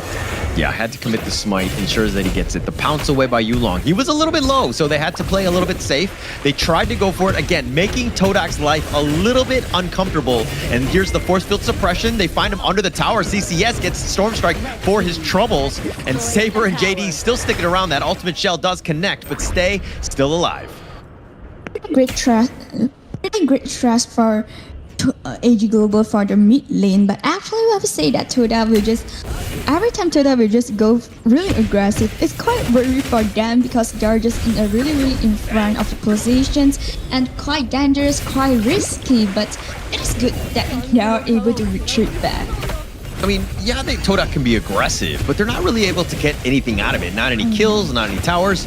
I mean, it's just kind of like pressure that's been thwarted by AGG, handling it well, very well. Although this mid T1 is looking to go down a bit early, not able to get the last shot though. So right now, I think that Daryl will just try to fight for some common resources, because right now, what we mentioned just now, yeah, this Toda goes in a really aggressive way, but is it Daryl gain a lot of advantage? Not really. Oh, they find CCS. Oh, he gets picked off, and now here come the cavalry. They want revenge, the infinite vastness. He wants to get on in the action. They find JD, and they're looking to go for Saber. They do get the double, and Dao Hen trying to fight force field suppression. He goes on, and 5 with that stasis. They find Sadness, and Dao Hen is looking to go down as well, and it looks like it's a 4 for 4. Yulong gets picked, and Hua Hua is the last man standing, and he will celebrate. And it looks like Hua Hua will continue to push the top T1 off of that ace, putting that pressure and making good use of this as he rolls back in. And AGG get caught off a little bit. They did get that initial pick off, but then the tables have turned with that cavalry coming in, and Todak made them pay. And here we go with the Overlord being picked up. Hua Hua literally picking up this team and putting them on his back, trying to get them back in this game. They have a slight net worth lead, and now AGG, how do they respond? And it looks like they're going to continue to farm. The Tyrant is going to be up in about 10 seconds. Yulong, oh, he got caught up. He destroyed here, and Todak made him pay for sticking around. Not fast enough, and Yulong going down. This is an early game hero. If he's dying like that, this is a problem for AGG. And now Todak in the driver's seat. What did they do with this map control? They're going to continue on. They're going to put pressure on Hua Hua, still up in front with that wild growth. Those Vanguards are pushing. And AGG's time at the top, a little bit more difficult. Less room to breathe. Sadness is looking to take out this bottom T1. And Hua Hua will just continue to push. Todak making moves. The Vanguard in the top lane. Yulong, yes, he's got 6.4K, but still, he's kind of struggled. He has not been as well. Getting picked off was absolutely huge. I mean, he died twice already. And as an early game hero, you never want to see that. Yeah, so right now I think that Toda just having a great chance. I would say that just claim a lot of advantage. So right now what Toda need to do is how I maximum my advantage. How I just gain more resources from AGG right now. And I mean, this is an opportunity for Todak to really kind of put the stamp on their, the series, right? Able to kind of push this out. They've weathered the storm from Daohan Yulong, and they've kind of bounced back in. They've been able to kind of control, this game based off of their superior team fight thus far. Yes. On this really crucial moment on our 10 minutes mark right now, they have a slightly go lead. And they are able to make some things happen. They have Daohan. He's going to have to use a force field suppression. I don't know why he stuck around, but Sadness gets the pickoff, and CCS so low. He somehow survives. You have the numbers advantage. Now Yulong might even want to go for the Tyrant. This is a risky play, but they know that CCS is low. They fight fine. He gets picked off. Oh, Sadness with the flaming palm, a slap to the face, and Sadness cutting off the angle of retreats, and AGG on the run. If anything, they take their own jungle camps away, but the Tyrant is going to be started by Hua Hua. Say that this also a good chance for them. They just need to maximize their advantage right now. So I would think that if they have the ability to grab the chance, have the ability to just maximize and just, I would say that take out all the opportunities, it is a great one for them. Mid and bottom T2s, both of them down. Todak in a great position to potentially close out this game here, and they've done a great job. I mean, everybody's really stepped up. I mean, but look, Sadness, when you're 4-1-3, there's a reason why they wanted this Loom as their first pick. Yeah. And actually, right now we can find out that AGG mostly, basically, they just only can fight at the high ground because of the squish, because that Toda just take away the visions from them. But right now, if Toda just fighting some, I would say that make some team fight happens at the high ground, maybe for AGG it is so tough, because we can find out that right now they have Yixing. If Yixing using the ulti on the high ground, they will not have the ability to secure their high ground turret. Yeah, but look at how Todak have actually, yeah, they have the lead, but this is giving up way too much respect to AGG, right?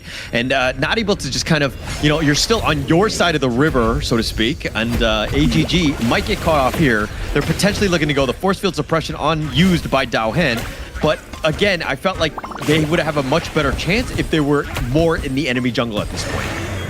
Yeah, so definitely I will say that Toda, if they wanted to maximize their advantage, maybe they can just play and steady strategy, and right now we can find out that Toda just goes to this Shadow Overlord. Yeah, it's going to be easily picked up here. 12 minutes in. Hua Hua will secure it with that smite, but now Daohan looking to make action happen. He's been tucked back. He's stuck in the board. He's been knocked around, and he's been killed already. CCS will get him. They have the control on the Saber. They're looking for a secondary one, and they do take this one out, and now Yulong pouncing away, trying to survive. CCS is going to be killed in return, but look at what happened. Todak have taken the enemy jungle. They forced it out. They have a huge lead. Oh, but the nice little pickoff by JD. Sadness stuck around a little too far front. He gets picked off. A good comeback for AGG, I would say that, because although they are also meltdown, Toda also meltdown 2 mans from them, but AGG able to fight back and take down the core of Toda. Just take down Charlotte, hit down flash forward, fine. He's gonna go for this one. They have the knockup. They don't have the damage. All they do, they find him with stay. Oh, he caught him out, and now AGG again. You give them 1 little inch, and they will take a mile. This is definitely a great turn for AGG, and definitely it is a good turning point for AG Global. Because find out that after the 2 of the team fight, actually AGG just let the goal gap become more slow. So, look, if you have a lead and it's only like 4K and you're being sieged upon, you got to be super careful with your positioning. You cannot be like just barely out there thinking, he's not going to dive in, because you see the aggression here. The fact that Fai, the Lady Jun, one of the squishiest heroes on the map, was able to flash forward to ensure that they secured that kill. Just really well played by AGG, and Todak need to play a little bit safer in that case.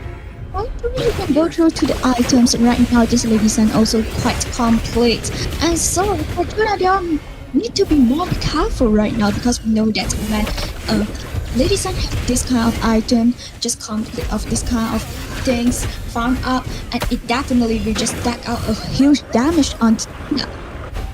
Look look at Yulong waiting in this brush, waiting for somebody to join. He's going to try to fight this 1 versus 2. Finds Sadness, infinite vastness, but here's the board looking to be set up. Daohen goes in, finds Sadness, gets him on the return when he lands, and they get the pick, and they find Stay. That's 2 members already. Make that 3. They got CCS, and with a full-out route, Yulong finding them all on the backside, and Hua has to roll out, gets back to safety, eats an ultimate shell for his troubles, and they traded with Yulong, and now AGG putting the pressure on, looking to take this bottom T3 here.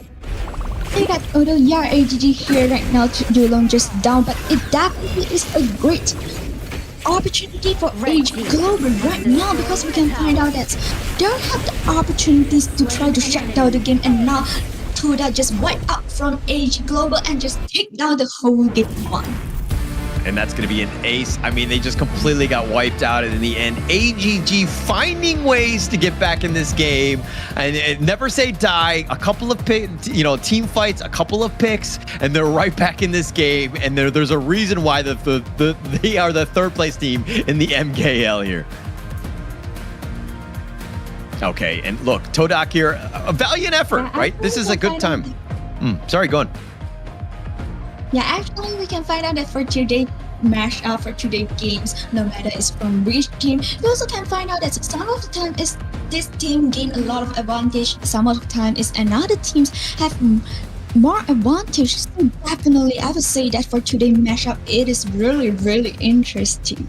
And actually for Toda, I say that they have the potential, they have the ability to fight against with AG Global, but why every time when it is the chance to let them to shut down the whole game, they are unable to have to grab the opportunity. And it looks like AGG here. I mean, let's check out some of these items. Exactly see the tail of the tape as of how they got here. But JD, never say die, even in the beginning where things were kind of a little bit rough, right? But the fact that he was 5-1-6, continuing to farm, he's like, guys, I've got this. It's just a matter of time. Get me to that mid to late game, and I will just kill everyone. And he got 5 kills. And JD, he was the man on this one. Say that this is the good one, and also what we have mentioned during the BP phase. For this kind of combinations, Lady Sons and Mings, you need to find some opportunity, or you need to find some, I would say that, a chance to make the links just broke. Because we can find out that for this Ming, it's really, really good on protect this Lady Sun, protect this Presidents, and able to let this Lady Sons just fully deck out whole damage onto them. Yeah, I mean, the biggest thing is just like breaking that link in some way, right? I'm a main Ming, and I hate when people just kind of, bust it open and just kind of push either the carry away from me as a Ming player myself. They had no answers for that. Todak had the potential. Yes, they were in the lead, but again, JD just being able to do that farm, he had 71,000 damage, Fi with 90,000 damage. The guy was making moves. He was being aggressive on this Lady Jun, really, putting Lady Jun on the map as of, oh, you can play it aggressively like this.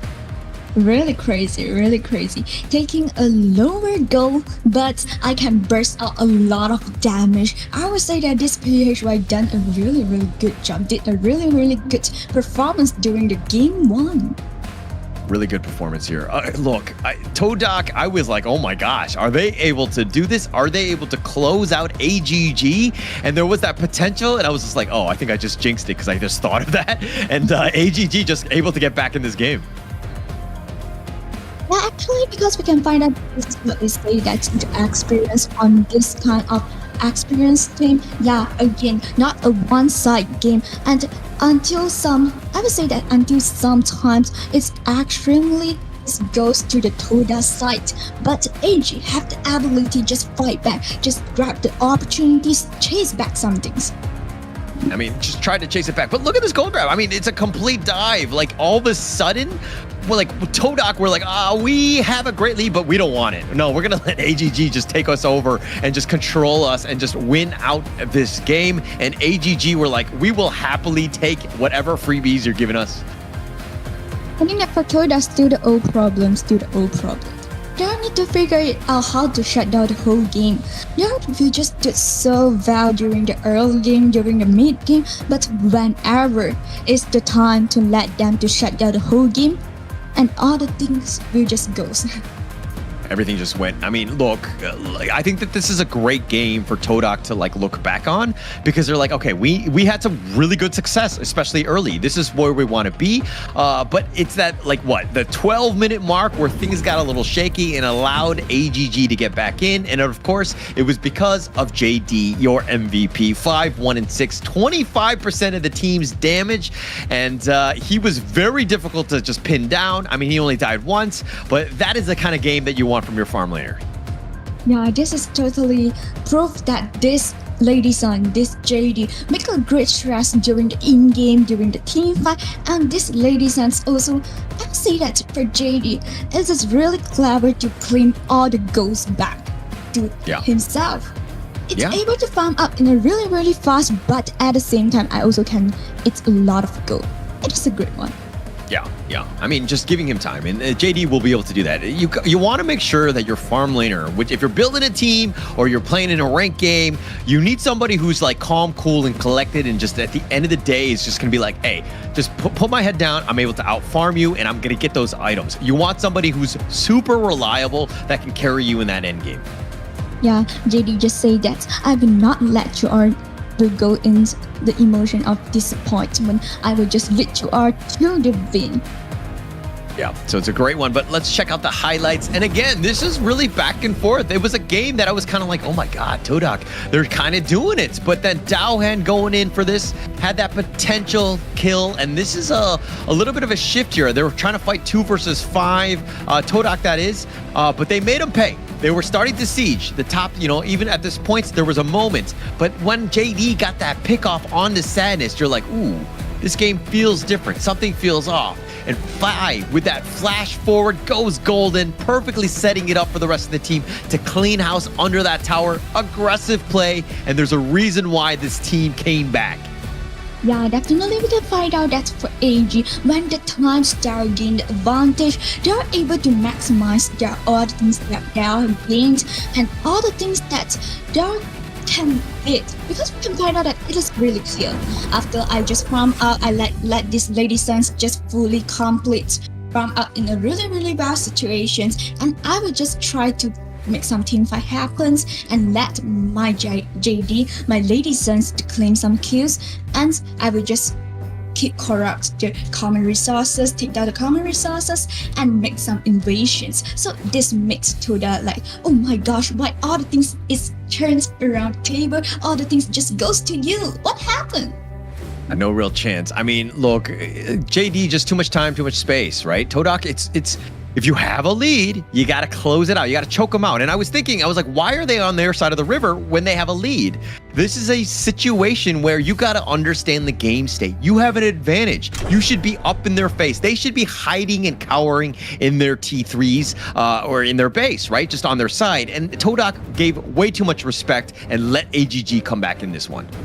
Yeah, actually, this is not a new problem for Todak. This definitely is I would say that the problems that comes along with Todak when the tournament starts. So when we just finding some, I would say that when we just go through the in-game for Todak, we can find out that Todak usually will gain some advantage, will gain some, I would say that's advantage during the early game, but every time when it's the time they are to shut down the whole games, they will just like miserable. I don't know what I'm going to do right now.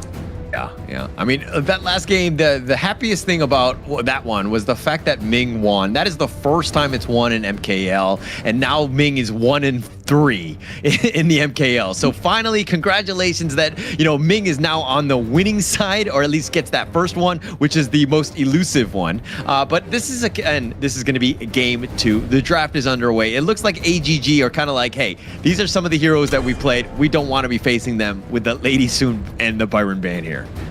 Yeah, definitely, and we can find out that Todak same things to them. I will just ban away the Dharma, ban away the loan. So this open up a chance for AGG goes to early. Yeah, again, just very strong.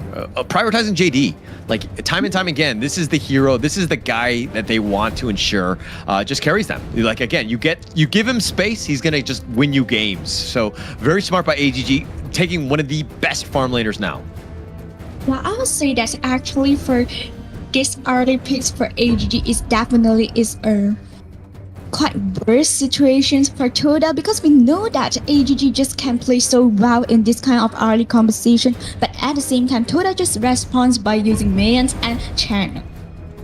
A little bit of control in that top lane, but AGG are like, okay, you're not going to pick the Mai. I will pick that one up, as well as the Zhang Fei. Again, one of the #1 picked heroes in the MKL. It's an amazing roamer. So this is looking to be a very good draft by AGG.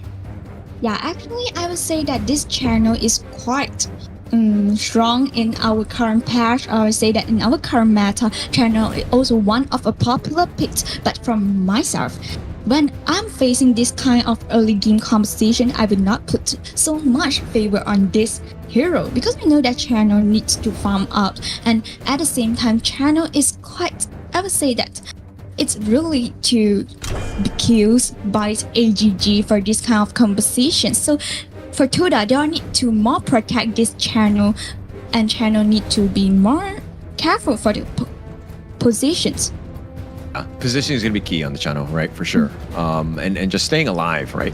I think Sadness had a decent start in the last game. It's not an issue for him. I mean, everyone else kind of needs to give him that space and that timing. But it was in game 1, the loss was more of an execution thing. It wasn't part of the laning phase. It was like how to close it out. When you have a lead, you must be aggressive. You need to take away everything from from AG, and they were kind of retreating into their own side of the river, and that's a losing game.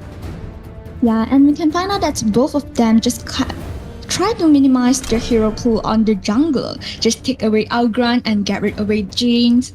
And Toda just take away the Sunsker. Yeah, both initiation, types in that sense. The Clash laners, we don't really know where AGG are going to go with that. But look, let's also talk about the Secure. I think it has, even though it's been nerfed, it's still a strong hero. I think teams are still finding that the potential, the sprites, the mobility, and that stun, which is ungodly, is just a really nice kit. And it's a very scary roamer to be going up against. Yeah, so definitely we can find out that AGG just take away Lady Jinx. So for Toda, I think that it's not a lot of choice for their mid lane, but it depends on them. They will just go from a more aggressive way or more passive way.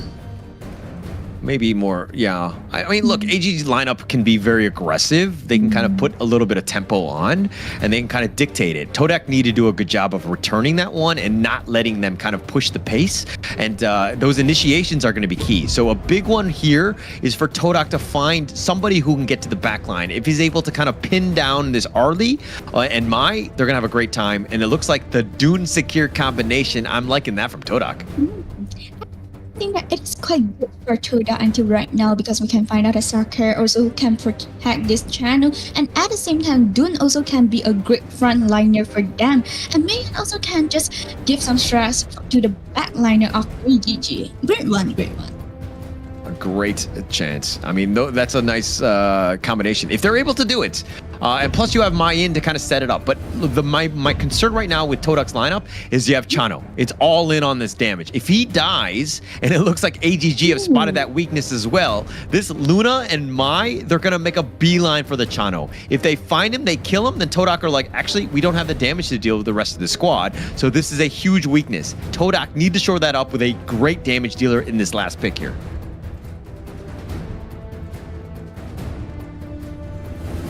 Here, so we can find out that AG Global just let this genre come into our games again. So, Holler, what's your on this? Sorry, what do I like the Shangyu or? Yeah, Shangyu. We can find out that because we know that. I'm not a huge fan. Look, I've seen it more in the past 2 days than I have seen it in entire seasons. Like there are been seasons where Zhang Yu was not picked at all. So it seems like the guys are onto something in terms of the potential. He has a lot of that control and kind of what you want. That stun is actually kind of crazy if he's able to kind of hit it. I feel like his kit is a little bit, it can be underwhelming, but I think that with the latest, picks in this draft, I think the potential is there, especially since you're comboing it with the Zhang Fei.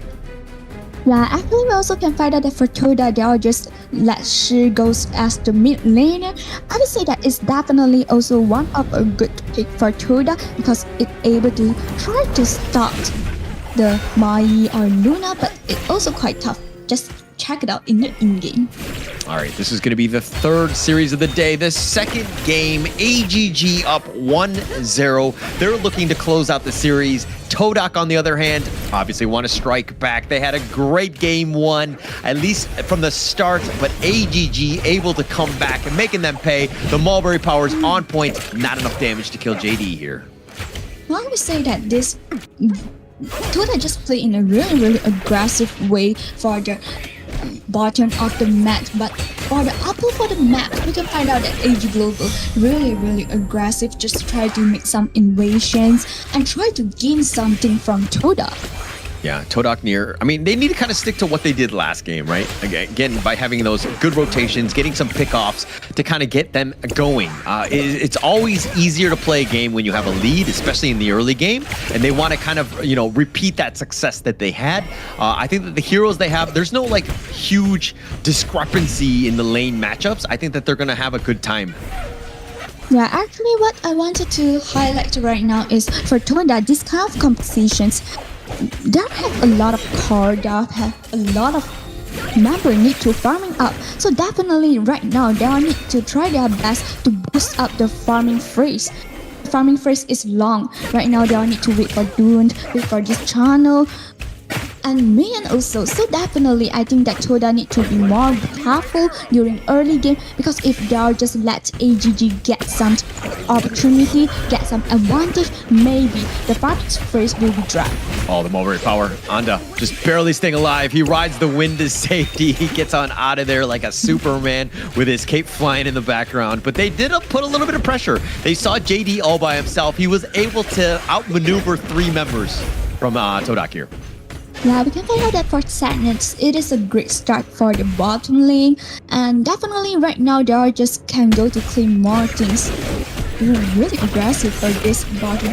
Oh, they've got the charge back. They have the knock up and Fi over the wall, staying alive. The flash from CCS dodging that one. Here's the wind slash. They do some damage here. They pushed him back and they've got him in a bad spot. And First Blood is going to go the way of Stay. But actually AGG just go really deep because of their small resources, and Toda just say that, just since that, oh, this is a great chance and I need to call my teammates comes to make some engagement. They find him and Sadness gets caught out. The stun lock was real. Saber on point with the control and JD with the damage. They're going to continue on, and this is the Mulberry Power. They're going to look to take the Spike Tail, and they walk away. Not really much Todak can do at this point. And it looks like AG continuing on. More pressure on that bottom T1. Yulong zipping in, zipping out, and even looking to contest this. CCS is there. They have the pullback, and Yulong with the smite. No way you win that against an actual jungler. And it looks like they're wind slash forward, and not able to connect. And Hua Hua is caught wanting as he doesn't even have the buff. And Yulong, while he doesn't have the blue buff, he does have the red, and this is going to help him farm here. The blue one will be up in about 10 seconds. So if now they just let this AGG farm up so smooth, let this Luna farm up so steady, I think it might be a tough game for Toda. That's going to be tough here. I mean, look, AGG like making some serious moves, invading, and with this 4-minute neutral, I mean, this Tyrant being spawned, Fi looking for that angle, and Yulong wrapping around. This could be a tough one for Todak to hold. Yeah, we can find out that right now Yulong just tried to just directly take down this Tyrant, and Toda just seems that, oh, I didn't have the chance and we need to retreat right now, but Soccer just let Yulong take down. And definitely I would say that Yulong just catch this chance. Yeah. You say that this is just a rumor, but I also want it. Yeah, Daohan did a great job on the towards the middle, right? And pushing from the northern side onto the Tyrant. And he attracted so much attention. And yeah, he tanked up a lot, but that's freed it up for Yulong to ensure that they got that Tyrant. They take this one out, plus they get the pick off. And as Anda was left basically by himself, trying to hold and to deal with the Tyrant. say that this Yulong just farm up in a so comfortable situation right now. Just everything that this Luna wants and it's able to get it. So definitely I would say that Toda needs to do something on it right now. Oh. Yeah. They find CCS, who tries to cartwheel to safety, the leaping savior away by Saber. And again, this is what they're doing. You're like, hey, you're reading the minds of Todak. It's like, oh, how do we get back in this game? It's like, okay, we're gonna have a 5-man rotation, ensure that Hua Hua gets his red buff.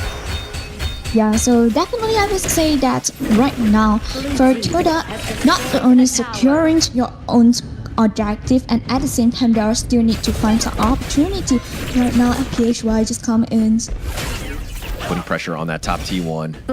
Daohan pushing away CCS. He's got the level advantage, and now JD, who's looking for the steal, he got spotted out, and he's going to get back to safety.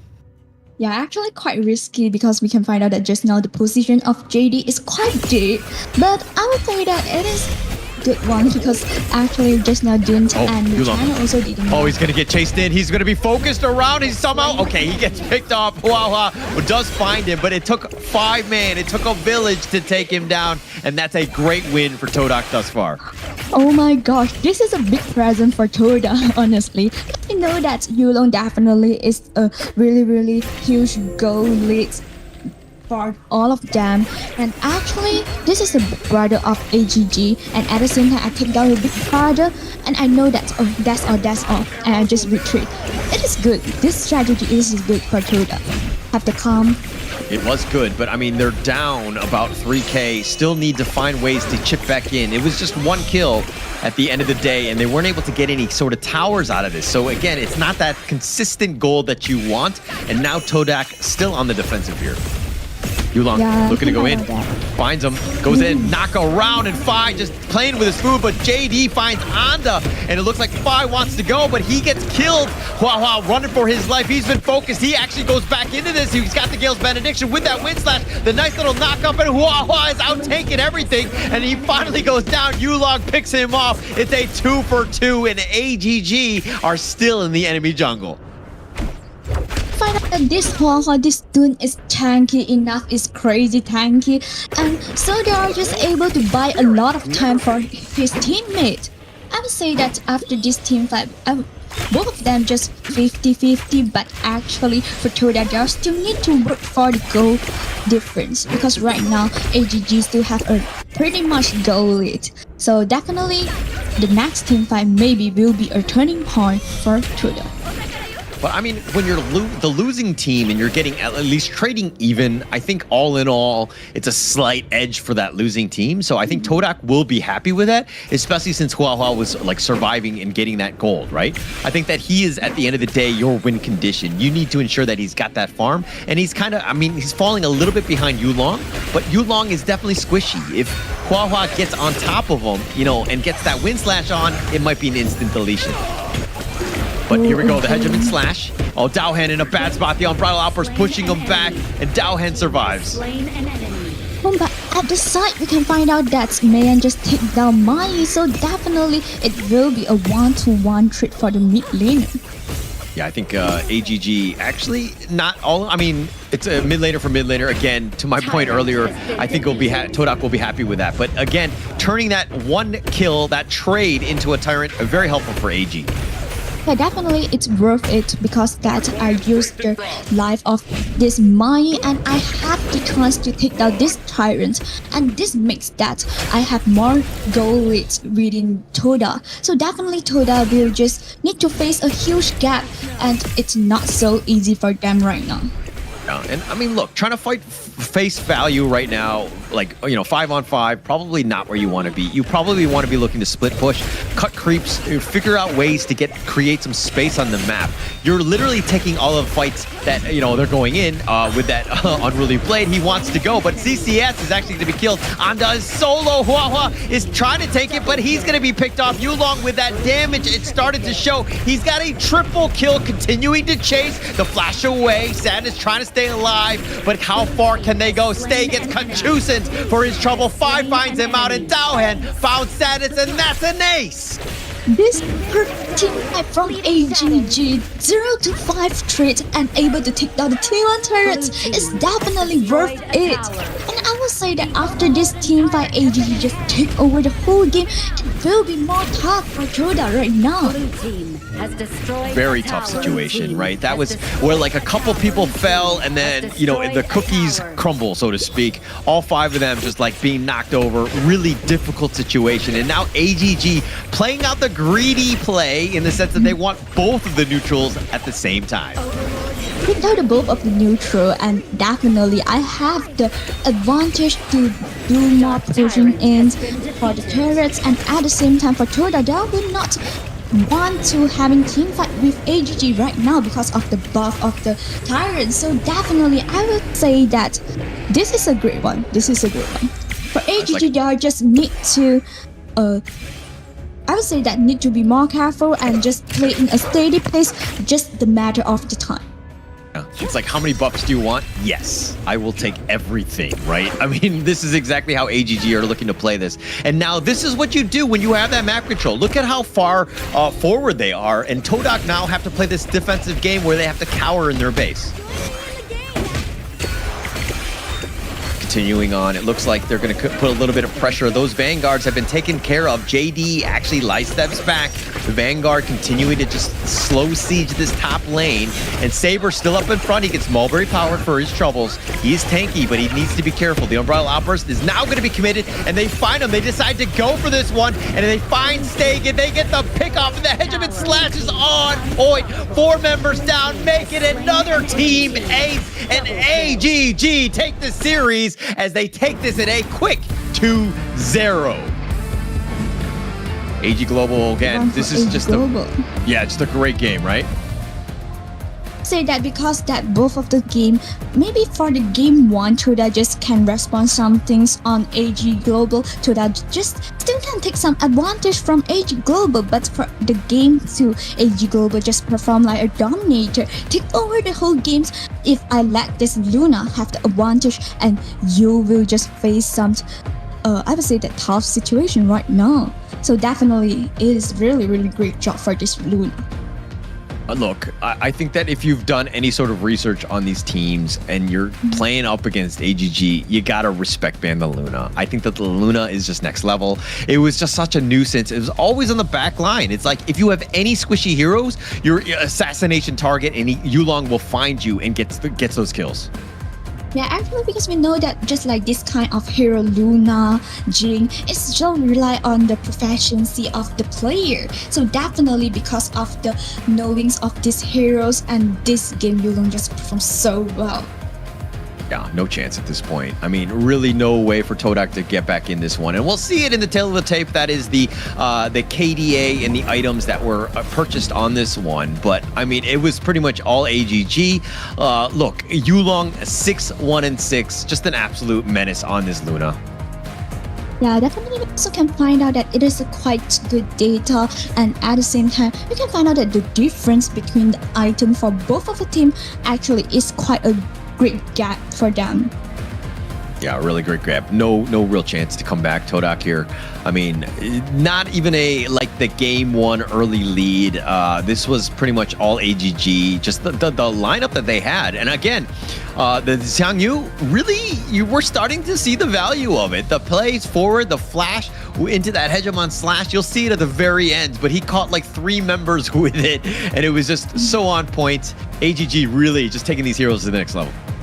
So maybe this hero also will just, I would say that after this game, maybe also give some idea for some of the teams to go for this pick.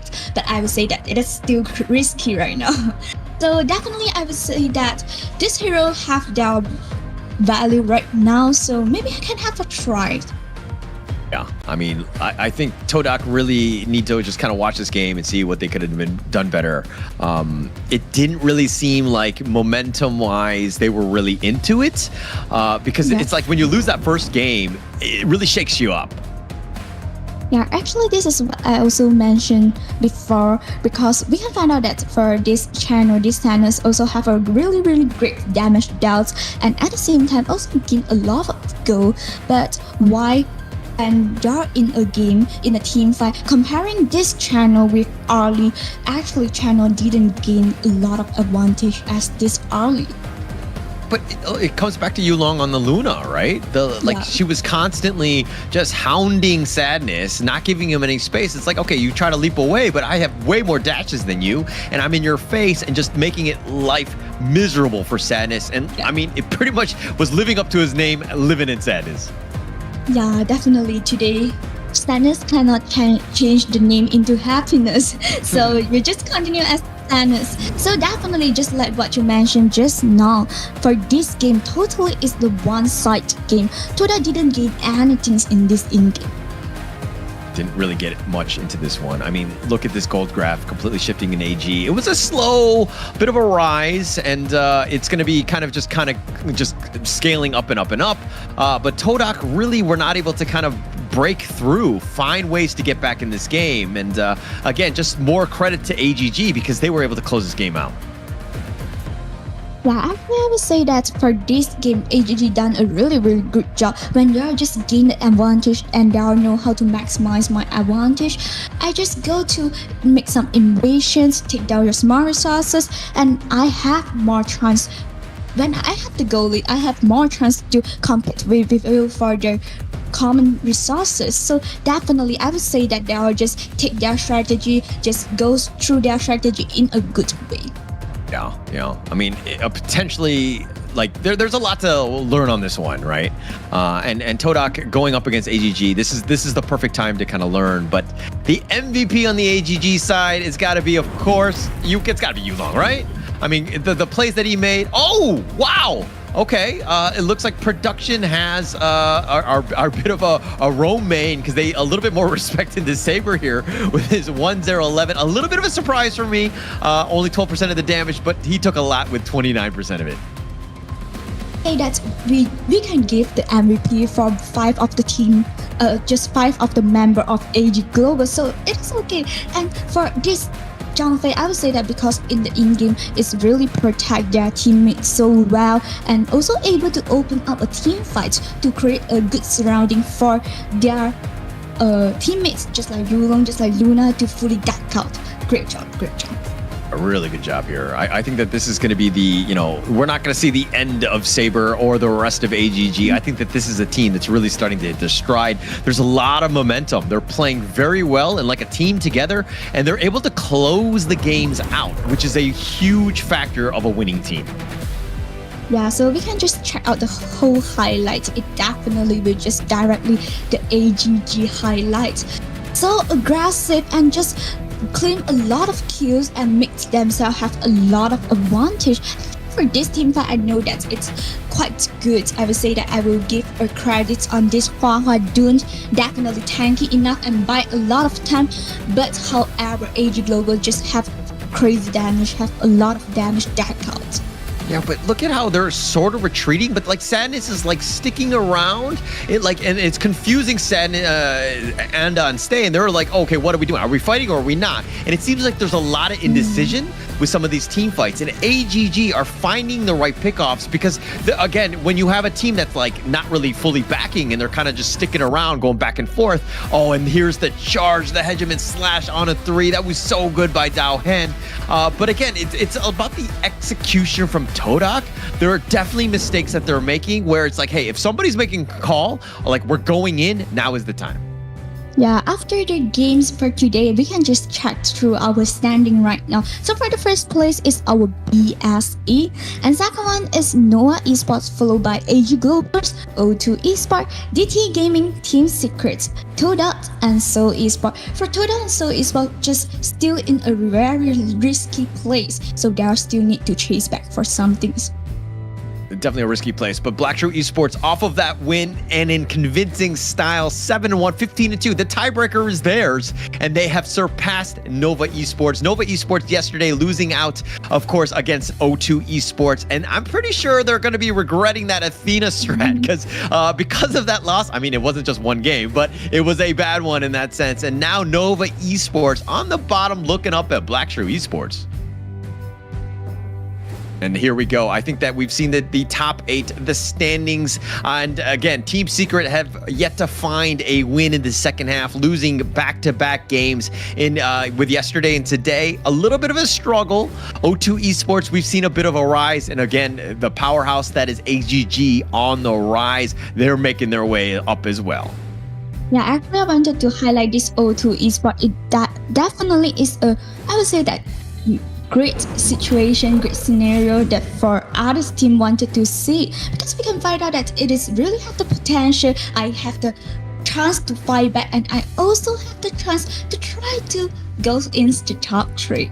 Great job for O2. I think it'd be huge, right? I think that's a great opportunity. You're going to feel a lot of that pressure kind of just like get lifted off your shoulders if you don't have to go into the play-ins, because it's an elimination game and the teams are so tight, especially in MKL. The level is very high. So you got to be, again, it's a great win. The regular season is going to be huge to build that momentum going into the playoffs. So every single game in the second half of the regular season, very important.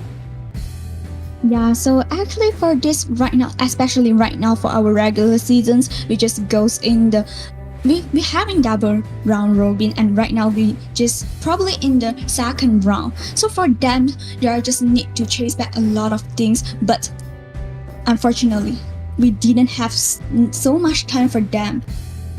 Not a whole lot of time. I mean, this is the time to kind of really get into it. But again, okay, let's talk to let's do an interview with the AGG. It looks like it's going to be the mid laner here.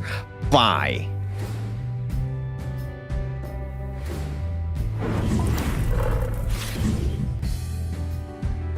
Yeah. Hello PHY， 那这里呢就是今天赢了这一个比赛，那现在感觉怎么样？其实感觉没啥感觉，就是在意料之中。So I just asked that PHY, what is your feeling right now? Just say that it is okay. 那其实我们知道呢，在我们队伍常规赛一开始是有非常好的状态跟成绩，其实就是在我们第2周的末尾，还有我们第3周的时候，我们的队伍经历了一些失败。那其实可以跟我们分享一下你们的调节方法吗？因为现在我们能看到你们就已经卷土归来了嘛。可能是当时候我们第1周赢了比较轻松，就自信心爆棚了，然后导致后面状态下滑然后之后我们是经历了队伍沟通才调节好的。So I just asked that because AGG have a totally great start for our regular seasons, but until our victory, it seems like suffer in some failure. But right now, they are able to come back with a win. So can you share something with us? How do you just let you all come back? And they are just say that because at first they are just win in a really, really easy way. So maybe there is overconfidence, but after some teamwork, after some teams activities, and we just calm down our mentality. All right, just a quick one. It's like a 2-parter here. The first one, is it pronounced Phi or PHY? That's question number 1. The second, okay, I'll let you. Yep. 那就是你的名字是叫 Phi 还是叫 PHY？ 就是 PHY。我的那个网名是叫佩汉耀，然后我是把它写成缩写。Yeah, it's the short form for his name. His name is Peihan Yap, so it will be PHY. Okay, we'll call you PHY. Apologies for all the times that I incorrectly pronounced that. But my question, who is your favorite player that's in MKL that's not on your team? 那哪一个是你最喜欢的选手在我们的 MKL 的这一个区里面，就是不在你自己的队伍的？So Esports 贵。So Esports Gui will be the most favorite. Yes. Why is that? Why? He's my best friend online. Respect. Yeah. All right. Thank you so much for the interview and the time. And of course, congratulations to you, PHY. AGG, I expect to see big things out of you. And I want to see how you do in the playoffs and throughout. But again, congratulations, PHY. And congratulations to you. Okay. And definitely I would say that it is a great one, and throughout the whole interview, we can find out that it is a great one from AGG because we know that AGG claimed a lot of wins for the regular seasons, but until they're also suffering in some loss. Say that when they're just suffering in some loss, it is really great for this AGG because they're able to make their mentality come back.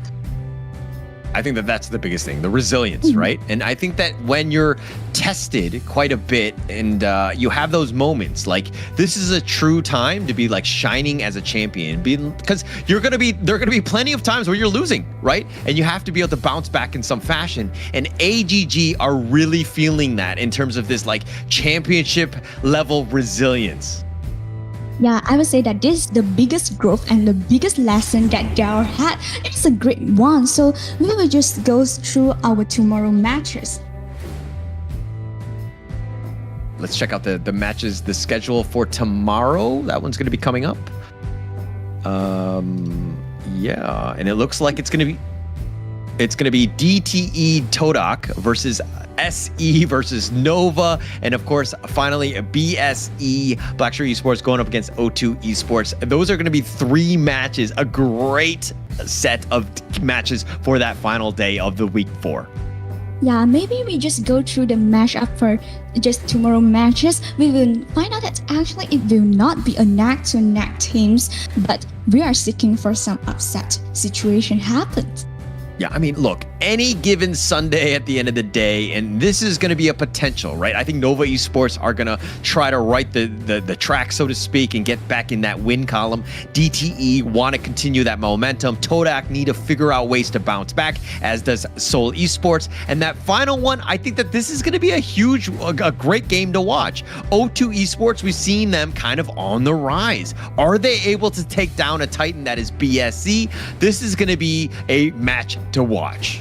Yeah, definitely for me, I also will put a lot of attention on the final match for our Big 4 because we know that right now O2 Esports just rise and just in a really crazy situations have a great momentum, but when they are just face the top one of our standing BSE, they will just continue their condition right now, will just continue the scenario right now, or they will just also taken down by our big brother in MKL. Yeah, I mean, it'd be great, right? I mean, it's all about taking them down, and also, you know, look, it's very close. There's a lot of room for maneuvering and getting those points so that you have that chance. Again, it's all about being the top 2. If not, you want to be in the play-ins. Top 6 minimum. You got to get into the playoffs to get yourself a chance. But again, I think that that's going to be towards the end of day 2. It has been a pleasure, Ming Xuan, and for this MKL Week 4 Day 2 Spring Season 2025. My name is Holler, and with me was Ming Xuan. And again, this is not your last cast, is it? Oh, it is. Okay. All right. Well, I think that at the end of the day, thank you so much. And Ming Xuan will be signing off. We'll see you guys tomorrow. Thank you so much for tuning in. Have a great night. Ever changing some chameleon, blood, sweat, and tears. We'll never make it if we fall to everything that brings us down. The comeback is now. Blood, sweat, and tears. Fight for what we want. Doesn't matter the cost. Every day, put in work. Blood, sweat, and tears. Nothing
honor showtime.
It's an honor showtime.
It's an honor showtime.